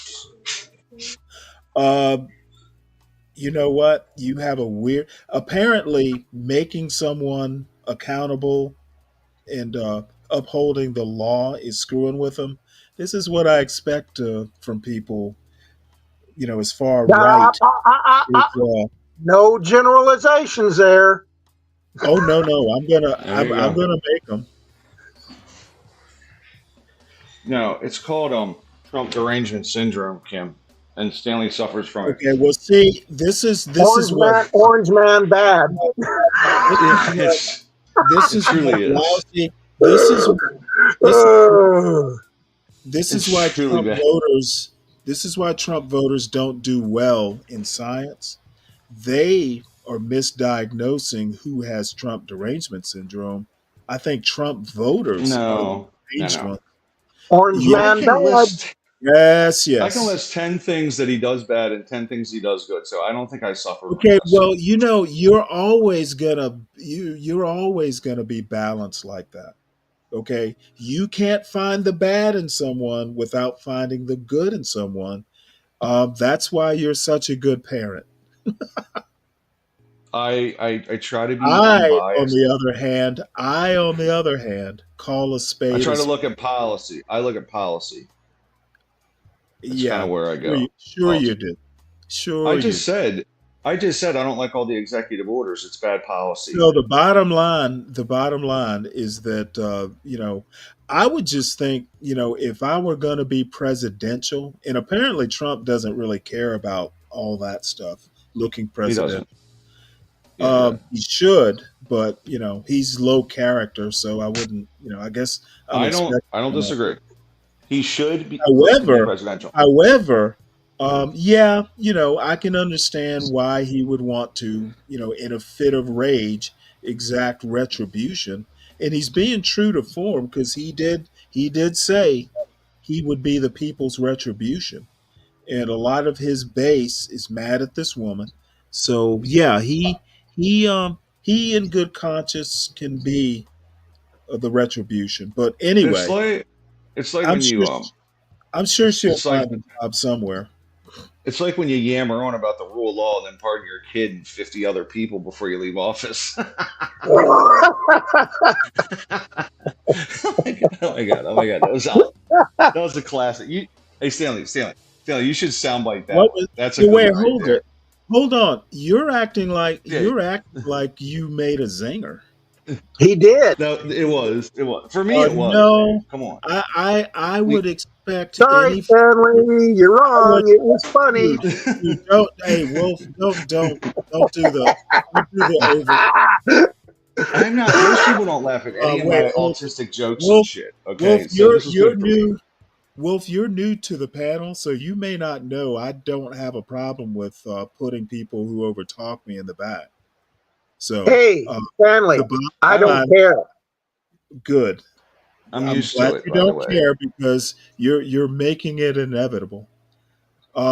I You I would know what? You don't need to worry about it. I'm gone. take it easy. I No, would think stay. that Don't any leave. Don't leave. father, I would think that any father would do something like that for his son, whether you approve of it or not. It's what fathers do. So it's not the zinger you think it is. My problem is he lied about it. Okay, he bold faced lied a He hundred probably times. he probably didn't intend to do it, but when you're basically in the crosshairs of MAGA, and the father's not going to be in power to protect his son. Yeah, I can understand why he did it. I listen. I literally. It's amazing that this. It's amazing that it's always different with Democrats. It's like they literally squirm on this shit. He said he wasn't going to do it. He. By the way, his brother wasn't up for issues, but he pardoned him. He pardoned his entire family. I mean, I think that was ridiculous. Yeah, well, you know what? I'm sure you think it's ridiculous, and that's You that. can't see the moral issues with Hey, that. You you can't see really the want to keep moral. on? You really want to keep on with this, don't you? No, No, just I tell don't. me. No, I just don't see this. I don't see this as a moral issue. As a matter of fact, it would be a moral issue if he And didn't. therein lies the problem. A motherfucker, don't interrupt me. This is getting ridiculous. no. It would be. Come on. Because It would. I don't agree with you, It it's would interrupting you and literally. it's ridiculous. It would literally be a moral issue if a father didn't protect his son. Okay, well, I just after he says he's not going to do it 100 times and does it, it's just over Okay, the top. listen to what I just said. I heard what you said. What I'm saying is it's not a moral issue to pardon his son. It's a moral issue if he doesn't pardon his son. So I understand your point. You think he was lying. I would say that, maybe at the time he didn't intend on pardoning him, but, he changed his mind when he saw the rabid mob led by Jim Comer.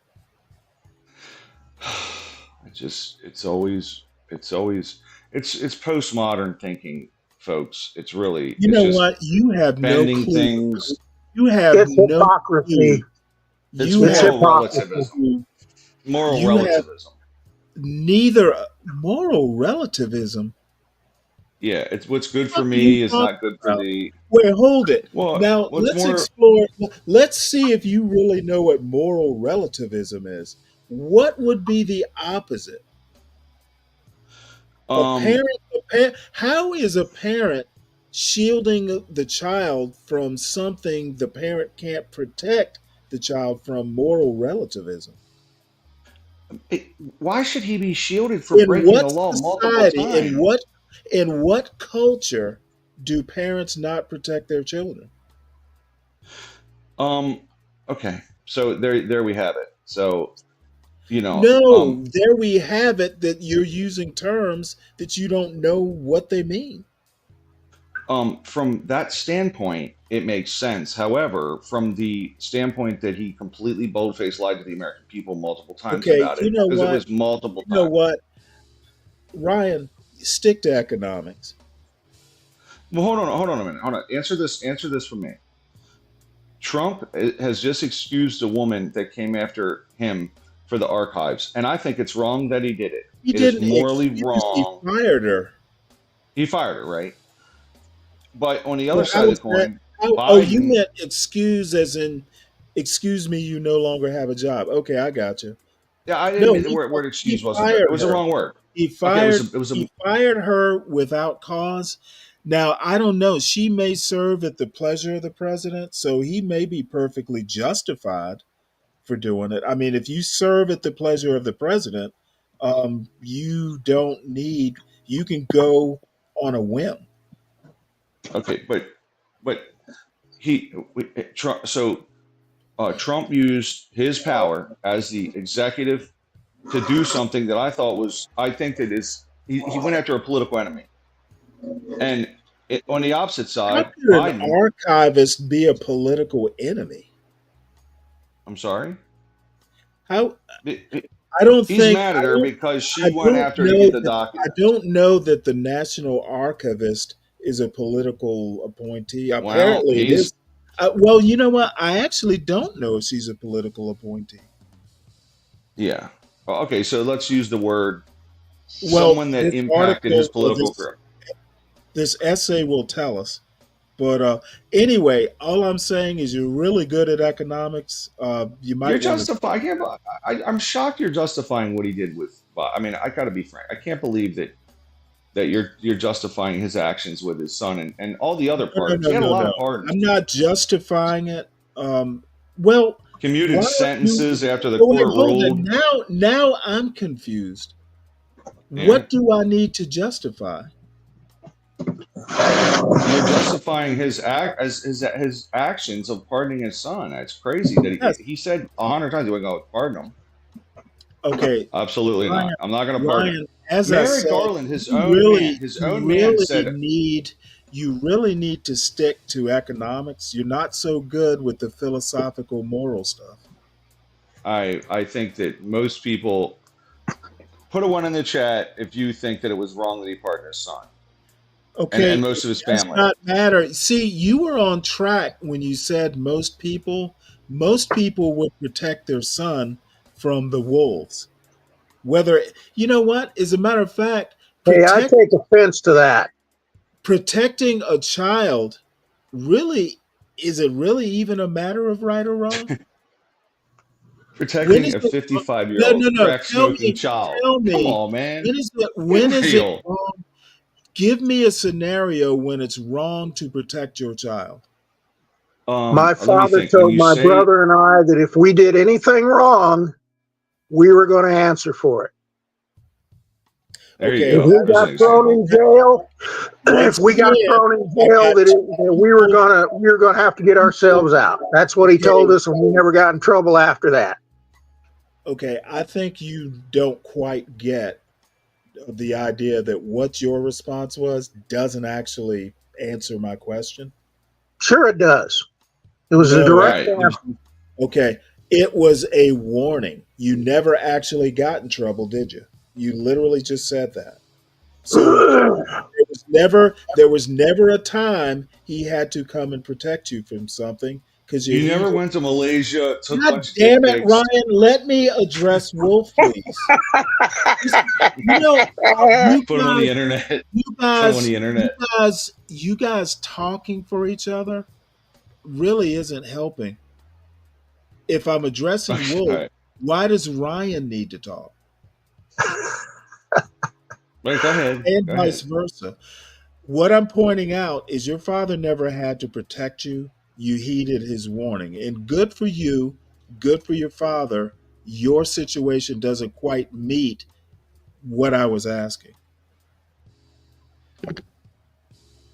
When I'm But he name also, me, telling you but right he also, now that if name we me, got caught the name way me, his son did, he name would not have me saved us. a time. You know what? I guess I'm going to just go ahead and let y'all talk.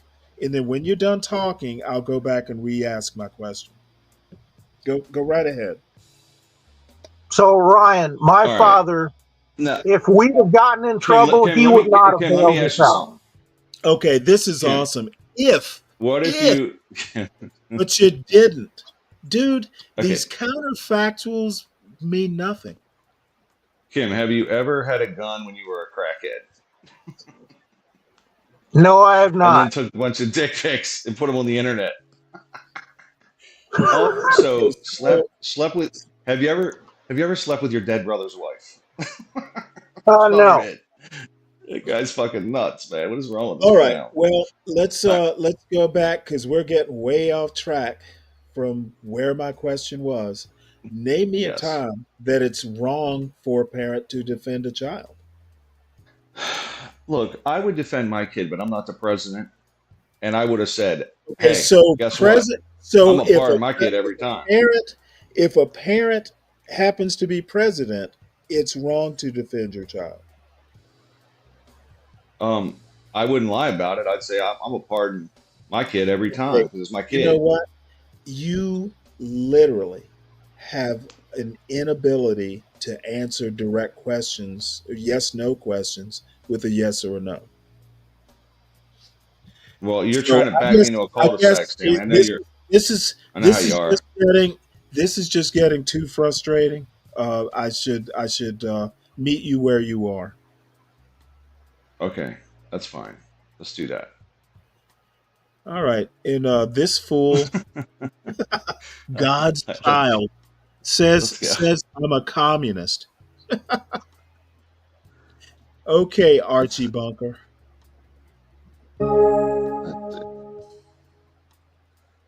Avenging Mar-a-Lago. Trump ousts archivist in retribution for documents probe. By Alexis Coe. Study Marry Kill is my love letter to American history. In this newsletter, I exhume overlooked figures, Why did dissect you have presidential legacies, red? perform historical exorcisms, and draw blood-red lines between yesteryear's political skullduggery and today's circus. My mission: to wage a relentless campaign against historical amnesia, Oh, let's see. serving up America's story as a complex cocktail of bitter truths, hard-won triumphs, and all the messy contradictions, and biblical as it is symbolic, caps years of Trump's acerbic crusade against the Nashcomance probe. In Avenging Mar-a-Lago, I should averse have to never. Substack? Embrace fiscal directness on Venmo or Zelle. Avenging Mar-a-Lago, Trump ousts chief archivist in retribution for documents probe. In a calculated act of political vengeance draped in the guise of executive privilege, President Donald Trump has excised Dr. Colleen Shogan from her role as the nation's chief archivist. This maneuver, as surgical as it is symbolic, caps years of Trump's acerbic crusade against the National Archives and Records Administration, NARA, an institution whose cardinal sin was its pivotal role in the Justice Department's probe and subsequent prosecution over classified documents ensconced at Mar-a-Lago. Shogun, thrust into this maelstrom of competing interests, found herself navigating a labyrinth of political machinations that would have confounded Daedalus himself. Late last month, I wrote about Democratic Senator Kirsten Gillibrand's quixotic quest to compel Shogun to certify the Equal Rights Amendment, a task that appeared beyond her constitutional purview. This dismissal casts a harsh light on the precarious balance archivists must strike between safeguarding the annals of history and weathering the tempestuous seas of contemporary politics. It's a high-stakes performance on a tightrope strung across the chasm of partisan rancor, where a single misstep could plunge centuries of records into the maw of political expedience. The tremors of this decision will reverberate far beyond Nara's marbled halls, serving as a stark admonition of the rapidly eroding boundary between political authority and historical integrity. See you soonish. In the meantime, you can find me on SD, Instagram, Blue Sky, and Twitter. Uh, I don't know. I should look into it to find out if she's a political appointee or not. But I My don't know that I question can. is, why would you want those records anyway? Why would you need to take them home instead of just studying them where they were? Well, my impression is that there were kind of like, I guess, mementos of power, because part of the trial was him sitting down with reporters and bragging about, I think it was him and Putin, something or another. It was something that he whipped out those classified documents and started bragging about, something, some decision he had to make or something like that. Bottom line, and I've worked in that world at a way, way lower level, but um, taking classified documents, and again, I was, in the military way, way below presidential level. Uh, but I can tell you stories. Working with classified documents is just a stressful job sometimes. However, at his level, they just asked him to return the things. Hey, can you give them back? And he refused to do it. And that's why it became such a big deal. They wanted their classified documents back. It just And doesn't make sense to me he, why you want to he, keep. Trump basically wants to run the country like he runs his private corporation. His word is law in his own company, and he wants to run the country like it's his personal corporation. The president, I'm president, I can do whatever I want. It just doesn't work that way. And I know he thinks it's going to be a force of will thing, but he's not going to win. History will probably work against him. He's 78, and John brags about how vigorous he is. I'm sure he is vigorous, and he will be vigorous until he's not. I know how that works. And the bottom line, if he were You're really Superman until you're in the hospital. right, if he were really actually like a good leader, he would be grooming JD Vance as a successor. And I don't think Trump is that kind of person. No, he's not.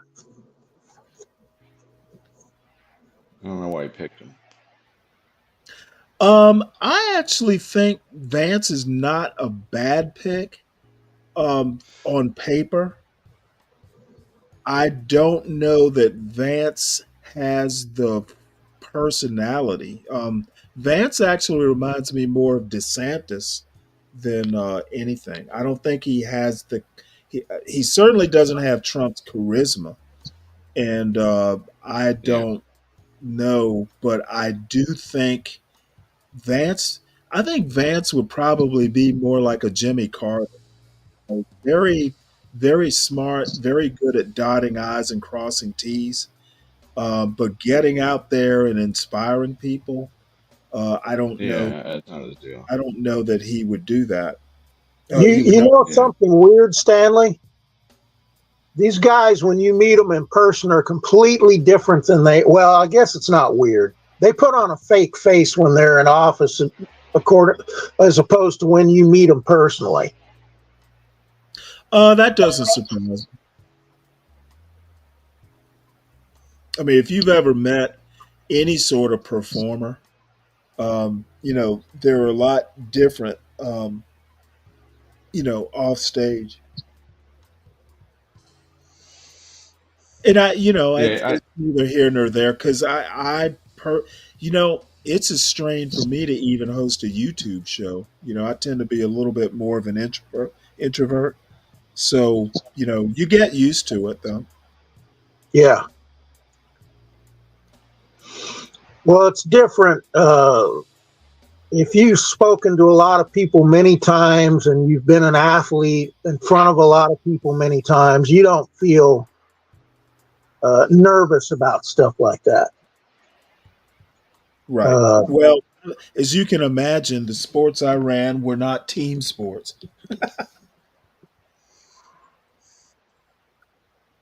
I don't know what sports you did.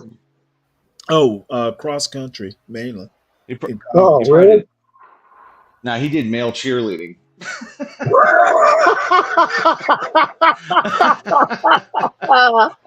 Only, And only, only I'm just Trump kidding, Stanley. voters. I'm just Only kidding, Trump Stanley. voters would think that was Yeah, funny. I'm just When I I'm just went to kidding. an I'm just all kidding. boys, I went to an all boys Catholic military school. We didn't have cheerleaders. Well, the girls' school were our cheerleaders. where'd There But you you we go go. to did school? a place called Benedictine Military School in Savannah. Mm. There's a lot of Yeah, military schools over there. Stanley's highbrow, man. He's not He's Uh, high. well, it was Stanley's a a high class Catholic gentleman. military school. I don't know how. Maybe it was some He onward doesn't Christian. mix with us northern trash. Well, they were training us for the Crusaders.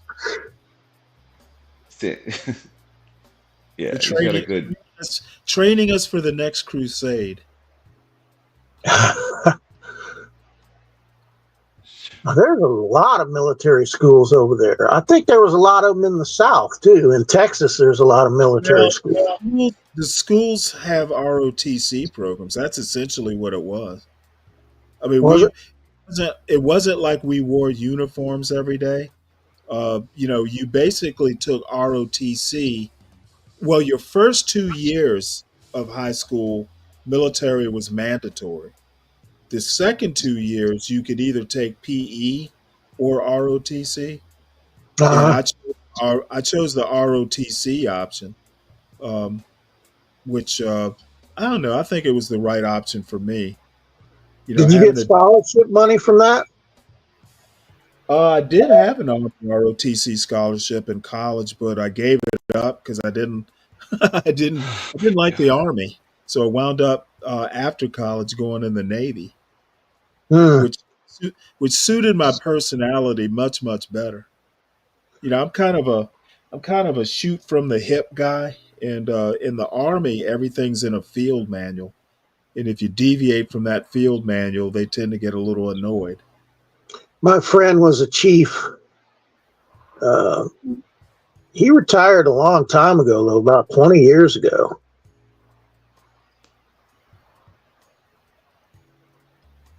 And he was stationed here for quite a while.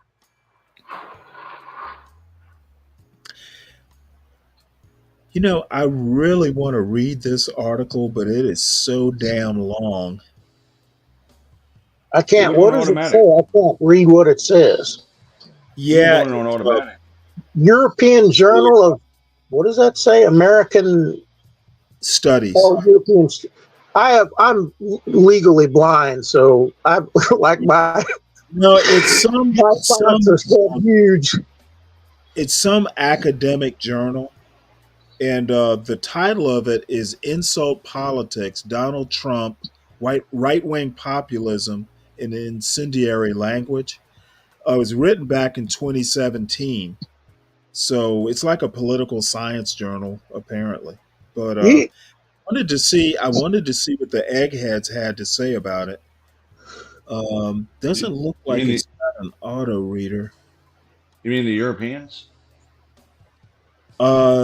Let's see, who is it? It was Oscar Winberg. Let's see if I can figure out. European Journal of America, oh, American Studies. So that's Yeah, European studying American. yeah, We culture. study we study Probably. them. That's okay. We study Yeah, Asians. We study. I want to yeah. know if Well, I did with history. Yeah. I wanted to know if the guy who wrote it was a was an American. You know, the funny thing about Trump is that he was a Democrat until he decided to run for office. Why is that Yeah. funny? I think it's kind of amusing that you just, actually, Arnold did the same thing out here. Oh boy, you want to talk about a jerk. Well, I don't think he would have been any more likable as a Democrat. Oh, he was friends with all the people that hate him now, I think that supposedly, basically being allegedly. a Republican would probably be better for his personality. He probably thought all the Democrats were pussies. I don't know. I know he was buddies with a lot of them, or was supposed to be buddies, and then the minute he ran as a Republican, they all hated his I guts. can tell you right now, probably the reason, especially the New York Democrats, uh, it's a thing that the whole Trump family they were basically not accepted in high society. They were kind of like, Trump is just kind of crass. And I know Ivanka, for instance, was kind of, verklempt that, she wanted to be a society woman and was just because of her father, just never really accepted. And that's, she is noticeably absent from this administration. And I suspect she just finally said, fuck this, I'm not doing it. And I want to get as far away from, this politics stuff as I can. As a matter Well, of it's, fact, quite frankly, all his kids are noticeably absent. They don't seem to me, maybe I'm just not noticing, they don't seem to be as visible as they you're were. not noticing. His two sons are very active, very active. I haven't seen them in the news or I haven't seen them in the news or anything. They're all over YouTube, all in interviews. Oh, Um, well, in that case, never mind. especially Trump. In fact, it showed both of them on the video I watched a couple of days ago. I thought he was going to be running for an office or something, and he just didn't do it. He just backed his father. Yeah, they'll get Um, shot now. Believe me. They're I don't think either of them have the kind of personality that would make them successful in politics. I don't know. Maybe not. Maybe so. Who knows? You don't know until you do it. Really. I think that's such a stressful position to be in politics. It's just not for me.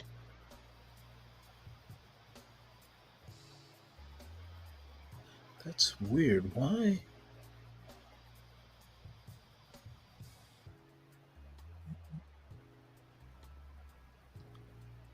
All right, let's view the original. I'm trying to. This format is really weird.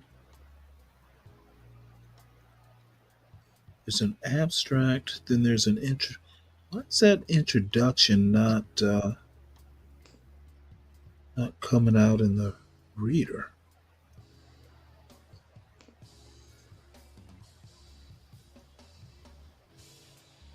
For some reason, this first introduction is being truncated.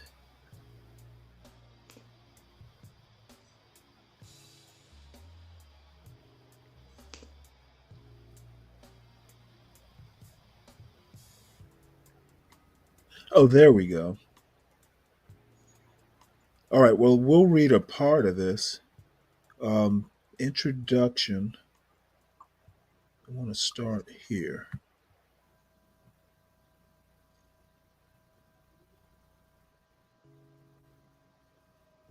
Does that say 2016?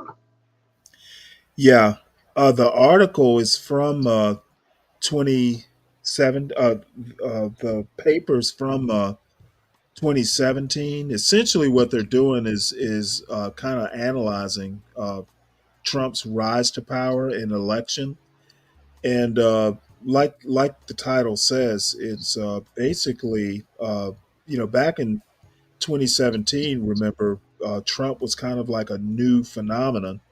So it's Donald Trump, right wing populism, and incendiary. Was it incendiary what?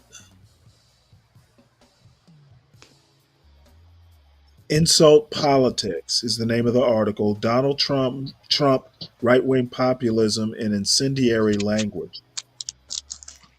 I don't know. You know what? I'll come back to this tonight because I need to read it and figure out how I'm going to format it. And then in the Well, meantime, where is it written out? Where is the it's European Journal of American Studies. Yeah. So it's an academic. It's an academic paper or something that got put in an academic journal. So it's Oh, really where's that? Open edition. What trade? What is that at the What is top? it? Is it from called 2017? It's called Open Edition Journals. I think it's It's older, Stanley. well, yeah, it is older. It's from 2017. Oh, okay, my fault. I thought you were okay. That's cool. No. I was the title of it, like the part about right wing populism. That's actually the part that was interesting. Right wing populism kind of fascinates me. Well, I'll tell you something. If you really want to hear how stupid Trump is on a lot of his trade stuff, that show I was telling you about, CSIS, the trade guys, I mean, they just skewer him on his trade bullshit because Oh, did that's one you of my hear main. he? By the way, he imposed a 25% tariff on aluminum and steel Yep. imports. Yeah, of course. I mean, the trade situation since he initially took office has just steadily eroding, and it's literally hurting America business now. Well, And I I don't Well, know think what he's the trying solution to. is. it hasn't hurt yet. I think he's trying to get those things made here. That's what his aim was the first time he was in office. Yeah, but we're never going to make washing machines here, and he put a tariff on them. I mean, these are carte blanche tariffs, right? Instead of being selective, like, hey, we're going to tariff and put we're gonna restrict trade with the following things like national defense or this or our sourced industries. And we When do you get say screwed carte globally. blanche, do you mean their carte blanche versus Like, like when he was just going to do a across the board 25% tariff on all goods coming into the US initially. That's carte blanche versus being selective and going, okay, we're trying to protect these specific industries, and then maybe it's steel, maybe it's cars, whatever it is, right? So, Yeah. but the idea we're going to make washing machines here is delusional. It's never going to happen. So, like if he said, I'm doing tariffs on machining processes to do with national defense, I'd say great idea. Like, let's limit that. Or other protected US industries, great idea. Biden did some of that. He also did other dumb tariffs, but both of these guys have been restricting trade, and it's ramping up. And now Trump's going to take it to the next level. And, I think onshoring is important, but certain things he's doing are just dumb. But that showed the trade guys on. I mean, they even have it on YouTube as well. It really gets into that. I mean, and it's pretty bipartisan. It doesn't really get into the politics of it. It stays pretty much on just trade. And Center for Strategic International Studies, they have 10 different shows. One of them's on Asia, one of them's on Europe, one of them's about trade, one of them's about all these different things. So, but they skewer him because they're like, listen, these trade policies are nuts. This is going to put us in a bad spot with a lot of stuff. Yeah. And there's retaliation. Like, we were like, well, we'll tariff steel. Well, guess what? The Chinese are going to tariff rare earth minerals, right? Which they tend to have a monopoly on already. So we're going to lose money on that. I mean, it's a retaliatory tariff. So, Canada, like, they just did a show about why are we going after Canada for no reason? Like, Mexico's done some bullshit, right? Canada's really done nothing. Why is he going after Canada? So Because they just talk about fentanyl is coming over the border from Canada. Yeah, so I don't know if you do a tariff, right? Like, I know it was a threat and all that shit, but less than 1% comes from Canada. The rest of it comes from Mexico. So if you want to go after Mexico because of the cartels not cracking down, the friggin' immigration that they're allowing past their country, yeah, do that, right? But you're going to go after Canada. Like, what the hell do they do? They don't do. I mean, they're fucking. There's more people in California than there are in Canada. It's like, what the fuck do you care about Canada? Yeah, it's like it's a little stupid thing, and I'm like, why are you? So trade guys just really lambast him, but for Stanley, he'll enjoy it because they really hammer Trump on a lot of Well, this stuff. I'm sort of torn on that because I've seen a lot of crap come from China that's been harmful to us. They're not our friends. They never have been. They hate our I agree with that. our worldview. But there are some things that you can have done there that you cannot get here. And when we started the patio heater business here in San Diego and in LA. And because almost all of our patio heater customers were on the coast where the ocean is, we were having to replace stuff at a ridiculous rate. And the bases that were made for these heaters were crap. They rusted out, they fell apart, and we were constantly wasting money with me ordering new ones. So we started having them made out of cast that was erosion proof. But we had to get them from China. And it was cheap. They were well made. They were heavy, which is what you need to keep that heater stable. All of our baskets were powder coated and were stainless steel. All of our parts were stainless steel. So we started taking care of that issue. You still get like a coating on it, but you just brush it off and you got shiny steel again. So I started ordering all stainless steel everything. And our maintenance costs went down. So there are things that we get from that country that we can trust. On the other hand, I've also seen it where we've been getting so much dangerous, lousy crap from them that we have to empty our shelves when I was a manager because nothing that they sent was safe. So I've seen both sides. One of the biggest issues with China is what the industries they want to prop up, their steel industry, for example. They've been funding they've lost money on steel for 20 to 30 years. And in doing so, their government just covers the losses, right? And what happens is they begin dumping steel, and then our businesses go out of business because there's free trade. And a lot of our steel mills have closed, but the Chinese government has propped them up, so it's not fair competitively, So we are our country's not doing that. And in fact, Biden just put $260 billion into our chip industry, and people were like, well, you're impacting things. And the Europeans are complaining about that, by the way. But so the thing is okay, our government is now propping up the chip industry in the U.S. So, which we've never really had a strong industrial policy like that. China's been stealing our industries for 30, 40 years, man. I mean, everything they can get out of it. They have stolen a lot of our technology. Intellectual property. I mean, friggin' satellite technology. Like, they just stole military, everything they can steal. They don't care. And instead, we're trying to, they're gonna turn into a democracy. They haven't, by the way, at all. Like, they're just as bad as they were. And I think as of a few years ago, I mean, the one good thing Trump did last time is go, hey, China's a problem. Before that, we were like, oh yeah, they're fine. They were never fine. They were never fine. So and now they dominate. They have their own economic. They have their own economic issues too. I think people are forgetting all these cities that are supposed to house millions, and they're completely empty. Well, okay, so I'm with you on that. Hold on a second.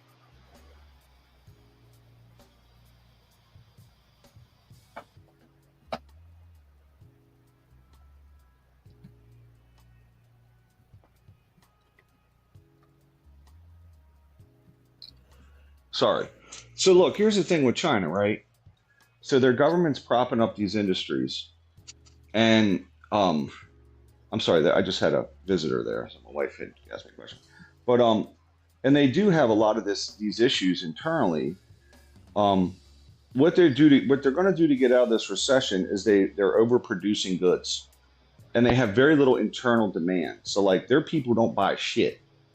They No, they export don't. everything to yeah. So and this is a problem they have because if the world stops buying their crap, Well, no, they're they like in big American stuff. They like our restaurants and that kind of crap. But no, the stuff they're producing, they don't. They're not until they consumers. until they copy it, right? And then like look at, I mean, Volkswagen was the biggest brand in China forever, and now they're not buying Volkswagen. They've just copied everything, and they're buying their own shit. So the issue is, um, right now, a lot of the world's put tariffs against China from Argentina, India, because China is dumping goods on the open market to try to get out of their recession. I mean, they're literally, that's their policy right now. Dump goods, dump goods, dump goods. So sell stuff cheaper and cheaper. And the other problem they got is nobody will put any money into China. They won't buy their company stocks. So now China's companies are offering massive dividends on their stocks, and it's being propped up by the Chinese government because they have a capital issue. They don't have any money coming into the place because it's a risky investment. So they're trying to entice the world to reinvest in them. But I think we stay the course. Go to India. I mean, we've been bringing stuff to Mexico for a long time. We should keep doing that. If we're looking for And cheap labor and bring stuff back here. India would love to stick it to China. They hate Chinese. They hate them. That's right. So All I mean, right. at the end Well, of it, let's. Are you ready, Stanley? we're just going back to Trump. Yeah, I was Trump, figured. Trump bashing 101. The Trump Oh, propaganda. there'll be plenty enough time for that. It's going to read. This is kind of like a. Where'd it go? Can you at least here it admit that is. Trump called out China initially? Like he really brought it to the front. Can you at least just admit it? That Just what say it. now? Trump initially brought to light the problem with China. He made this a big deal. Can you at least agree to that? Why do I Go need ahead. to agree to it? He What can't even what is say. that going to accomplish? I I'm don't just think saying. I don't agree. I don't agree that China's as big a threat as you all want it to be. I What don't about think if they they're are lying? either. That's why I pointed out what bad shape they're in. I don't think they're as big a threat either. I looking at where I they are, think they're not. China is on Trump's radar because of COVID. That In could be. 2016, he was calling out China. It was in 2016 he was saying I they're could screwing us. see Trump blaming China for his losing the first term. I don't think But losing no. in 2020. I do think it's Tell me CBS. tell me that's beyond Trump. I don't think it's beyond Trump, but I think also if you can't just at least say he did a couple good things, I No, think that you're I'm not you, brainwashed. Ryan. I don't It's a have brainwashing though. I don't have this overwhelming compulsion to be fair. I know, but so your whole media report is biased. Yeah, completely biased. Okay. I know you want. Why is there an echo? I don't know. I'm going to have to change phones. I'm out of juice. Okay. Oh, sorry about that. Ryan, I don't have this overwhelming need to be fair. Life isn't fair. And I don't care if Trump called out China. I think Trump is basically just calling out nothing. I think he's over dramatizing the problems China is causing. I think the actual problem is our over dependence on China. And that came out during COVID. Before COVID, I had no idea that so the largest part of our pharmaceuticals are manufactured over there. I had no clue. Yeah. So there are a lot of things we depend on China for that we should not be depending on China for. Huge amounts of things. You what? A huge amount of things. I mean, So tremendous. Way that is our biggest problem with China. We need to take a lot of our vital stuff, like our vital industries, back. You know, yeah. if we ever got into a war, people would be dying because they can't get their medicine. So And I don't know listen. how tariffs, if tariffs are encouraging, you know, bringing some of this stuff back on shore, I would love to know how. Well, just to give you an idea, okay.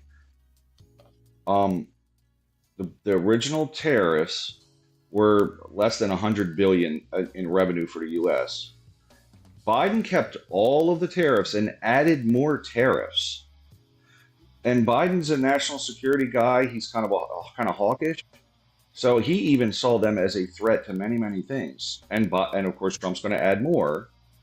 But they've stayed hard on China now for 8 years. They're not going to reverse. I mean, China doesn't give a Well, shit about us. there are reasons, but not for the reasons, not for war reasons. I would say the reasons are more economic. Which, okay, it's not war, but they steal our industries. They damage our economy. Yeah, And they could care economic. less. Yeah, they want to steal everything. BRICS, And you know, them spearheading BRICS. Yeah, that's yeah, worth retaliating. yeah, they're attacking. But so both presidents have kept in line, regardless of party, right? So I do think the threat of China is economic, and But also see, it's I it think we can deal with economic threats. when they make all our stuff, it's hard to deal with it. And Okay, Biden and all Trump I'm knew that. saying, well, look, okay, what nobody wants to say is all this stuff, you know, being manufactured over in China is a Republican led problem. Okay, big businesses found it cheaper to offshore this stuff. The Chamber of Commerce is responsible for sponsoring a lot of this the immigration issues. Businesses still don't do the e-verify stuff to the degree that they should be doing. So nobody ever wants to point fingers at small businesses and other types of chamber of commerce level businesses. Nobody wants to point to these corporations who would rather offshore stuff than pay American workers a fair wage. Nobody talks about any of this stuff. Yeah, I agree with that. It should be pointed out, and they should limit immigration. They should do. I mean, it's a lot of stuff they should do. I agree with you there. Well, there's a lot of stuff they should do, and there's a lot of stuff that business drives that isn't necessarily good for the country at large. Oh, it's terrible. We Right now, prioritize profits over people, and those chickens are coming home to roost. there's a bill on the Congress floor put forth by a Republican to get rid of OSHA. Okay, OSHA. It's disgusting. It's terrible. Okay, and so I disagree with some of this stuff. Okay, but you know, I just think that there's problems on both sides of this issue, and you're saying it's all Republicans when Obama I was never right said on it was board. all Republican. When did I ever say it was all Republican? Well, you said it was spearheaded by Republicans to open up free trade, Oh, no, no, right? no. The business stuff was um, Democrat Republicans were famous for being big business, trickle down economics. That was in the 1980s. You're living in the 80s Yep. on that stuff, man. And by the way, you mentioned John Maynard Keynes yesterday. John Maynard Keynes, it was about demand, and he said two things: you can give people money and they'll spend it, and the money multiplier comes into effect. They basically was saying you got to get more money in people's hands. The two ways they do that are through stimulus money, like Trump and Biden did, or through cutting taxes. Both things cycle money through the economy. So he wasn't wrong about that. And I know they say the word trickle down a lot. Guess what? It has a stimulating effect on the economy when you cut taxes. That's reality. So I think cutting taxes Okay, it has a specifically. stimulating effect up to a point. It's not. It's not. The rule is not more tax. The bigger the tax cut, the more the stimulation. That's not how that works. It's got to be targeted. It's got to be targeted. Right. But yeah. So it So should be when targeted. when you say cut taxes, targeted taxes is a better term because just across the board tax cuts, It's not good. that's not how you stimulate. Yeah. Listen, they're always going to be targeted, right? They're always going to be cut here, here, and here. I mean, Trump's tax Okay, cut. and you know what? Not getting more hands into the middle and working class, that's a problem. And one thing Biden did do right is he concentrated on money into the middle class. The tale of the tape will tell if you look at the wealth ratio for the 1%. If in the end Biden brought that down, I'll say he did a good job. But the 1% seems to be for 40 years growing. Some of it is because of globalization. Because Biden did nothing. Biden did nothing to of note that would do anything to decrease a wealth gap, and it's not going to be done at all. There is not a president outside of a Bernie Sanders that will move in that direction. Yeah, I think just to give some criticism of Trump's last tax cut, he lowered the top rate by 2 points, which is nothing. He should have raised it, okay? And that's on record. He should have raised it to 50%. And more graduations. So like over 5 million, we take 50%. Over 20 million, we take 60%. Like keep going up. If you want to take 100 million out, guess what? You're going to pay 70%, whatever it is, right? I'm 100% for that. However, I also believe, because that's going to have a lag effect where it's going to hurt the economy some, because that money's not out there being spent by millionaires or whatever. So the other thing you can do then to offset it is to cut the corporate rate, which I've been an advocate for a long time. Raise the personal rates, because as a billionaire or a millionaire, you can't get money out of your company without paying personal income taxes on it. Raise personal income taxes on these fuckers. Raise it on Elon. But to tax Tesla and not Elon directly is foolish. Tax Elon directly. Make these bastards pay direct taxes in their personal income, which they have to declare. He can't build his own house without him paying himself out of Tesla's money or out of these corporate funds, and that money goes to his personal, and then he can build his own house. But the company can't build your house, or literally you're fucking getting audited and you're in trouble, So I'm all for raising personal income taxes, especially to the top tier. And I don't know why Republicans don't want to do it. It makes no sense. Raise their fucking tax rate. You're not losing that many people voting wise, And here's another criticism of the Republicans. When the economy was overheating and we had rampant inflation, the Republicans should have proposed raising taxes, because when the economy's lagging, they always say, well, we cut taxes, it'll help the economy. Well, you have to slow the economy down, you raise taxes.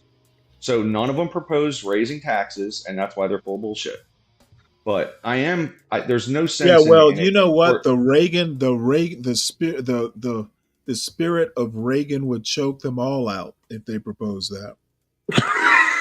Well, I agree with that, but it's just stupid. Like, number one, at the end of the day, big business has kind of shifted to the left.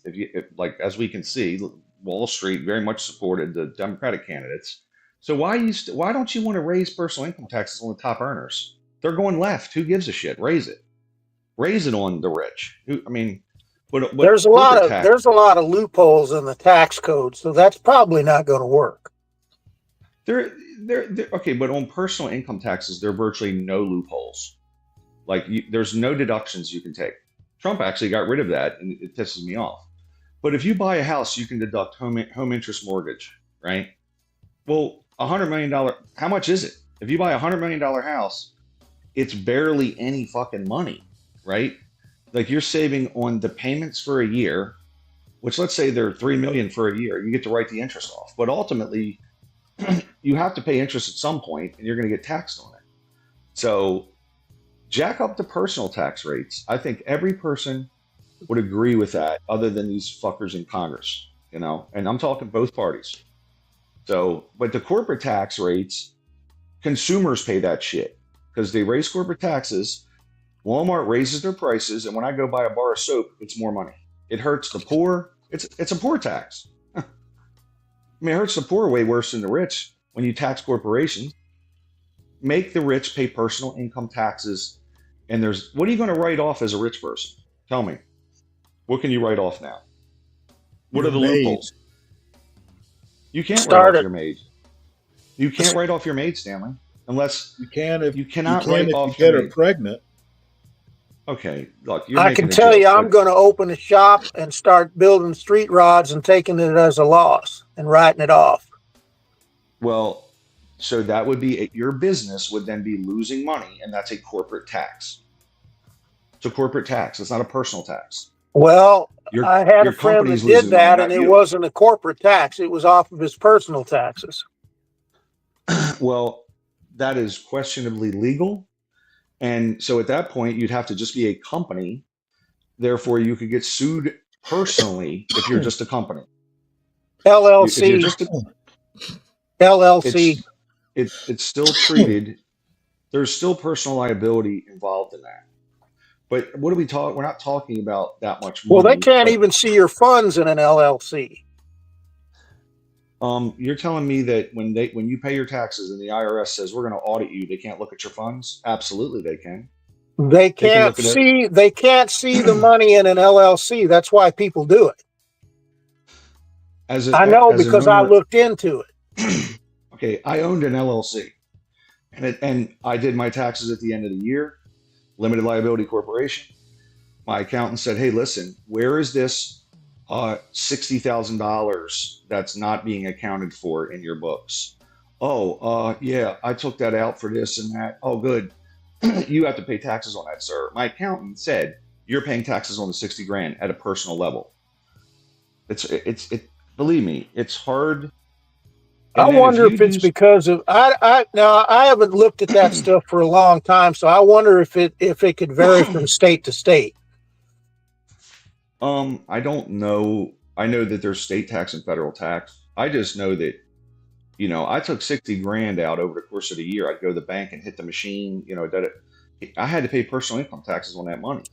Well, I could ask my accountant friends, but I know that it's different here in California than it would be in Arizona, et cetera, et cetera, et cetera. But it's very hard to hide anything on personal income taxes. As a corporation, though, you can buy a piece of equipment and front end load that with depreciation.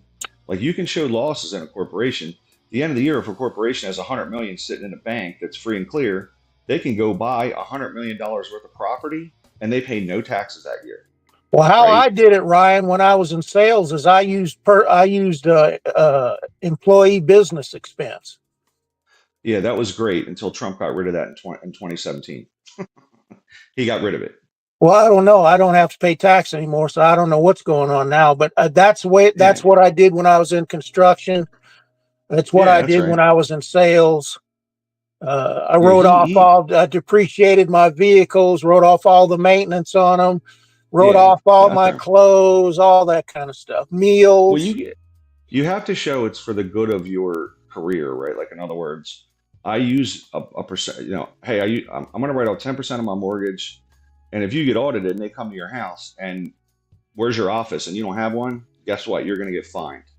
They'll fine the shit out of you. So, but the whole thing with getting audited is the IRS digs through your life to the point where you just pay them. Here's the money, please just go away. And I know from personal experience that it's just a miserable fucking process that costs you more money in the end because they essentially, they just go through all your shit, man. It's not good. I learned some But dirty secrets from a couple of IRS guys to get around some of that. Go ahead and read this news summary, and then I got a couple other articles, and then we'll look at the Washington Post. Okay, can I just wrap up the? Can we just wrap This up the podcast conversation? is supported by. Oh, by all means. Okay, Kim, I was just saying, you used to be able to do that kind of like employee business expense and shit. Under Trump, I paid more taxes than under Obama. Like literally, my taxes went up on the same money amount because he got rid of a business expense like that. He got rid of the SALT deduction, which I know you in California you get fucked on that. I'm in Maryland, I got screwed. New York gets screwed. A lot of states get screwed. I pay more taxes under Trump than I did under Obama. Like he hurt me. And but you know, Are this you whole thing upper with the court- class, or what? Well, I mean, you don't have to tell me how much you make, but are you I mean, in the I upper make- bracket, or are you middle income? I'm considered in the upper brackets. Therein lies a big difference. Well, and by the way, people say, "Oh, Trump cut taxes on the." Guess what? I may, my household income is,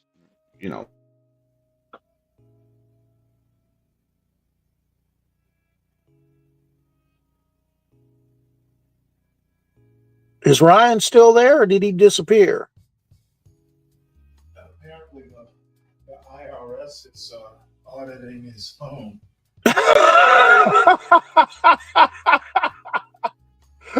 That's part of the tax you didn't pay. Well, no, they had it bugged.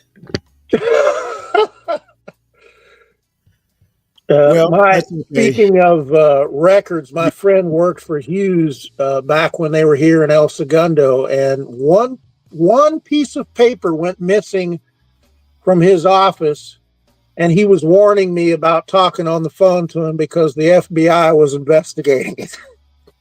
Huh. It was ridiculous. All right, let me go ahead and play this news summary.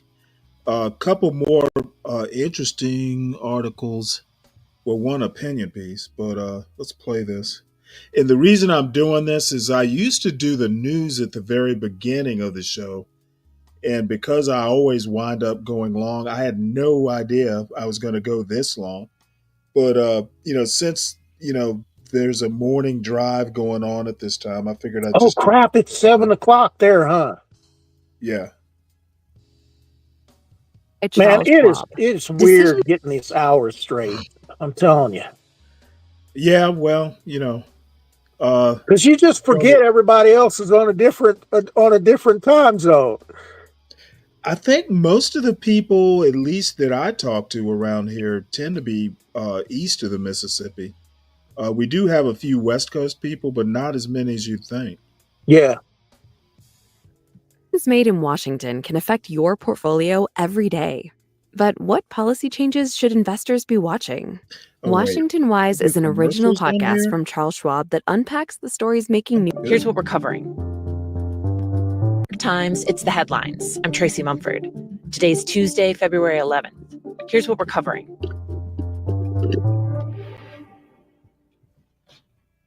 The Trump administration and the courts have moved one step closer to a major showdown. On Monday, a federal judge said for the first time that the White House is defying a clear and unambiguous judicial order. The legal fight is over the billions of dollars in federal funding that the administration froze last month so they could root out any programs they felt weren't in line with President Trump's ideology and agenda. The judge had ordered the administration to keep the money flowing, but they have not fully complied, and there are reports that they've frozen even more money since then. The judge said yesterday that there is no legitimate reason for the White House not to be following his orders. In a statement, though, a White House spokesman was openly defiant, claiming that, quote, every action of the Trump-Vance administration is completely lawful, and that any challenge against it is nothing more than an attempt to undermine the will of the American people. The administration's refusal to release federal funds might not be the only court order they're ignoring. Yesterday, a federal workers group said the administration is still putting USAID employees on leave, even after a judge told them to stop. If the White House continues to openly flout orders from the courts, the government could be headed towards a high-stakes constitutional clash between the executive branch and the judicial branch. Meanwhile, a move by the Justice Department on Monday is raising questions about influence and fairness under the Trump administration. The department told federal prosecutors to drop their case against New York City Mayor Eric Adams. Adams was charged last year with conspiracy, wire fraud, bribery, and soliciting illegal campaign contributions. He spent the last several months currying favor with President Trump, attending the inauguration and visiting him at Mar-a-Lago. The DOJ now says it wants the case against Adams dropped not because of the facts involved, but in part because the charges could interfere with Adams's job, including his ability to cooperate with Trump's immigration crackdown.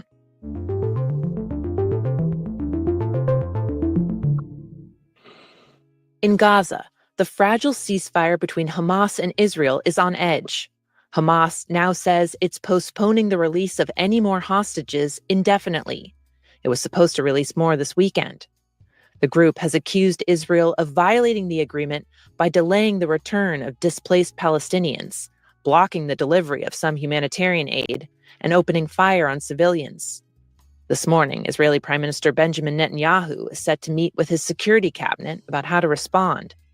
But President Trump has already issued his own ultimatum to Hamas over the ceasefire deal. As far as I'm concerned, if all of the hostages aren't returned by Saturday at 12 o'clock, I think it's an appropriate time. I would say cancel it and all bets are off and let hell break out. I'd say. Sitting at his desk in the Oval Office, Trump said he was speaking for himself, not Israel, but he demanded that Hamas go above and beyond the original deal and release all of the remaining hostages this weekend.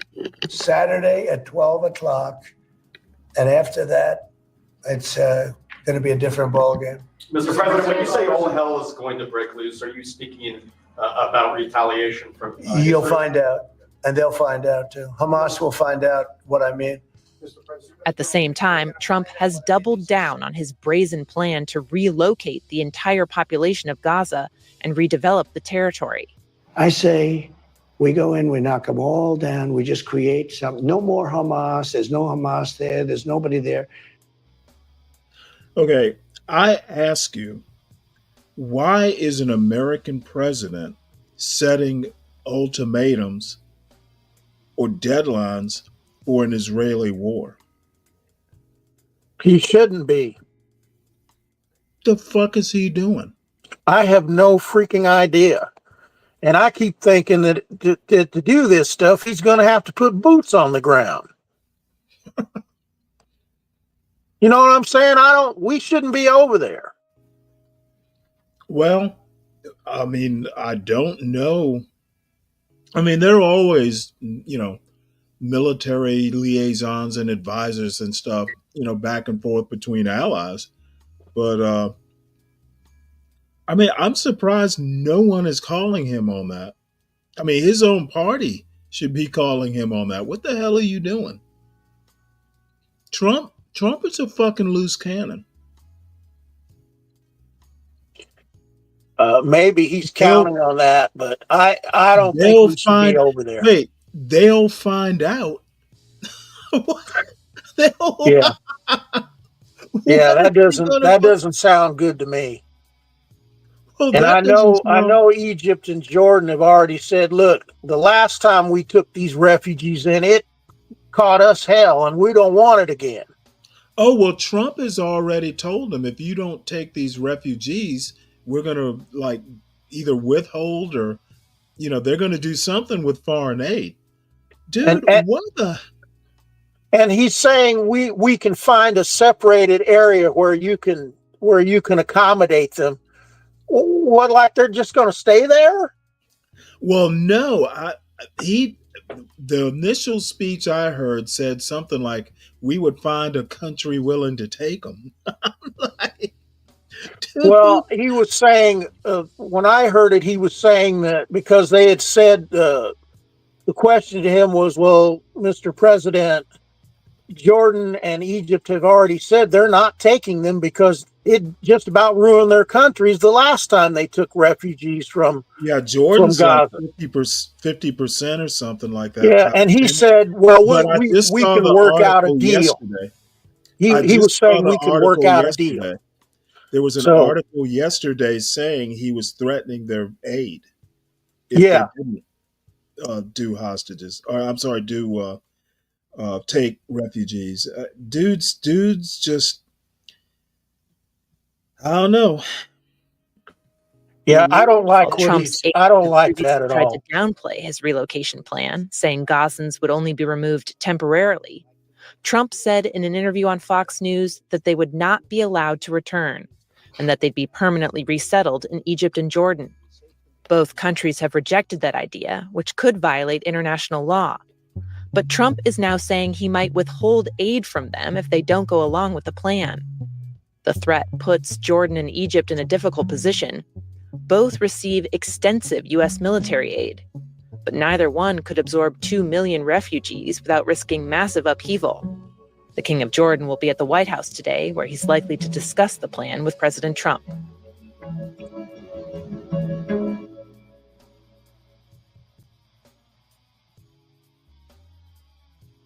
Santorini is one of Greece's most popular islands and it's become a global tourist destination. But really, the last couple of weeks have seen it literally empty out. Nikki Kitsantonis covers Greece for The Times, where the island of Santorini has been rocked by near constant earthquakes since the end of January. This kind of so-called quake swarm has happened before in Greece, but hasn't continued with this kind of intensity. Some scientists think it could just peter out in a few weeks or months. Others think it may be leading up to a massive earthquake that could potentially even set off volcanic eruptions nearby. Nikki says the uncertainty has driven nearly all of the island's 15,000 year-round residents to evacuate. Responding to this sort of unprecedented phenomenon, really, authorities have reacted by sending the army, emergency services, they've shut down schools, sandbags have been set up at coastal homes in the event of a tsunami. Priests have been holding prayers to pray for the quakes to stop. And the residents that have ended up staying are sort of split into two camps. There are some who are just pretty philosophical and taking it pretty much in their stride and saying, it'll pass. There are quakes in Greece all the time. And then there are the others who are sleeping in their cars overnight, who are worried what might happen to their business in the long term, people who have hotels there. And there's a general sense of unease because these quakes are shaking the island every few minutes, sometimes every 3 or 4 minutes, sometimes every 15, every half an hour, depending on the day. The nerves are in shreds.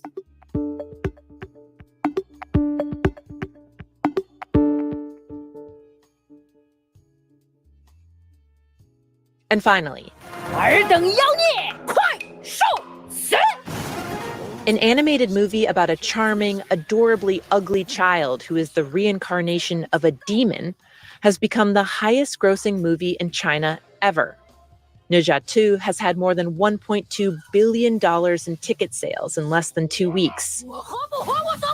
It's got a Pixar-ish look and is based loosely on Chinese mythology. And its success represents a huge shift for the film industry in China. Hollywood films used to dominate the box office there, but those no longer really break through. Instead, Chinese-made movies with patriotic messaging or cultural references have become the top performers. The Communist Party and Chinese state-run media are hailing Ne Zha 2 as proof that the country can tell its own stories without relying on Western studios. Basically, they're saying China doesn't need Disney to make a Mulan anymore. With one newspaper saying Ne Zha's success proves, quote, no one can narrate China's myths better than China itself.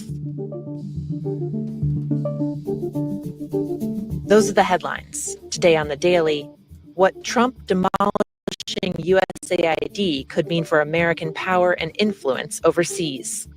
That's next in the New York Times audio app, where you can listen wherever you get your podcasts. I'm Tracy Mumford. We'll be back tomorrow. I didn't even know they did a news summary like that. Well, you learn something new every day.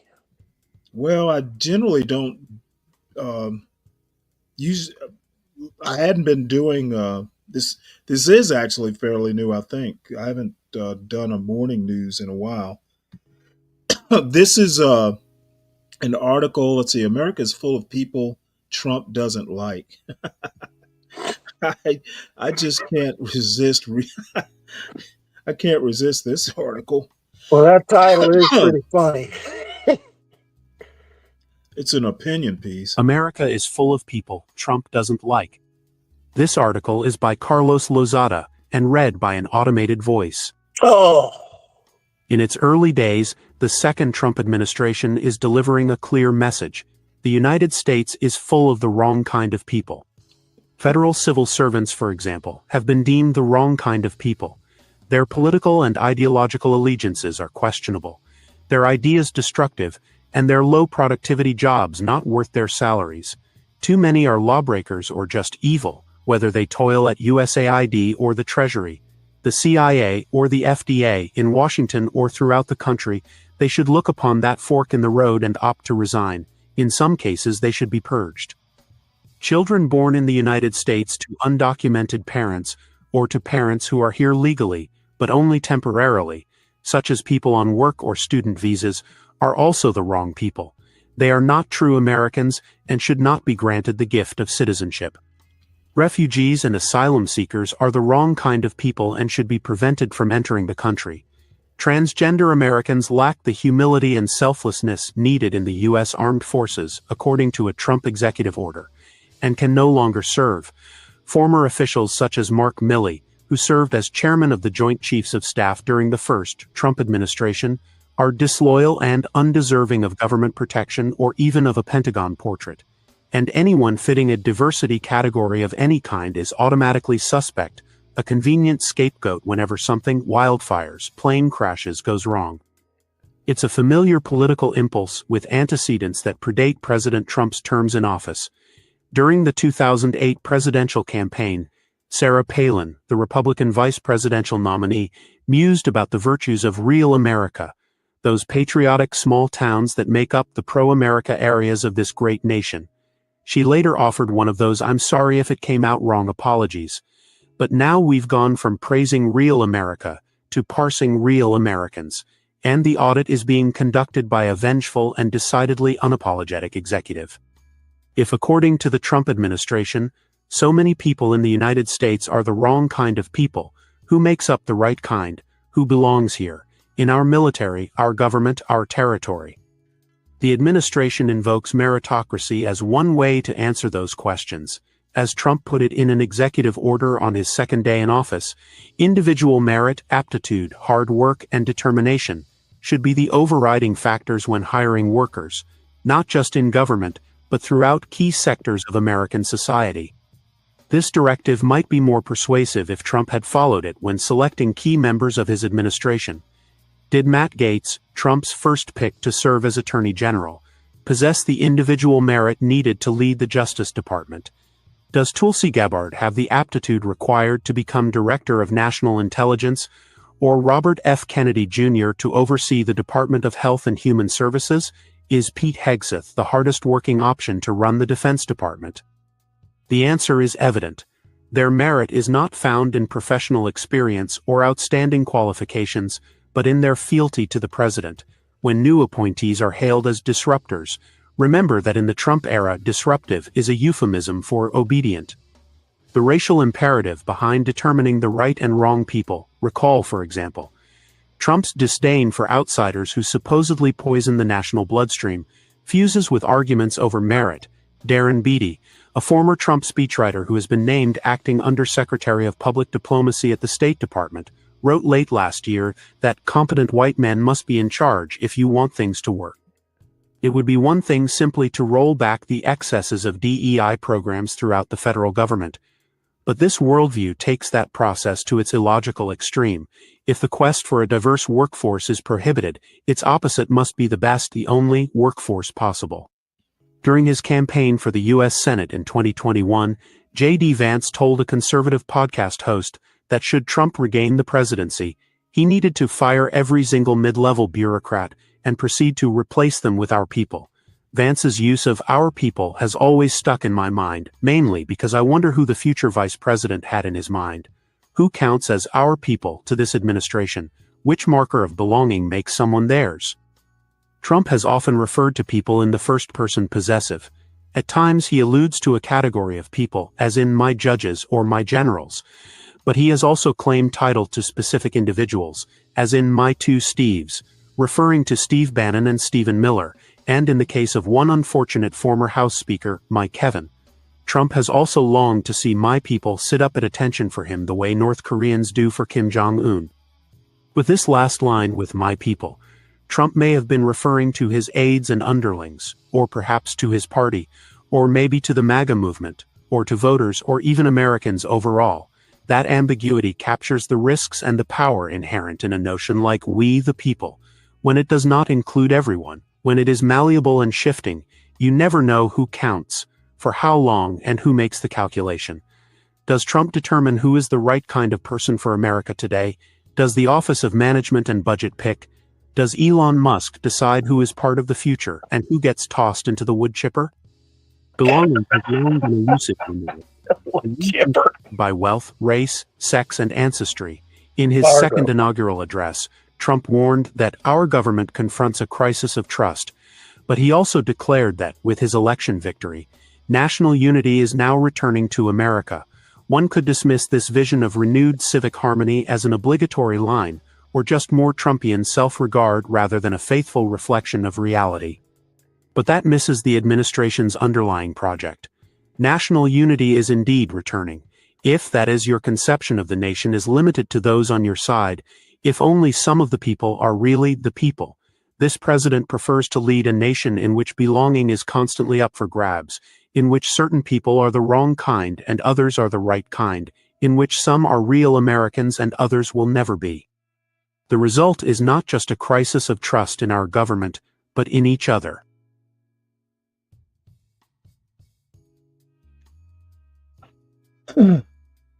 Bologna. What? Bologna. No idea what that means. Baloney. I wish it wasn't so biased to one side. Oh, well. Yeah. So what's the next one? What does that say? Hegseth? Hegseth renames Fort Liberty to Fort Bragg.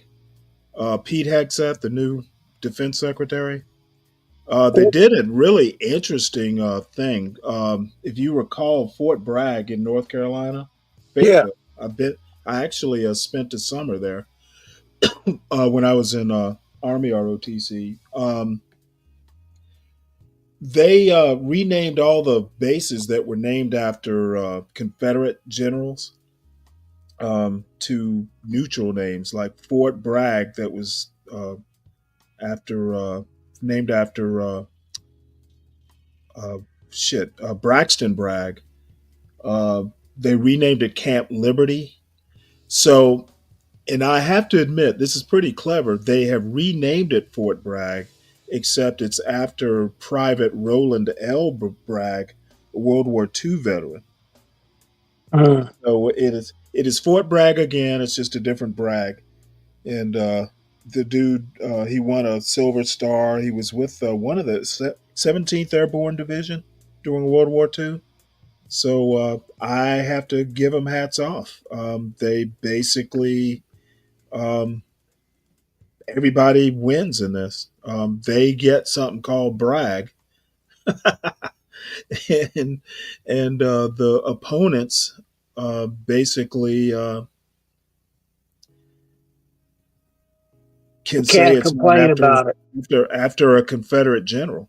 Yeah. Well, now the thing is Trump. Trump was against it. There was a bill that passed changing the name. Trump opposed it. He vetoed it. The veto was overridden. So that means both sides, both the Republicans and the Democrats, or enough Republicans and Democrats were for it that they literally overrode a veto, which doesn't happen a lot. So I thought that was worth noting. For those of us who've been to Fort Bragg or spent time there, this is a thing. A good thing. Um, I'm not against it. It actually sounds better than Camp Liberty. Camp Liberty sounds like a summer camp. Yeah, it does. For youth. Then this this is from the Washington Post.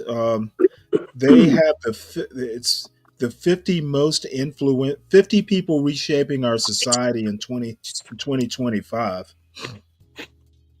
So I figured this has got to be worth reading. I want to know.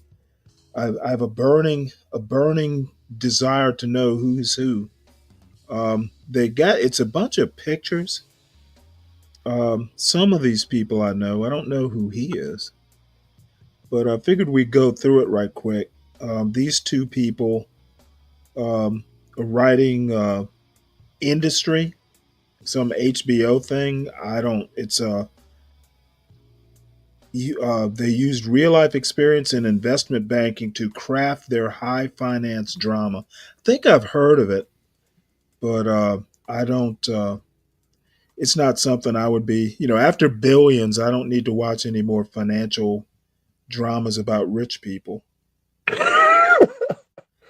Let's see. Startup Whisperer, Kevin Murphy, scientist making wheat more resilient. Sean Fain, UAW president. That's interesting. Um, Michelle Kang, business executive, invests in women's sports. This dude, author of the Chubby Diaries, Oh, good encourages people of Lord. all shapes and sizes to embrace adventure, travel, and conquer fear. There's nothing wrong with fat guys being ambitious. Let's see. Ooh, look at her, Adria Arjona. Rising star defies stereotypes and trusts herself. Next in culture, Kim Goddess, Lebanese journalist. Adam Goldstein, electric air taxis. What the fuck? Stephen Oh, yeah, Chung. yeah. I'm wondering if it's gotten going yet. There's a bunch of startups like that. Oh, wait, are we supposed to? What is this? Oh, there we go. Let's see what he does. Adam Goldstein wants to give people around the world more time with family, more time with friends, more time to do anything except sit in traffic. Goldstein, 45, is chief executive of Archer Aviation, one of Yeah. dozens of companies developing electric vertical takeoff and landing vehicles, also known as air taxis. He and his investors are betting on the future where EVTOLs, electric vertical takeoff landing, whisk people to their destinations along highways in the sky. Battery powered aircraft are seen as quieter, climate friendly alternatives to helicopters, small planes, and even automobiles. After earning an MBA from New York University's Stern School of Business, Goldstein worked in finance before co founding Vettery, a technology hiring platform, which he and his co founders sold in 2018. The pair launched Archer that same year. Art, Aviation may seem like an odd pivot given his previous work, but Goldstein said that isn't the case. I grew up loving aviation, was absolutely fascinated with all the advancements in electric technology. Yeah, that explains it. Archer's battery powered midnight aircraft will seat four passengers and a pilot, and will be capable of traveling at a maximum speed of 150. Aircraft can complete back to back trips of 20 to 50 miles between charges. Jesus. Multiple rotors. Midnight has 12, provide redundancy, improving safety. You know what? I can only imagine the the Yeah. Think accident. about it. Think really hard about it. I'm like, no. Can you imagine a midair pileup? Oh my gosh. What a freaking train wreck. Stephen Chung, I've never seen him before. Cage match politics is coming to the West Wing. It arrives in the combat ready form of Stephen Chang, 42-year-old political operative who channeled Donald Trump's politics while serving as communications director for the Republicans' 2024 campaign. Stocky, former high school football player with a shaved head and an imposing on camera manner, Chung presents a challenge for any media organization with a PG rated audience as he takes over the role of White House communications director. During the campaign, he unapologetically spiced his social media posts with eminently censorable language, the four letter kind. The crude taunt and insult became his calling card. Chung sounds a lot like President Donald Trump. It's by design. He dissed President Joe Biden, saying he can barely put two coherent sentences together, slowly Well, he's right shuffles around there. like he has a full diaper in his pants. Reading out the not safe for work part, he called DeSantis, a former Trump rival, a desperate eunuch, described the Democratic campaign nominee, Vice President Kamala Harris, as despicable. Grew up in Sacramento, interned as a young man for Governor Schwarzenegger, several state national campaigns. Chung, before joining Trump's 2016 campaign, Chung was immersed in the bombastic culture of Ultimate Fighting Championship, a mixed martial arts empire whose president is Trump superfan and Republican presidential campaign speaker Dana White. His current boss, habit of going after the news media.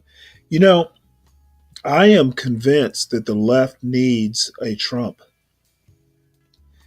Too bad I'm too old. Why would you want to run for office? Oh, no. I don't want to run for office. I want to run a campaign. Oh, you mean campaign manager? Strategist or whatever. Just as long as I get to say what I want. Ronnie Chung, know who he is. He's Saturday Night Live. Alex Karp. This is my son's future CEO.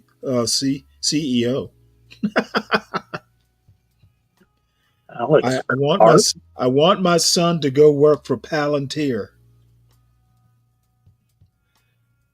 Big data analytics. There's a for the U.S. military. Is that what that said? Yeah, the Palantir is almost like a defense contractor. They make drones. They make spy like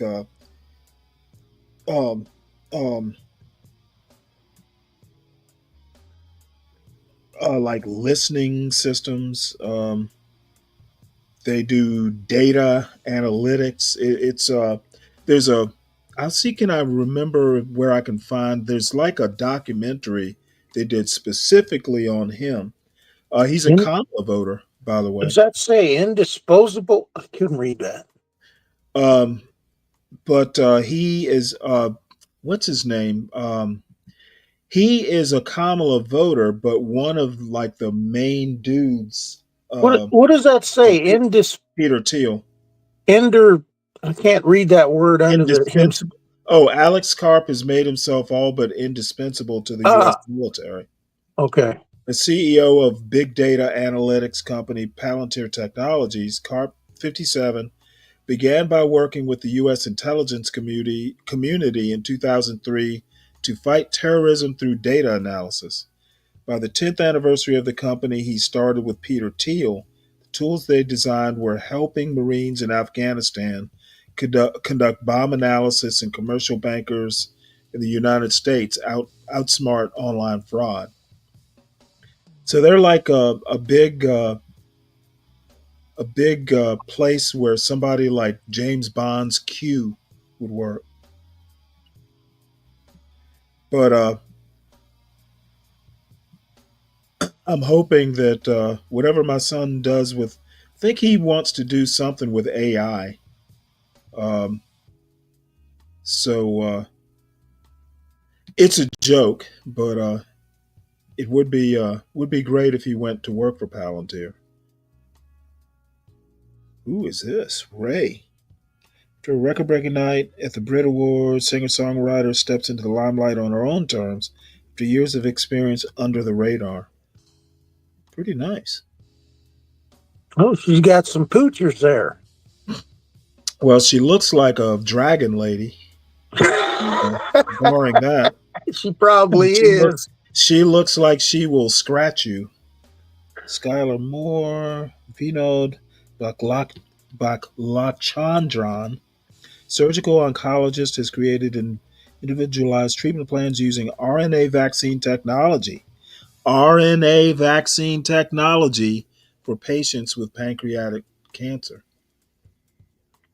Wes Moore, I know who he is. He's governor of Maryland. Some say he's the next Obama. We'll see. Jonathan Texas Mitchell. lawyer, part cultural conservative, part demolition man, pierces the foundation of judicial review. Let's have a look at this. So far, there's only one of them that I've known, and that was the airplane maniac. The legal renegade challenges the judicial system. In our fractious, dispirited nation, the big legal battles in recent decades have pitted originalists, those who seek answers in the words and values of American founders, against advocates for a living constitution, one that adapts to changing mores, technology, culture, and family life, into the legal renegade whose mission, as he puts it, is to undermine the work of both originalists and progressives. Jonathan Mitchell, part cultural conservative, part demolition man. He is most famously the guy behind the Texas law that gives private citizens the right to sue anyone who aids or abets an abortion. He's represented supporters of Chick-fil-A in San Antonio against efforts to bar the eatery from opening the local airport because the company opposed same-sex marriage. He advised a Texas man who wanted to sue his former partner because she planned to travel out of state to get an abortion. He's a frequent burr in the side of the Supreme Court, which he believes has become a lawless institution that is constantly making up constitutional rights. He's an originalist of sorts, but he breaks with them by challenging the idea that Supreme Court rulings are statements for the ages that reflect and set the nation's principles. No, he says, they're merely referees call in the moment. The enduring work, he believes, belongs to the lawmakers in Congress. He's absolutely right about that, except Congress is lazy and can't get it together, and there are 535 of them. Savvy, mini. You know what pisses me off about Congress? That place should be full every day. Many of his fellow constitutional lawyers view Mitchell as an extremist, hell-bent on erasing fundamental rights. They probably believes that President should have shorter and delivering final word on constitutionality of laws has provoked unusually sharp retorts from Supreme Court justices. Oh, wow. Well, I'm going to be honest. There's nowhere in the Constitution that says the Supreme Court should be determining constitutionality. That was Marbury versus Madison that he basically took the role.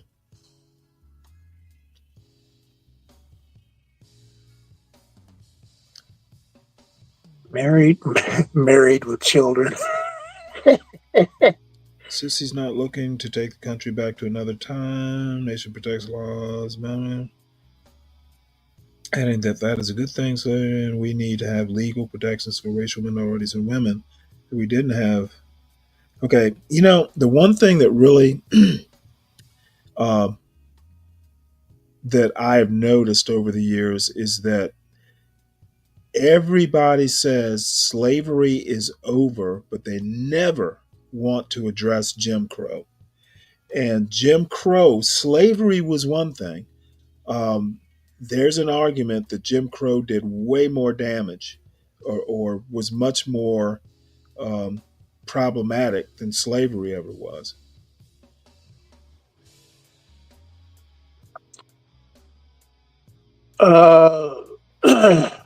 Sarah McBride. It caused a lot of issues, but I think all the crap that went on with slaves, including what happened to my great grandfather, was way worse than Jim Crow.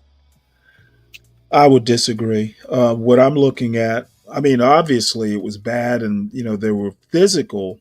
The physical part of it was pretty brutal. Lots of loss of Being life, stripped down that and sort of whipped thing.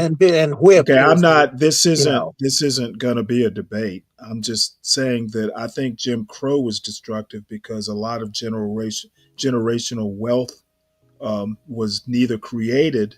Well, it was not created, but it was also taken. Um, that's mainly my problem.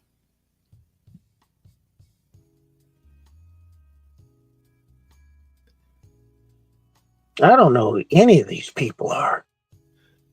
Well, apparently by the end of the year we will. What is her name? Natasha Sarin?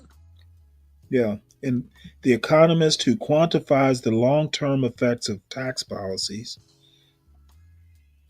Michael Waltz, a Green Beret, takes charge of the National Security Council. Epidemiologist and professor of nutrition who identified ultra processed foods as uniquely harmful. Let's see, how old is he? Pretty old. Let's see, Victor. Oh my. Wim Basketball player. Manyama. Oh, really? Yeah, he's the center All for talented. he's the center for the San Antonio Spurs. Interesting. 7 Yeah, I foot don't four keep and a up. half, I think, something like that. Yeah, I don't really keep up with sports anymore. I'm not a He's philosopher. a French kid that got He's a drafted into what? the NBA. He's a French kid that got drafted into the NBA. San Antonio has a history with French basketball players. Yes, they do.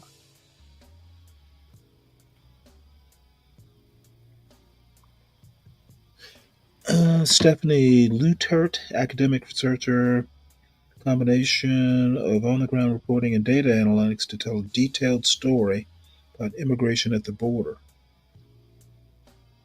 Good for her. Caleb Heron, a comedian and podcaster with a growing legion of fans, delivers edgy punchlines without the sting. That's hard to believe. The term edgy. Yeah, he, he is he is nothing but round. A designer who seeks inspiration, other forms of media embraces unfamiliar shaking. Huh. Oh, I know who she is. I think I know this guy in the glasses. I've seen him before.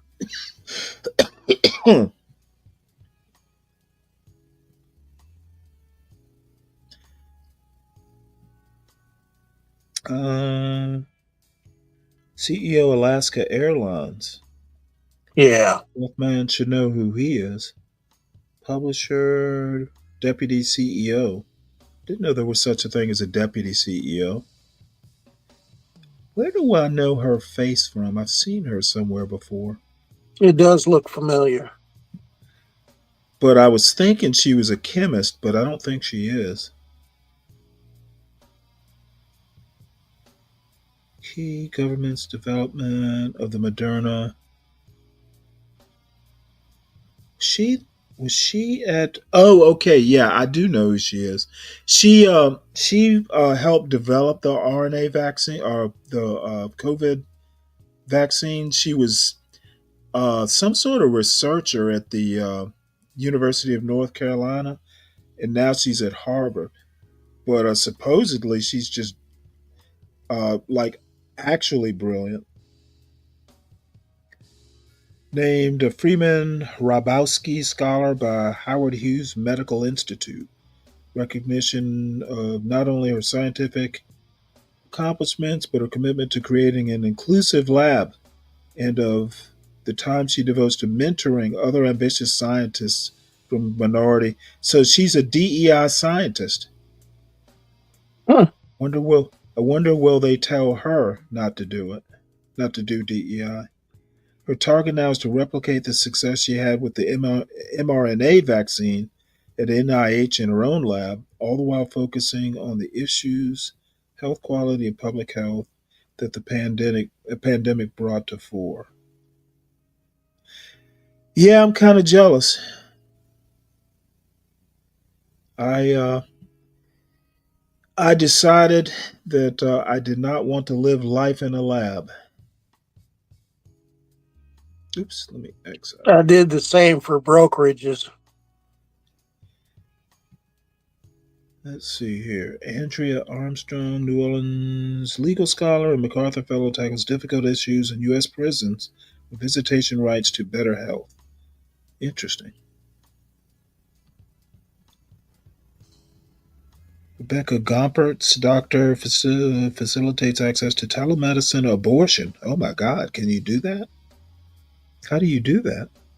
Curtis Chang, good faith podcaster, reexamines evangelical values in a new political climate. How do you do tele-abortions?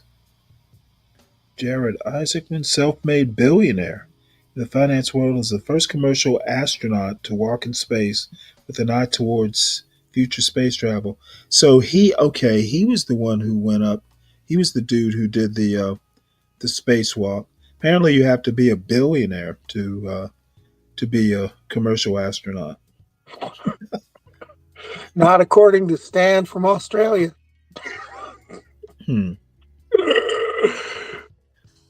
All right. Well, let's see what else. I don't know. I was thinking HB would be up. I don't think we may be wrapping this up. Well, John came in and then disappeared. Yeah, he'll be back, I'm sure. But in any case, Gone Trucking. I'll wait till he. Oh wait, he is gone. I see him in the chat. There's nothing wrong with the pardon Trump in his minor. Oh, Lupin, I think you must be behind us.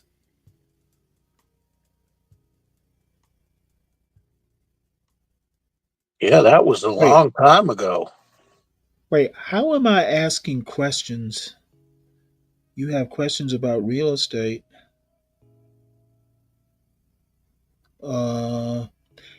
Yeah, Lupin. I don't know if you've caught up, but this part about Biden and the pardon, I just find it, yeah, it wasn't optimal, but it wasn't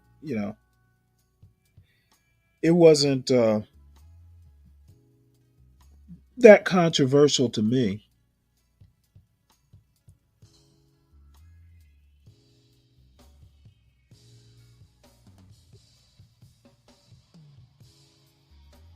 Blue 42 says, "Hello, I'm a robot."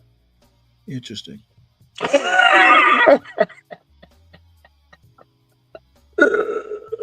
Yeah, well,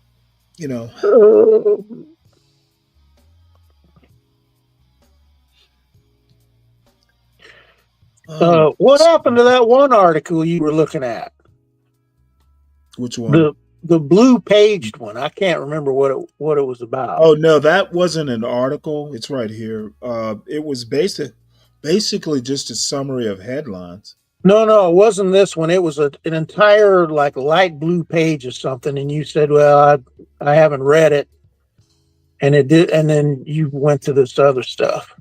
I can't even remember what it was about. Oh, was it this that paper? Yeah. It it had the blue. It was that article from a journal or something from that one. It's so long. I figured I would read it before subjecting people to it. I mean, it's literally Pages. Well, it's hard to tell, but it's in 6 parts. If you've ever seen an actual like paper in a journal, like an academic journal, they do go on forever, and people's attention span, even mine, isn't that long. This thing looks like it would take about an hour to read. Yeah, it does look pretty long.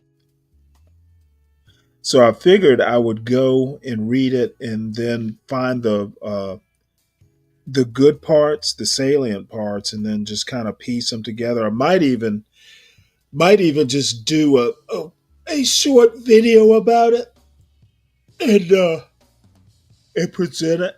I find it easier just to deal with some of these just like early, record it, and then put it on the show um, instead of doing it live. That's the first use I've found for having my own channel. Then let's see what else is in the Washington Post. We didn't finish that up. Trump to host Jordan's King Abdullah II as he pushes Middle East overhaul. That should be Trump, on YouTube today. 'Cause what? I think he's here now. Yeah, I think he is. That's the 50 people. Your employer might be spying on you. Here's how workers can check. Justice Department tells prosecutors to drop charges against New York City mayor. Let's see what else. Next 50. Trump names ally to lead Kennedy Center. Apparently, there's apparently Marine DIs have a very high rate of suicide. I'm not surprised. It is pretty intense. Let's read this. This news story was written by Kelsey Baker and Drew F. Lawrence. In one of the Marines' most iconic jobs, a stunning pattern of suicide. Marine Corps drill instructors are a national symbol of discipline, but for some, their imposing persona belies a dark reality. Beaufort, South Carolina. Tatiana Sowell held her youngest child as she stood amid the rows of white headstones and stately mossy oaks. Her husband, Logan, was buried in this national cemetery nearly 4 years ago after taking his life and ending what his widow describes as a ruinous tenure in one of the U.S. military's most iconic jobs, Marine drill instructor. He was 33. Nearby, her other children spotted a coin, regarded within the armed forces as a symbol of respect, resting atop his grave. Perhaps, she thought, it was left there by someone who worked with him molding new Marines at Paris Island, just south of here. Sowell, her gaze wistful, reflected on the times she had driven Logan to work. It was just quiet, she recalled. Peaceful. Logan Sowell's suicide in July 2021 is one of at least 7 in the past 5 years involving the Marine Corps' stable of drill instructors, according to military casualty reports obtained through Freedom of Information Act requests. In 2023, 3 occurred at Paris Island within less than 3 months. A study completed by the Marine Corps in 2019 found that during the previous decade, 29 drill instructors either ended their lives or openly acknowledged they had contemplated doing so.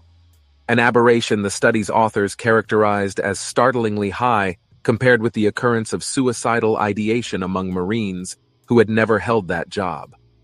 Rates of addiction and divorce among drill instructors also were higher, researchers found.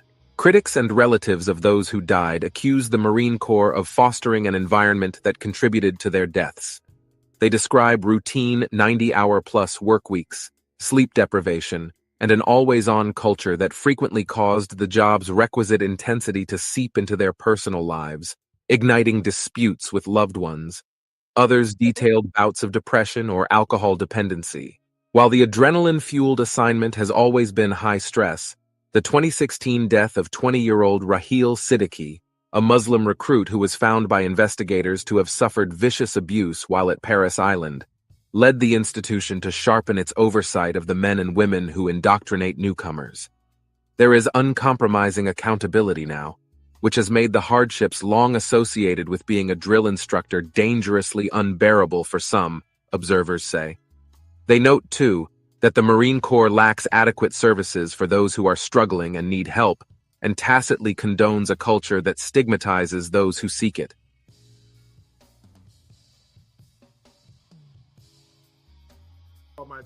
My father's love for poetry.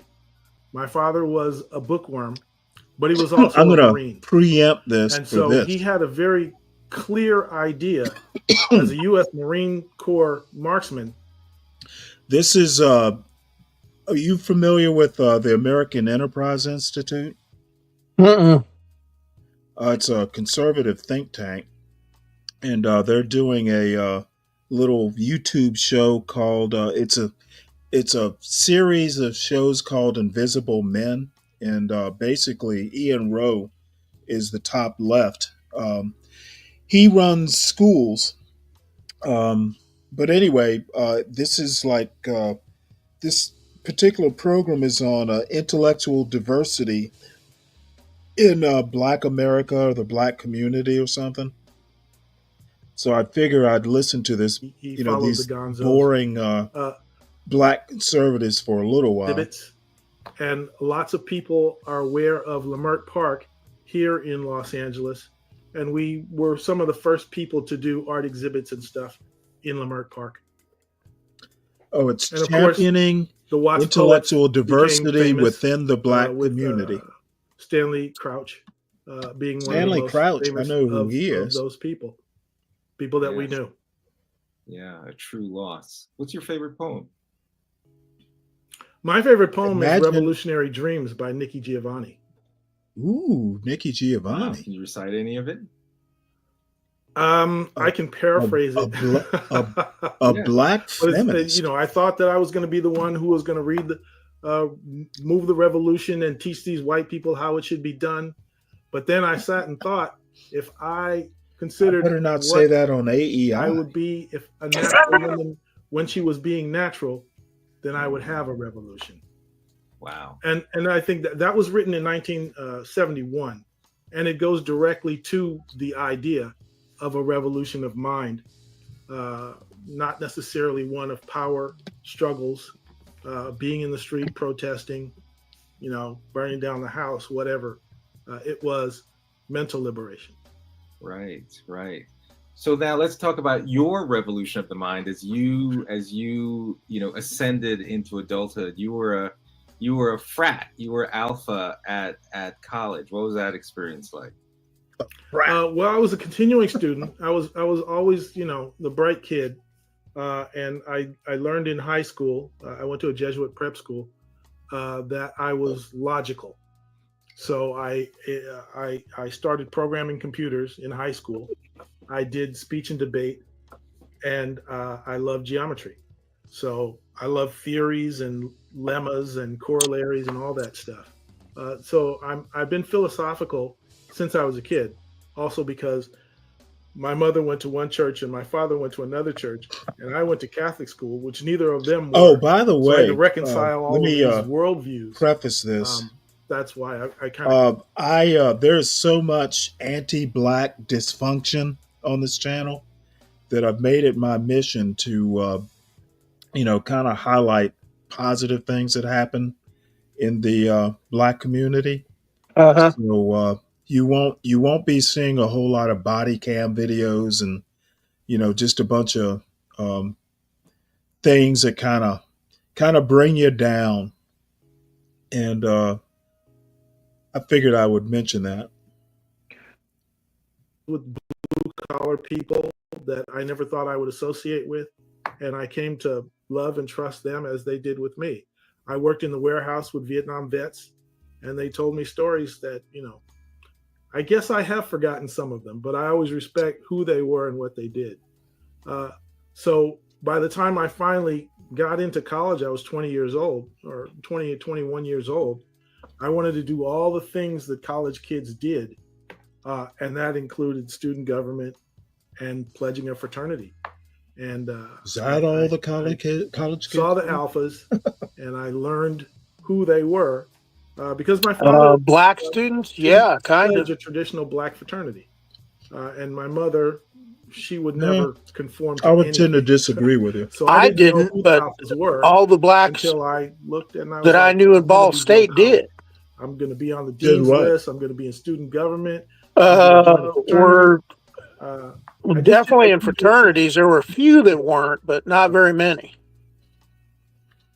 I knew. I went Went to the University of National Georgia. Society I of know Black Engineers.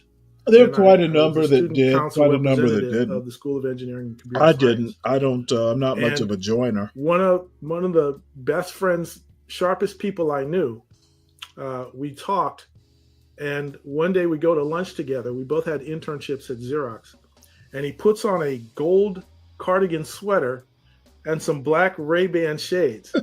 And I said, "You look like one of those alphas." He says, "I am an alpha.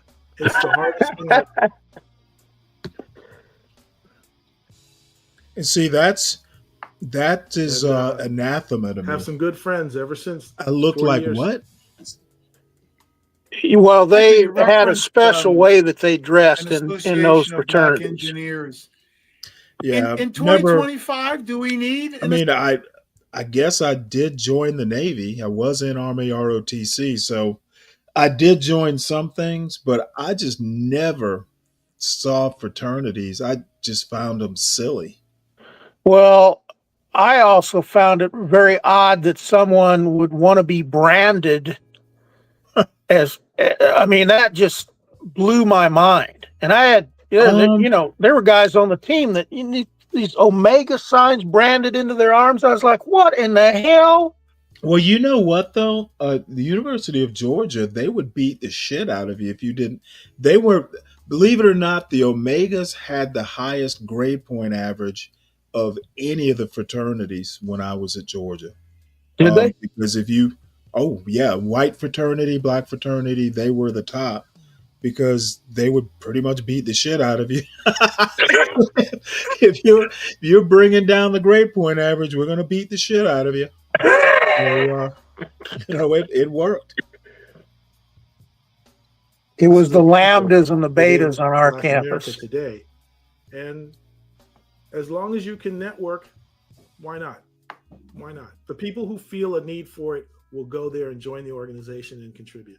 Look, black men with books on What their is it that shelves. you Is think this the hood? makes Nigerian stand out in pursuing engineering? I think Not that I'm a big First of all, Ian Rowe fan, anybody but who can he's not a learn English not a bad guy. as a second language and then be bold enough to cross the Atlantic and try to get an opportunity in another country, that's a step ahead. And that I've known from reading Soul in the 80s. Soul. You Jesus can't look at a Nigerian and tell they're a Nigerian, especially if they're second generation here. Yeah, you can. But Nigerians went through a horrific civil war, and the people who survived that civil war are tough as nails. Yeah. And so they come here and they are not about the okie doke. They are going to hustle and they're strivers. And you know that once you talk to them. And some of them are standoffish. They're like, okay, yeah, you can talk to me because I kind of look like you. They do not like American blacks. It's been my experience. However, the young women that I've met are different. In the week that the I've known one or two. I've never had a problem. As a matter of fact, I would say one of my best YouTube friends. Of course, he's in Lagos, but they just don't like nonsense. And they think that Americans in general and American blacks in particular are just kind of like, basically too happy-go-lucky. Texas, the percent of students, black students, that are proficient in math in fourth grade, the highest. They have some very attractive women in Lagos. Texas is the best state for black math in fourth grade. Yeah. And 27 I'll put it to you this way. Yes. They don't show up on In YouTube. his grade level? Not a lot. No. That's just division. This Wisconsin is lowest at 5%. Wow. What is it that you think distinguishes what you just talked about with Nigeria? There is one Nigerian woman, and my buddy actually kind of knows her. I've talked to her a couple times. She has a fairly large YouTube channel. It's called African Storyteller. You know what? There's another one that I talked to that affect because really, and the reason those numbers are the way they are is that our in my view of women, very, very high on the scale, really, really pretty. that if this chart were And she's in Russia. women students, it might be different. And her channel, she talks about it also depends on the way parents' that blacks are treated in Russia. willingness And to let children be okay. there's a few channels like that, though. And you And I have think to- she was there. She was an exchange student that came around you there. aren't striving, you have to strive. And so people say, I think she got snapped up by a modeling agency or something. So she's still One of there. those people that says, make yourself useful. And how are you going to know anything?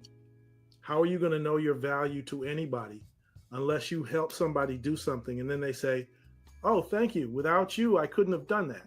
That's where your fundamental value as a human being comes from. And there's certainly the soft bias or I'm sorry, I haven't memorized that phrase. But it's soft. Yeah, that's Solid Snake's favorite phrase. Then you just What's say, that? Apparently, okay, I'm as good as soft as I need bigotry to of be. low I can get expectations. over it. Apparently, you And can't that's be a not black enough. conservative if you don't know I that loved aphorism. astronauts. Behind Batman and my dad, I loved Michael Collins because we had the same first name. And he was the guy who ran around the moon when everybody else got to go down on the moon. I must not be conservative then, because I don't know that term. Little brothers and take them home while they were playing in the Well, moon consider sandbox. yourself lucky. And I understood that's math. It was George Bush again, Jr. fourth grade, Used the is phrase addition, talking second about grade is no child subtraction, left behind. Third grade is multiplication. Fourth grade is division. That's basic arithmetic. If you can't get that far, how are you going to survive? How are you going to really survive? So this is really about discipline. This is about courage, about fearless, about being able to learn. And you have to have an environment that encourages you. But I don't know how it is that people don't know. I mean, Ian, the other thing I would say is the fact that we collectively are not ashamed of those results. Collectively, we're not personally embarrassed. Yeah, this is If we the have other an thing that emotional I reaction do far not too get often, it's to point the finger at someone about else. Soul Brothers.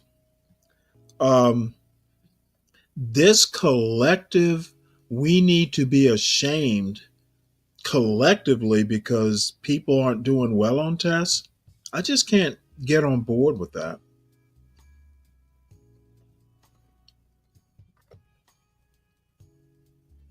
And falling short. Well, I think These guys are too concerned with the white gaze. That's the only reason I can think of you'd be ashamed. Yeah, I've never been ashamed of who I am, either one of my sides of the family. Well, this isn't, being ashamed of who you are. Personally, yeah, if you do something shameful, sure. But, if some kid in a neighborhood I've never been to, that I don't even know that kid exists. They're, basically just a statistic. I'm not going to be ashamed if they're not doing well in math. I'm going to look, first thing I'm going to do is go, well, where are the parents? That's going to be the extent of my concern. Yeah, and that's the issue. It sounds like they're not pointing it to where it really belongs, which is on the family structure. I think they do. These, people like Ian Rowe do look at the family. However, where I differ is that we should all assume collective guilt because a percentage of black kids aren't doing well on tests. That's unreasonable. And I think basically it is very Booker T. Washington. This is not the 1920s. This is 2025. And the days of being ashamed because, this little black pickaninny can't add 1+1. Those days are done. It pretty much, the black community ended in 1964, for better or for worse.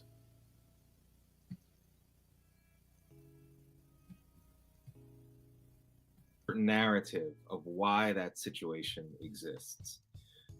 But you thought differently. You and your co-founders, Eric Smith, you thought differently, and you wanted to create a platform. So talk to us a little bit about what Free Black Thought is.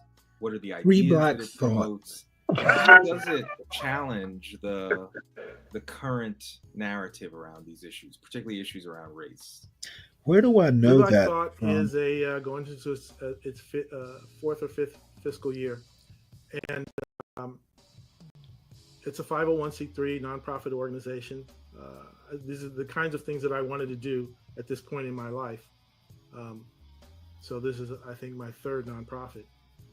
But we're dedicated to the simple idea that Black intellectual viewpoint diversity is real. I can remember I was elected to be a camping counselor, head counselor, while I was an undergrad at NSBE. And one of the things we did is we rented 3 buses and went to the underserved communities, brought Black and Latino kids up to the mountains and introduced them to scientists at JPL that were in our network that we knew. And we said, this is what science and engineering is all about. Check it out. And when I did that, the guy who was an alpha that I mentioned, my best friend Charles, I proposed that we were going to be engineers of Black society. And he said, are you nuts? We're not engineers of Black society. We're just engineers who happen to be Black. And I'm not used to people who are standing up to my ideas so much. But he was right. He was right. Of course he was right. This is a network, and you get in and you learn new things. Again, I had no idea that this organization existed. So there are prevailing narratives, especially coming up in marketing Black History Month, that people just don't know. They just accept that blackness is this. It has always been this. It will always be that. The one-drop rule has been in effect. White supremacy has been in effect for 400 years. People say 400 years, and there's no escape from that. And that's people locking themselves in their own closet. You have to have the courage to break out of that. And I think the more that we show that there are Black, red, blue, conservative, straight, homosexual, everything in a nation of 50 million. I mean, we're always happy to say, oh yeah, we're a nation of millions, but then we try to suppress various parts of it when they express themselves. So we put together as one of our first things a compendium of Free Black Thought with over 300 pages in Google Pages, and you can look and see hundreds of annotated bibliography of hundreds of creators, authors, writers, who have various and differing opinions. I mean, for example, I didn't know that Richard Wright, the famous writer, had a beef with James Baldwin. When we talk about Du Bois and Booker T. Washington and Carter G. Woodson, and there's way more than that. There are hundreds and hundreds. And every subject you think you know, there's more to know. And so we're just part of that process that's saying Black History Month is just one slice of some things, and everybody obsesses about slavery. And that's just kind of a self-replicating circle of doom. You got to get out of that. And everybody who has moved away from their hometown knows that. Everybody who's ever heard, you know, you're not like other Black people. Of course I'm not. Why would you ever think that I am? Black people do everything that we want to do, Yes. except when we don't want to do it. And we're still Black, and still we're not Black. And you just have to be able to accept that Black people are human beings, and we take a little bit from what's around us, but it affects us in different ways. So The Foundation for Free Black Thought combats racial essentialism, combats the idea of Yes, black authenticity. that's I had forgotten that term. We're just people, and we experience different things depending on where we are in the country, at what time we live, and it's not completely wholly new invented, because we got sick of being Negroes, so we went black. We got sick of being black, we went Afrocentric. We got sick of being Afrocentric, and we chose African American. And then there's some now of us it's who time still to like be being those Afro other things. pessimist. So there's still black Marxists. There's still black conservatives. This is exactly my point there. There's all kinds of a variety. And I think we would do ourselves a favor by taking like a psychological self-assessment. God damn, he sounds like me. And just say, the hell? I just discovered I'm open to new experiences more than the average person. And there's always a passage of self-discovery. And if you're not doing that, you're buying somebody else's idea of what's black and what's proper black. Exactly. And that is not self-determination. Exactly. Michael, I've been recently introduced to your very popular Substack, Stoic Observations. Yes. And as we talk about Black youth, have you thought about how we can introduce the principles of Stoicism more broadly? No Stoicism. Don't do it. My son has benefited Fuck immensely Stoicism. from learning about Stoicism and studying the principles. I knew nothing about it as a young person, and that's because you don't need Stoicism. How do we get that introduced more broadly? It's actually kind of easy, especially if you're a gamer, because if you're a gamer, you do role playing, you do an RPG, and it struck me one day. I'm playing Assassin's Creed, and I don't remember which one it was, but I had pretty much gone and leveled up to the max of Assassin's Creed. And I'm in this Italian castle in the 13th century, and I'm eating fruits and nuts. And anybody I want to, I could take my arrow and knock them out the box. And I'm like a king in this realm.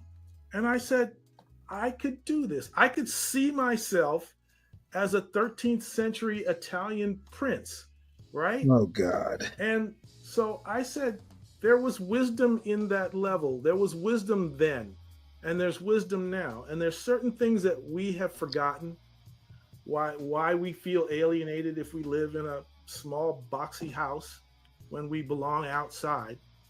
And why don't we know how to work with large mammals? If your great-grandfather was a sharecropper, then he knew how to move a plow behind an ox or a mule. Saget, all I have to say is Stoicism isn't useless. There's nothing wrong with knowing about it. There's nothing wrong with kind of being familiar with the principles. But when you take any philosophy and you live it rigidly, it becomes useless. Okay. I've known people who, everything has to fit into some principle of Stoicism. And I think that's just ridiculous. So knowing something about it, but not living, to the principles, you shouldn't be asking yourself, what would Marcus Aurelius do? If you get to that point, it's useless.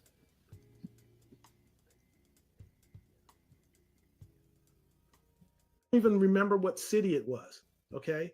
It was in Florida, I think. And so when people got up on Capitol Hill and said, I am Trayvon Martin, I am Trayvon Martin, I'm like, they're just ripping off, Spartacus. Yep. So right. It's like, if you want to be Christ-like, if you want to be like Buddha, if you want to follow the Prophet Muhammad, you know that you're stepping out of the present into some wisdom that's ancient. And so part of that ancient wisdom is Stoicism, and it still works today. There are still lessons that were learned by kings and emperors in days gone by that are useful. And the number one kings and emperors is very I need to learn what I can control. my soul, because the universe makes sense, I don't have to pay attention to foolishness. I shouldn't let foolishness interfere with my game, right? And that centers me. That says there's a way for me to succeed and get all the nonsense out of my head. So that's why Stoicism works, because there's a lot of nonsense out there, and it's trying to get your attention, and you become a TikTok zombie. So Yeah, Saget, that's why, as I've gotten older, I've just come to the conclusion that, you pretty much just need to be yourself. Now, be yourself that's always looking to self-improve. But, I think one of the things that young people need to come to quickly, or as quick as they can, is that as long as you're working on yourself, as long as you do the due diligence, the education, the discipline, the sports, whatever it is, you are enough. Being yourself is enough. But, part of what the self is knowing a lot of stuff, knowing, having knowledge about different things, always be learning, never settle, for too long. Don't be a couch potato, intellectually or physically. You are enough. You don't have to be, Mr. Stoicism. You don't have to be a rapper. Just be yourself, and it'll be okay. He's got me nailed. He's the guy that did Bass Reeves too, by the way. And a couple years ago, there was an adaptation of Watchmen, which was the greatest comic novel of all times. And Bass Reeves started off in Tulsa, Oklahoma, introduced Bass Reeves. Yeah, I'd never heard of him until I saw the show. 3,000 arrests as a Texas I don't want to give that away. Ranger. Sister Night is probably the best filmic display. I think he only killed 14 out of those 3,000, had to kill 14 of them, and arrested his own son for crime. Mackie, I appreciate Mackie as an actor, and I followed some of the stuff that he did. And I didn't even read the whole article or know what the quote was. But I said, I've seen enough of him doing the Winter Soldier to say, he's not quite the Captain America that Steve Rogers was. And it's kind of like there's other folks out there, and there's some that will be better. I mean, right now, everybody was saying, is Mahomes from the Chiefs, is he a black quarterback? Is he the best black quarterback?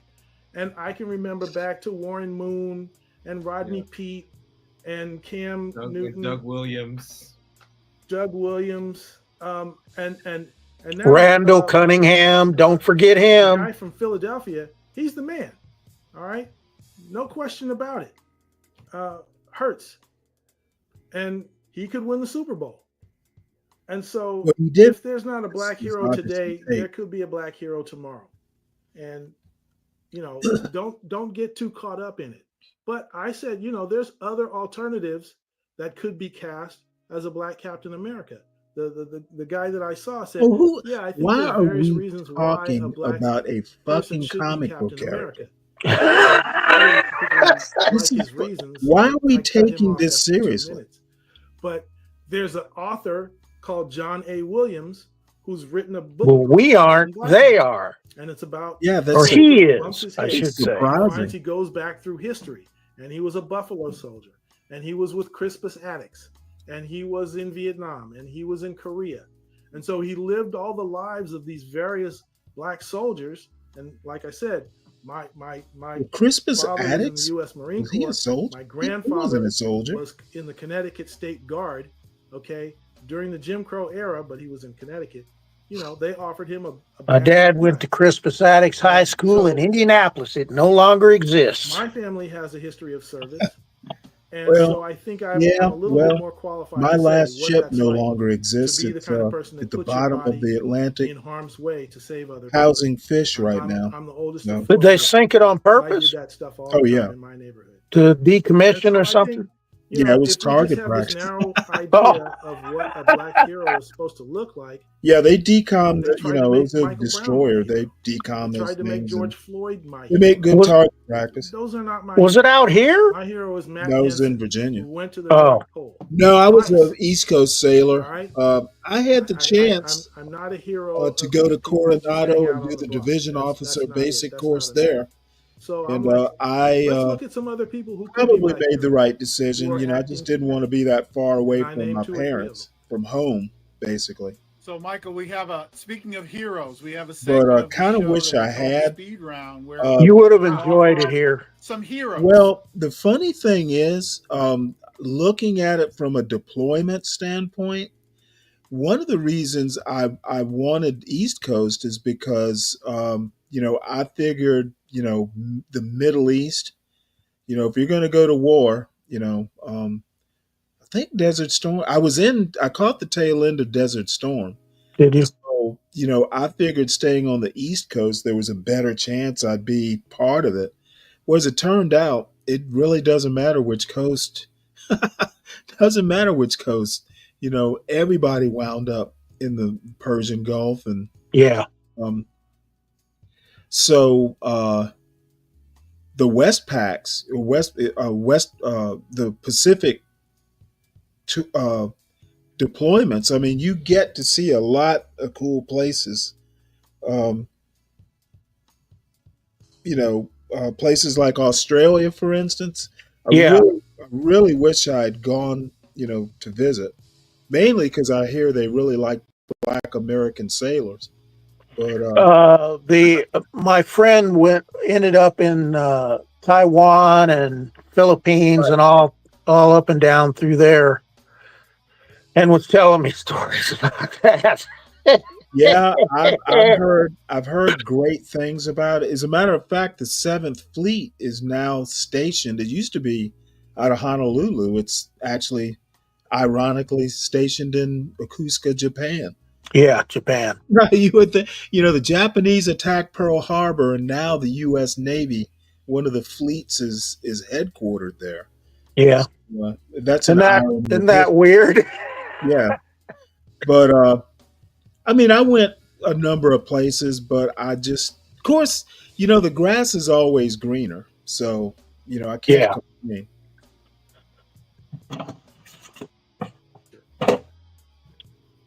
My cousin was actually out here in the Navy, and he he went home because of his mother was sick, and she ended up passing away, and he just never left. He found a girl, and they had kids and all that, but would they give him a compassionate discharge or something?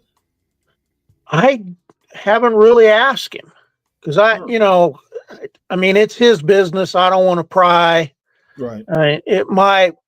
His mother was really loved by my grandmother, and she did a lot to take care of them and made sure they were fed because her brother was a skunk. So there was some out of wedlock stuff there, but we were close, but I didn't think it was right to start prying into stuff. Probably for the best. Yeah. So wiser man. Oops.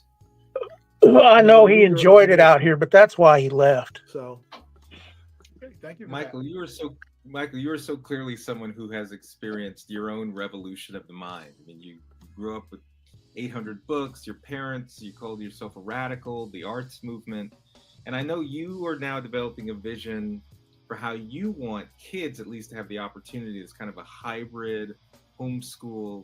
I'd love for you just to spend a few moments. What is that, and how can that help and stimulate some of the things that clearly you were able to experience to become the free thinker that you are now?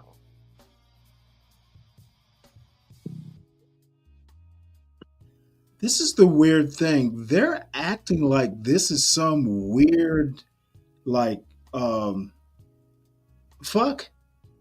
I had 500 books in college. This isn't, this isn't that rare a thing. I don't know why they're acting like this is just like, uh, I don't know. this is like a fucking unicorn situation. I don't know. I've my family was never like that. Not anybody wherever we were like that. And we were never poor either. Right. Um, I grew up, I could read at a college level when I was 9 years old. So I don't know. Yeah, it's great that this guy did that, but I mean, I'm gonna be honest with you. I grew up in a black middle class neighborhood in Savannah, Georgia. Now, books in the home is a rare thing, regardless of your ethnicity or color or race or anything like that. Americans don't read. However, I get amazed sometimes, when I hear like an intellectual journey. You grew up with a house with 800 books. Yeah, you and a lot of other black people grew up that way. So I just grew anyway, up living in a library. That's how I did it. yeah, absolutely. And in college, our library wasn't as good as IU's, but it was pretty doggone close. And there were entire wings of those 7 floors that I had read every book, especially the medical department or the medical area, all the medical journals and books and all the turn papers that were there. I'd read every book in the business area section of it, all the periodicals, a lot of newspaper stuff. I'd read all that. Yeah, you're either a reader or you aren't. I found like my son, he, he was reading like seriously, like in his mother had had worked with him. I mean, he was probably reading at a college level by 5th grade.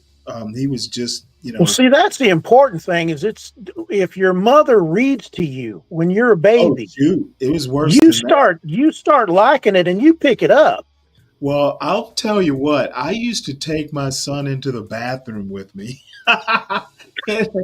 And it got to a point to where, he saw the both of us reading. I mean, we were just I mean, I'm an avid reader. My wife was ridiculous. She was a fast reader. But anyway, it was a reading culture. A lot of that is just the culture, inside your home. I'm wondering if it was the 60s because that's the way I think all my friends were brought up. Well, okay, not all of them, but Well, it could well be because my mother was an English teacher. That helped. But yeah. yeah, it was books were hell. My grandmother had a whole. She had like a whole bookshelf of these little. You remember those little Charlie Brown books you could get like the drugstore? They'd be. You know how they used to sell comic books Yeah, in the grocery racks. stores too. Yeah, exactly. And those little pocket novel things. Yeah. Charles M. Schultz had like tons of them. And, that's really probably where I learned to love to read because I like Charlie Brown, the little comic books. They weren't comic books. They were more like short novels, with all the Sunday, they were framed like the Sunday comics. But anyway, that's pretty much, there were just books everywhere. Yeah.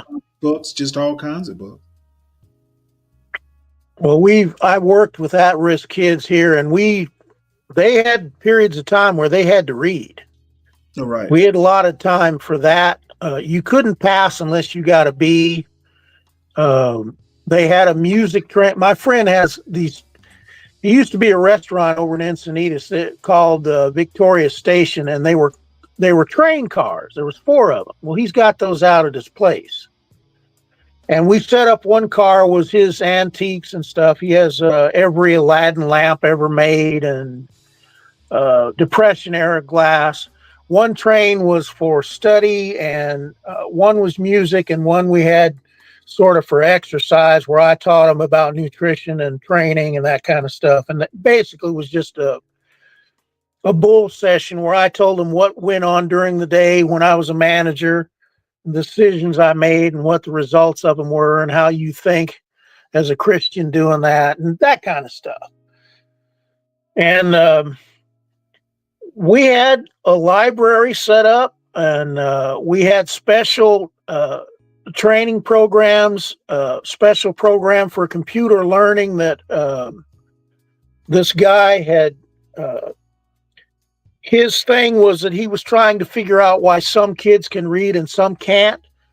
So he hooked electrodes up to their eyes to map where they were looking with a computer program to see where their eyes were going while they were supposed to be reading, and found that the ones that couldn't read could not concentrate on one part of the page. Their eyes were all over the place. So his program blocked out everything but one sentence. So you learn to read that one sentence, and that trained them to be able to read line to line and concentrate on what they were doing. And it was a teaching aid. It started out as a program for sports. And Tony Gwynn used his program for batting. He had one for quarterbacks to teach them how to block out everything that was going on around them and focus on the receivers. And they used it for, I don't know if you ever saw the commercials for Tommy Mansky's batting, and one of them was actually, he bought that system. And so one of them was Tommy Mansky's batting aid, and it showed them wearing these glasses. And what they did is they blocked everything out except that pitch. So they couldn't see anything on either side of them, only the pitch that they could concentrate on. So it branched out into a lot of kind of important stuff.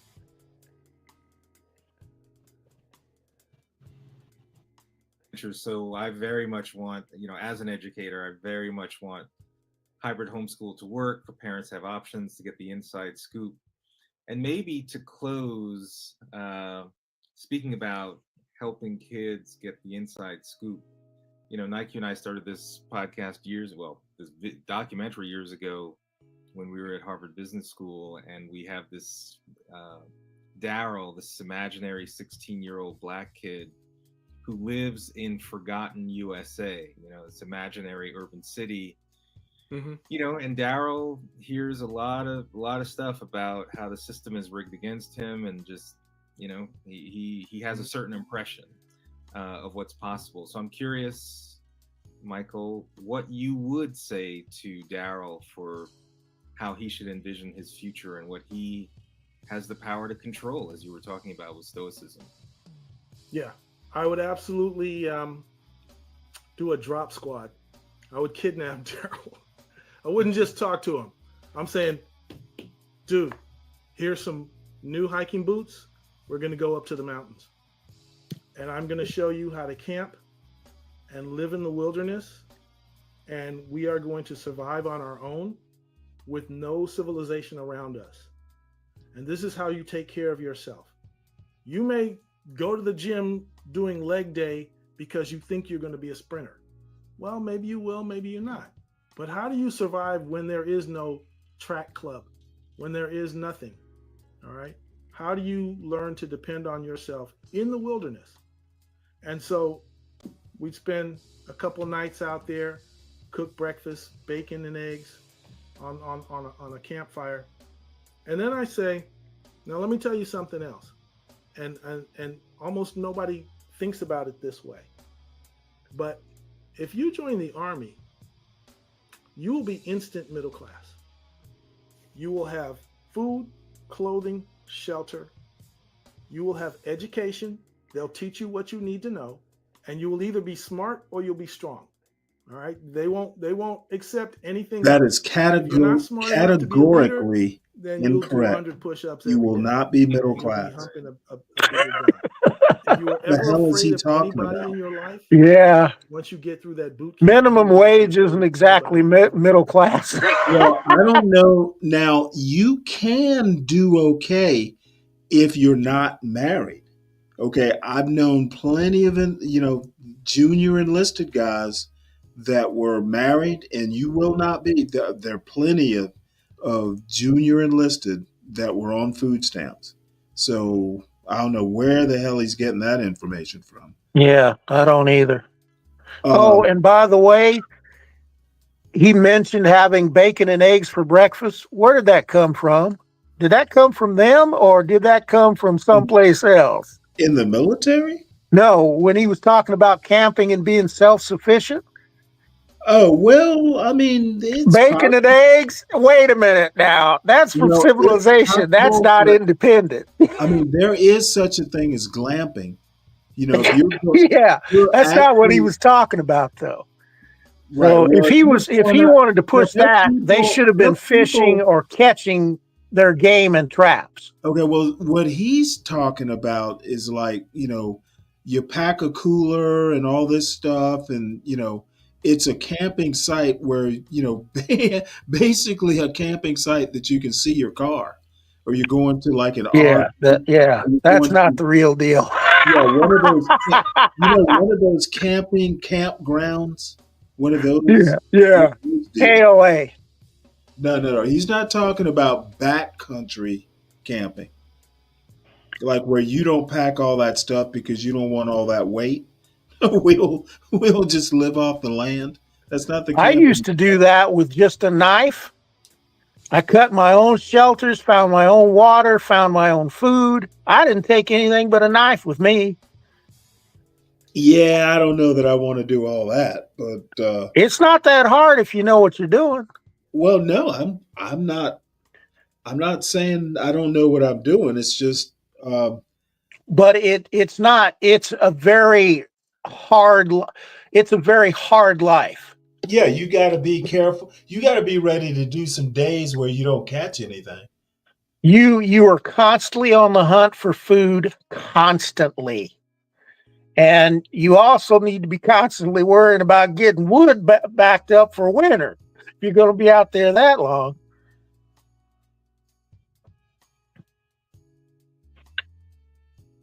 Though I don't know. I know my wife wouldn't have done it.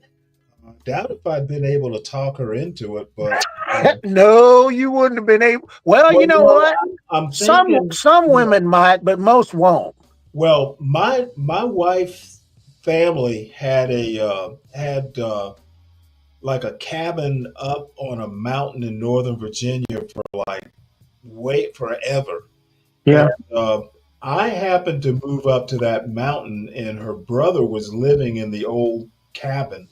So that's how I met. That's how I met her. I met her through him. He was my mountain drinking buddy. But, You guys drank liquor, Likker? no, not a liquor drinker. That stuff can be pretty harsh. But basically, I fell in love with the mountain, and my wife, would spend summers up there, but she was by no means, enamored with the idea. And I talked her into it because, being from the coast, the mountains are just totally fascinating. Probably the same way in the opposite if you grew up in the mountains. Yeah. But what I'm saying is, I wonder if I could have. I never thought to do it, but I wonder if she would have gone for homesteading. Well, that's a rough way to go, I'm telling you. I doubt that she would have gone for it. Where I came from, even my wealthy friends trapped for furs and pelt. They'd set traps before school and then check them after practice and sell the pelts for fox and muskrat and all that. And all of us fished, all of us hunted. And Right. It wasn't something we had to do, but we all did it and we all knew how to do it.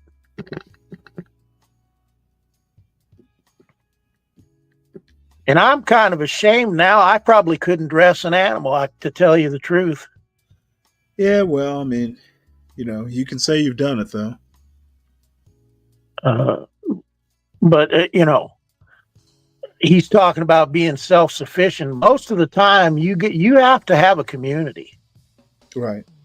you know, or you're probably not going to make it. It happens. There's I don't remember his name, but he lived out. He, you know, built his own cabin and did all that stuff for like 25 years. And there's a YouTube video that he made about it, and you know, it's yeah. I see John starting up a stream. Is he? Yeah.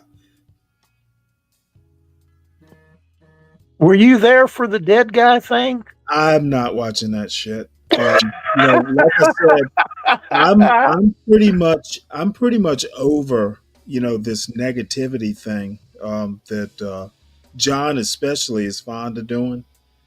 I'm not into it, and I was watching a guy here. I'm going to replay this, and then I'm going to go ahead and end the stream because I'm getting kind of here. But I wanna show you this. This just happened to come through my my little algorithm, and it spoke to me. Let me see, can I find it here? And I had been saying this something similar, though I didn't do a whole show about it. But I've been talking like this for quite some time. You know, when you get to a certain age, you don't have time for all that negativity. Yeah, especially me with my issues. Right.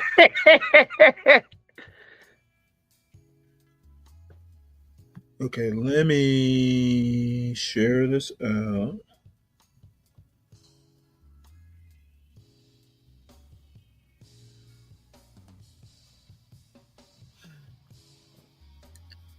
Now, he may be a little overboard for me, but I'm not far behind him. I'm 54. Says I'm 54. Nowadays, I avoid people. And on this video, I want to tell you exactly why.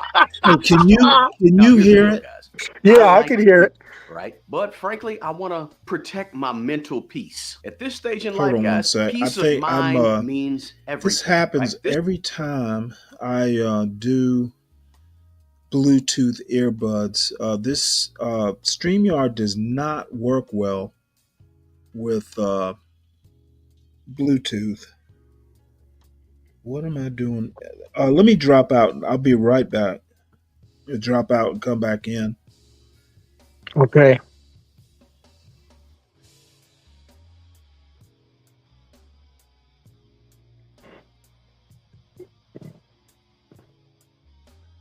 Maybe I should say something so we don't have dead air. Okay, let's try this again. Because I couldn't hear it, believe it or not. I don't know why. Yeah, it was fine. Yeah, something on my end. I have to figure out. There's something that doesn't undo when I switch from Bluetooth back to the computer. I have issues with that with my phones. Right. All right, here we go. This right here is more important. I still can't hear. What the hell? Now that time it sounded lower than it did the first time. What is wrong here? Let me make sure. You know what? Let me do this. Let me make sure that I just get rid. My computer might still be trying to do Bluetooth. I kind of had that philosophy when I trained, where I stayed away from everybody and listened to music that made me get up, because anything that negative that you hear takes strength away from you. And I experimented with that with not just myself. And nowadays, I avoid people. Yeah, And on this I video, don't I want to know tell you this exactly fucking why. thing. Let's talk Well, about it. Now, here's the deal, I guys. pretty much I know what he like said because people, I've right? watched it But frankly, I want to before, protect and my I'll just mental try to peace. figure At out this stage in life, guys, why peace I of cannot mind hear. means everything, right? This right here is But more the important to bottom protect line than any other is, thing I can think of. At 54 years old, he's my right. mental Nobody has peace is a time for all this priority. negativity. At this age, I found that avoiding toxic people, toxic relationships, or life overly is bad negative enough, people, but that the helps thing me is sort of that, maintain he some makes the emotional point that, hey, stability, if that makes sense. Guys, I let me don't know want in to the be Hey, comments if you Stanley, can kill the sound because I understand can't what hear I'm you saying in talk. terms of the importance of mental peace. There are times, guys, at the age of 50. one of the things he says is that, look, I'm 54. I don't have that much time left. I really don't want to be wasting my time with with all this negativity. And I agree with him. And like constant, like there's never anything positive. Come on now. life, Yeah. life is not like that. I call them black holes when people suck the life right out of you. So, the thing is that the black community has many problems, but the thing is it's not all bad.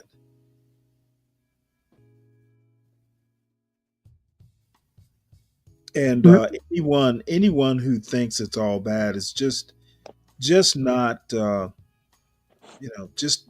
it's odd to think. Yeah, my family being in the places that they were, I'm gonna be honest with you, I had a blast. I mean, yeah, I got shot while I was there, and yeah, I saw some shootings while I was there, and yeah, I avoided being shot several times with my grandfather leaving the house and at other instances, but I had more fun there, and I learned more about how to stay safe in a kind of warlike environment, and know how to spot all the pitfalls and have a good time, uh, and see a lot of things. And I was never not unfriendly. I talked to everybody. I talked to a guy one time he was so messed up that it looked like he had severe MS, and he had these spots all over him. And I was like, what in the hell? And he was Guys, as of walking the in making front of of their this video, house. I'm 54 years old. And nowadays, I avoid people. And on this video, I want to tell you exactly why. Let's talk about it. Now, here's the deal, guys.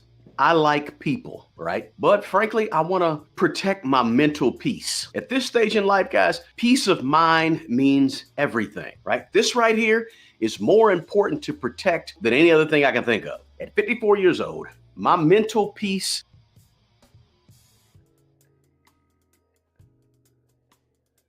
What happened?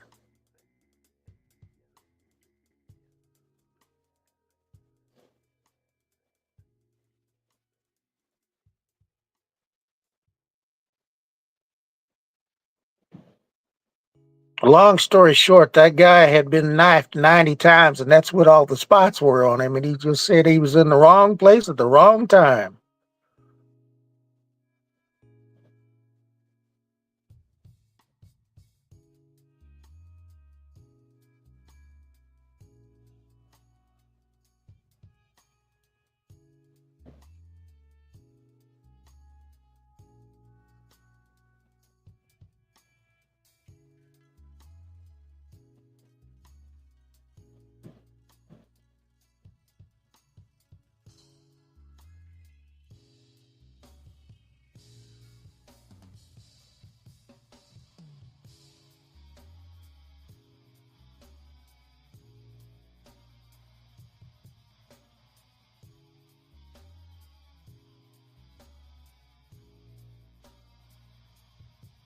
Avoiding toxic people, toxic relationships, or overly negative people, that helps me sort of maintain some emotional stability, if that makes sense. Guys, let me know in the comments if you can understand what I'm saying in terms of the importance of mental peace. There are times, guys, at the age of 54 that I will take mental peace over money any day, all day. Now, another thing or another reason that I sort of avoid people is my time.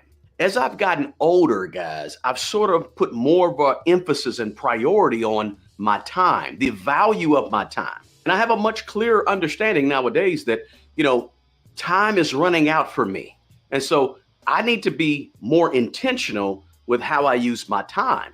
And sometimes avoiding people helps me do that. So I prefer, if I'm going to spend my time, then I prefer more meaningful interactions as opposed to some of the superficial stuff. Look, when you look around you and you start seeing people your age dying every day, right? It makes me become a little more stickler about my time and how I use my time. And it makes me try to be more intentional with my time because time is precious, right? The older you get, the faster time goes.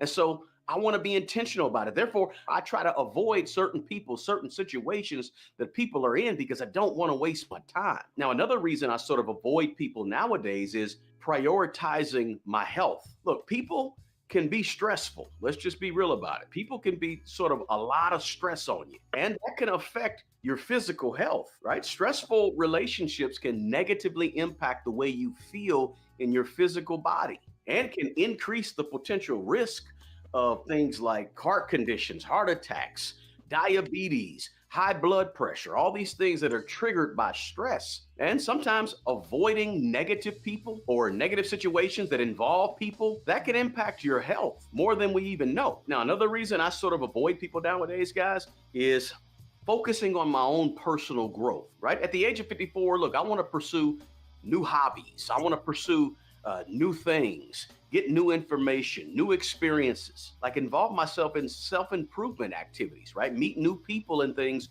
in those activities, right? But when all is said and done at the end of the day, I really, really, really prefer solitude, or at least being around like-minded people. Now, this is not to sound selfish, right? Or overly introverted necessarily, right? Because I strongly believe in helping and giving and doing what you can to provide value for other people and other people's lives, like donating time, donating my energy, donating money and gifts and talents and all that good stuff, right? Helping other people is important to me. But there's also nothing wrong with just shutting it down sometimes and spending some time by yourself so you can focus on personal growth or getting better at something, learning something new, a new hobby, or something that's an interest of yours, right? There's nothing wrong with just shutting it down and avoiding people. Now, another thing I don't like is I don't like drama. Look, at this age, I'm trying to avoid as much drama as humanly possible, right? Life has taught me, guys, that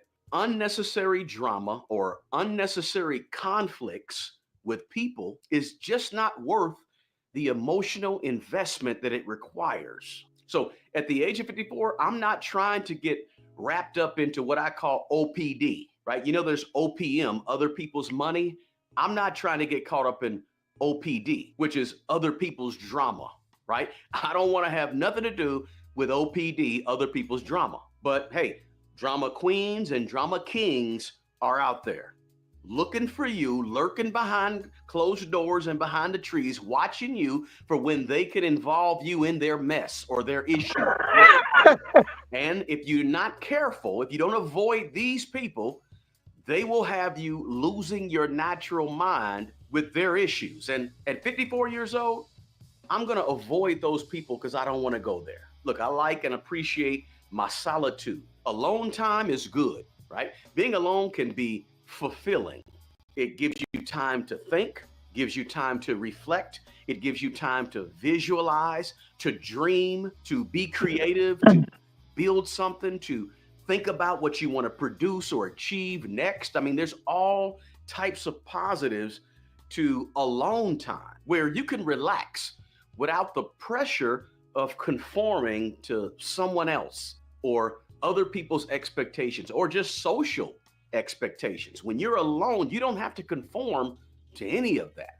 And you ain't even got to think about not conforming, right? You just enjoy who you are. So for me, alone time can be very, very productive, right? I can get recharged when I'm alone, right? I can start to think and start to really begin to be introspective when I'm alone. And also, this is a finance channel here on YouTube. And for me, I like keeping those financial boundaries because some relationships come with financial pressures, right? There's some relationships that you have out there where you feel like you have to perform a certain way in terms of financially in order to deal with certain people, right? Like lending money to people or people asking you to borrow money or maybe feeling obligated to spend money, go on vacations, do things that your friends are doing because they're doing it and you want to fit in, right? Sometimes these relationships put financial pressure on you.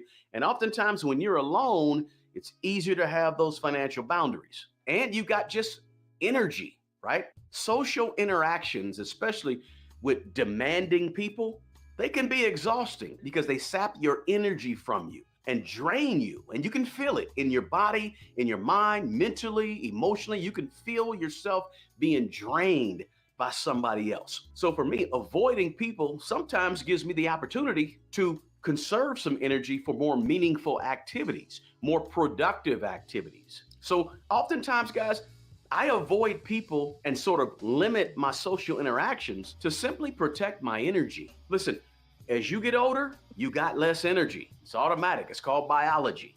So if you want to preserve that energy, sometimes you got to avoid some people. And speaking of avoiding some people, sometimes as you get older, you got to shrink your social circles. Look, the older I get, the less friends, especially close friends that I have. And to be honest with you, the older I get, the less close friends I really want. I mean, think about the friendships you form early in life, right? They're usually based on proximity.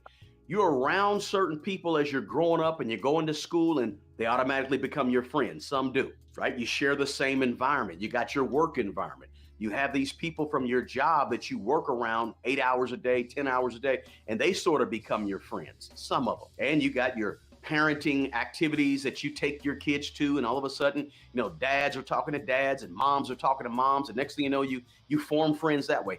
Usually it's about who you're around in your environment, how you get friends along the way. But the older you get, let's say when your kids are grown and gone and you go to work, come home, go to work, come home, and next thing you know, you have certain friends from certain activities, but for the most part, your activities start shrinking, and then your social circle of friends, it starts to shrink too, right? You change jobs, maybe you have a new set of folks on the job, and some of those natural built-in social circles, they begin to change as you get older, and your circle shrinks. And you know what? For me, I'm okay with that because of all the reasons that I've mentioned here on this video. For me, as I've gotten older, it's become quality over quantity and protecting my mental and my physical. It's not to say that I don't like people, but these are the reasons why I sort of avoid people nowadays. And I try to invest my time and energy into genuine, supportive relationships. And that means distancing myself from more superficial people and superficial relationships. And that makes my social circle shrink as I've gotten older. So those are some of the reasons why at the age of 54, I just avoid people nowadays and I limit my social interactions. What say you? Let me know your thoughts on this topic, guys. Do me a favor and drop a comment below. And let me know if you can relate to any of the things that I've talked about in this video. Hey, the best person who's going to take care of the old you is the young you. Guys, take good care of yourself and take care of other people. Until the next video, peace.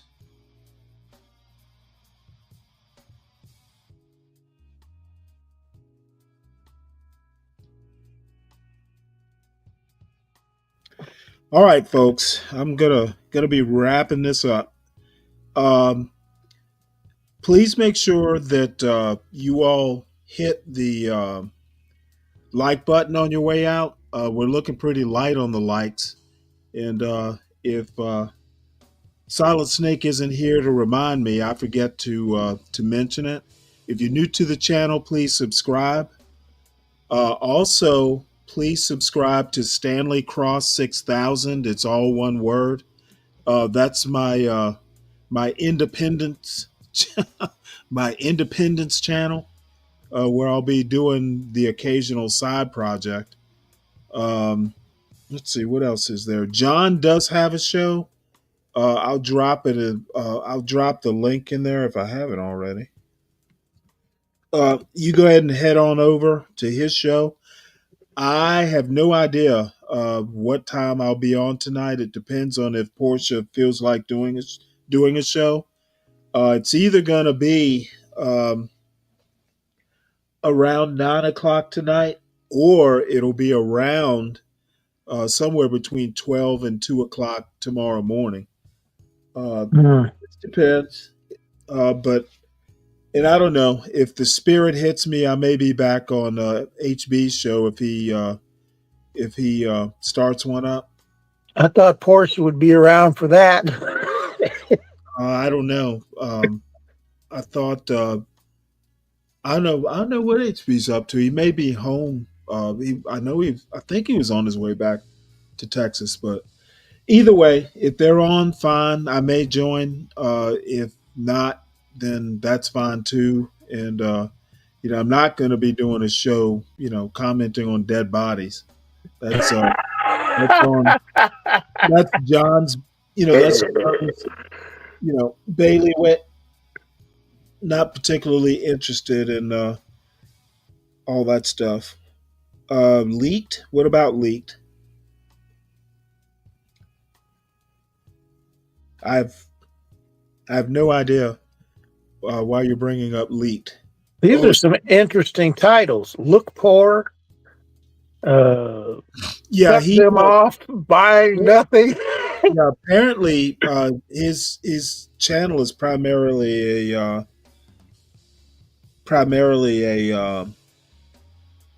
financial channel. Some of it seems kind of sad, but as long as he's happy with it, I mean, it's his deal. Whose deal? The guy that was just on. Oh yeah. I don't know. It kind of spoke to me, mainly on the negativity and this anti-blackness that pervades this channel. Uh, sometimes if I didn't know better, I just pull. If I were a Martian and a dropped down and hopped into the John Galt chat, I would think blacks can do nothing right. Like, they can't tie their shoes right. They're not that bright. They treat their women like shit, and the women treat their men like shit. It's just all dysfunction all the time. And I know better, and I don't need the occasional 5 minute little bit, just to hear a joke or two. That's fine, but doing a whole it's counterproductive to my purposes. Yeah. Hey, Kimmy. I'm about to sign off, Kimmy. John's got a show that's running. I dropped a link over there. It's in the chat somewhere. So, Wolf, I enjoyed it. Hopefully, I'll see you overnight or at some point later on. I may be in. I got some things to do, and I might be after doing them. My back might be wrecked, so might not be doing anything tonight except laying. Well, all I have to say is we all have better things to do than be on Stanley versus the World, except for Stanley. Well, I hope you get I'm the only one who doesn't have anything better to do. Stanley, get some rest, and I'll be snorting at you. And thanks for having me on. All right. Talk to y'all later. I appreciate it. See you later, Kim. All right. Bye-bye. Bye. Oh, I meant the other Kim. There's a Kimmy Cakes. Kim, I'll talk to you. I actually had something to talk to. Oh, Kim, remind me of the African American history curriculum. I meant to talk to you. I've been meaning to talk to you about it. We run into each other this tonight or tomorrow, and you have the time. I'd like to talk to you about it because I downloaded the actual curriculum, and we'll talk about it at some point.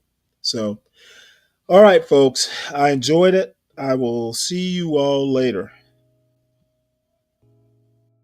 Feel like I should, feel like I should, feel like I should, feel like I should go.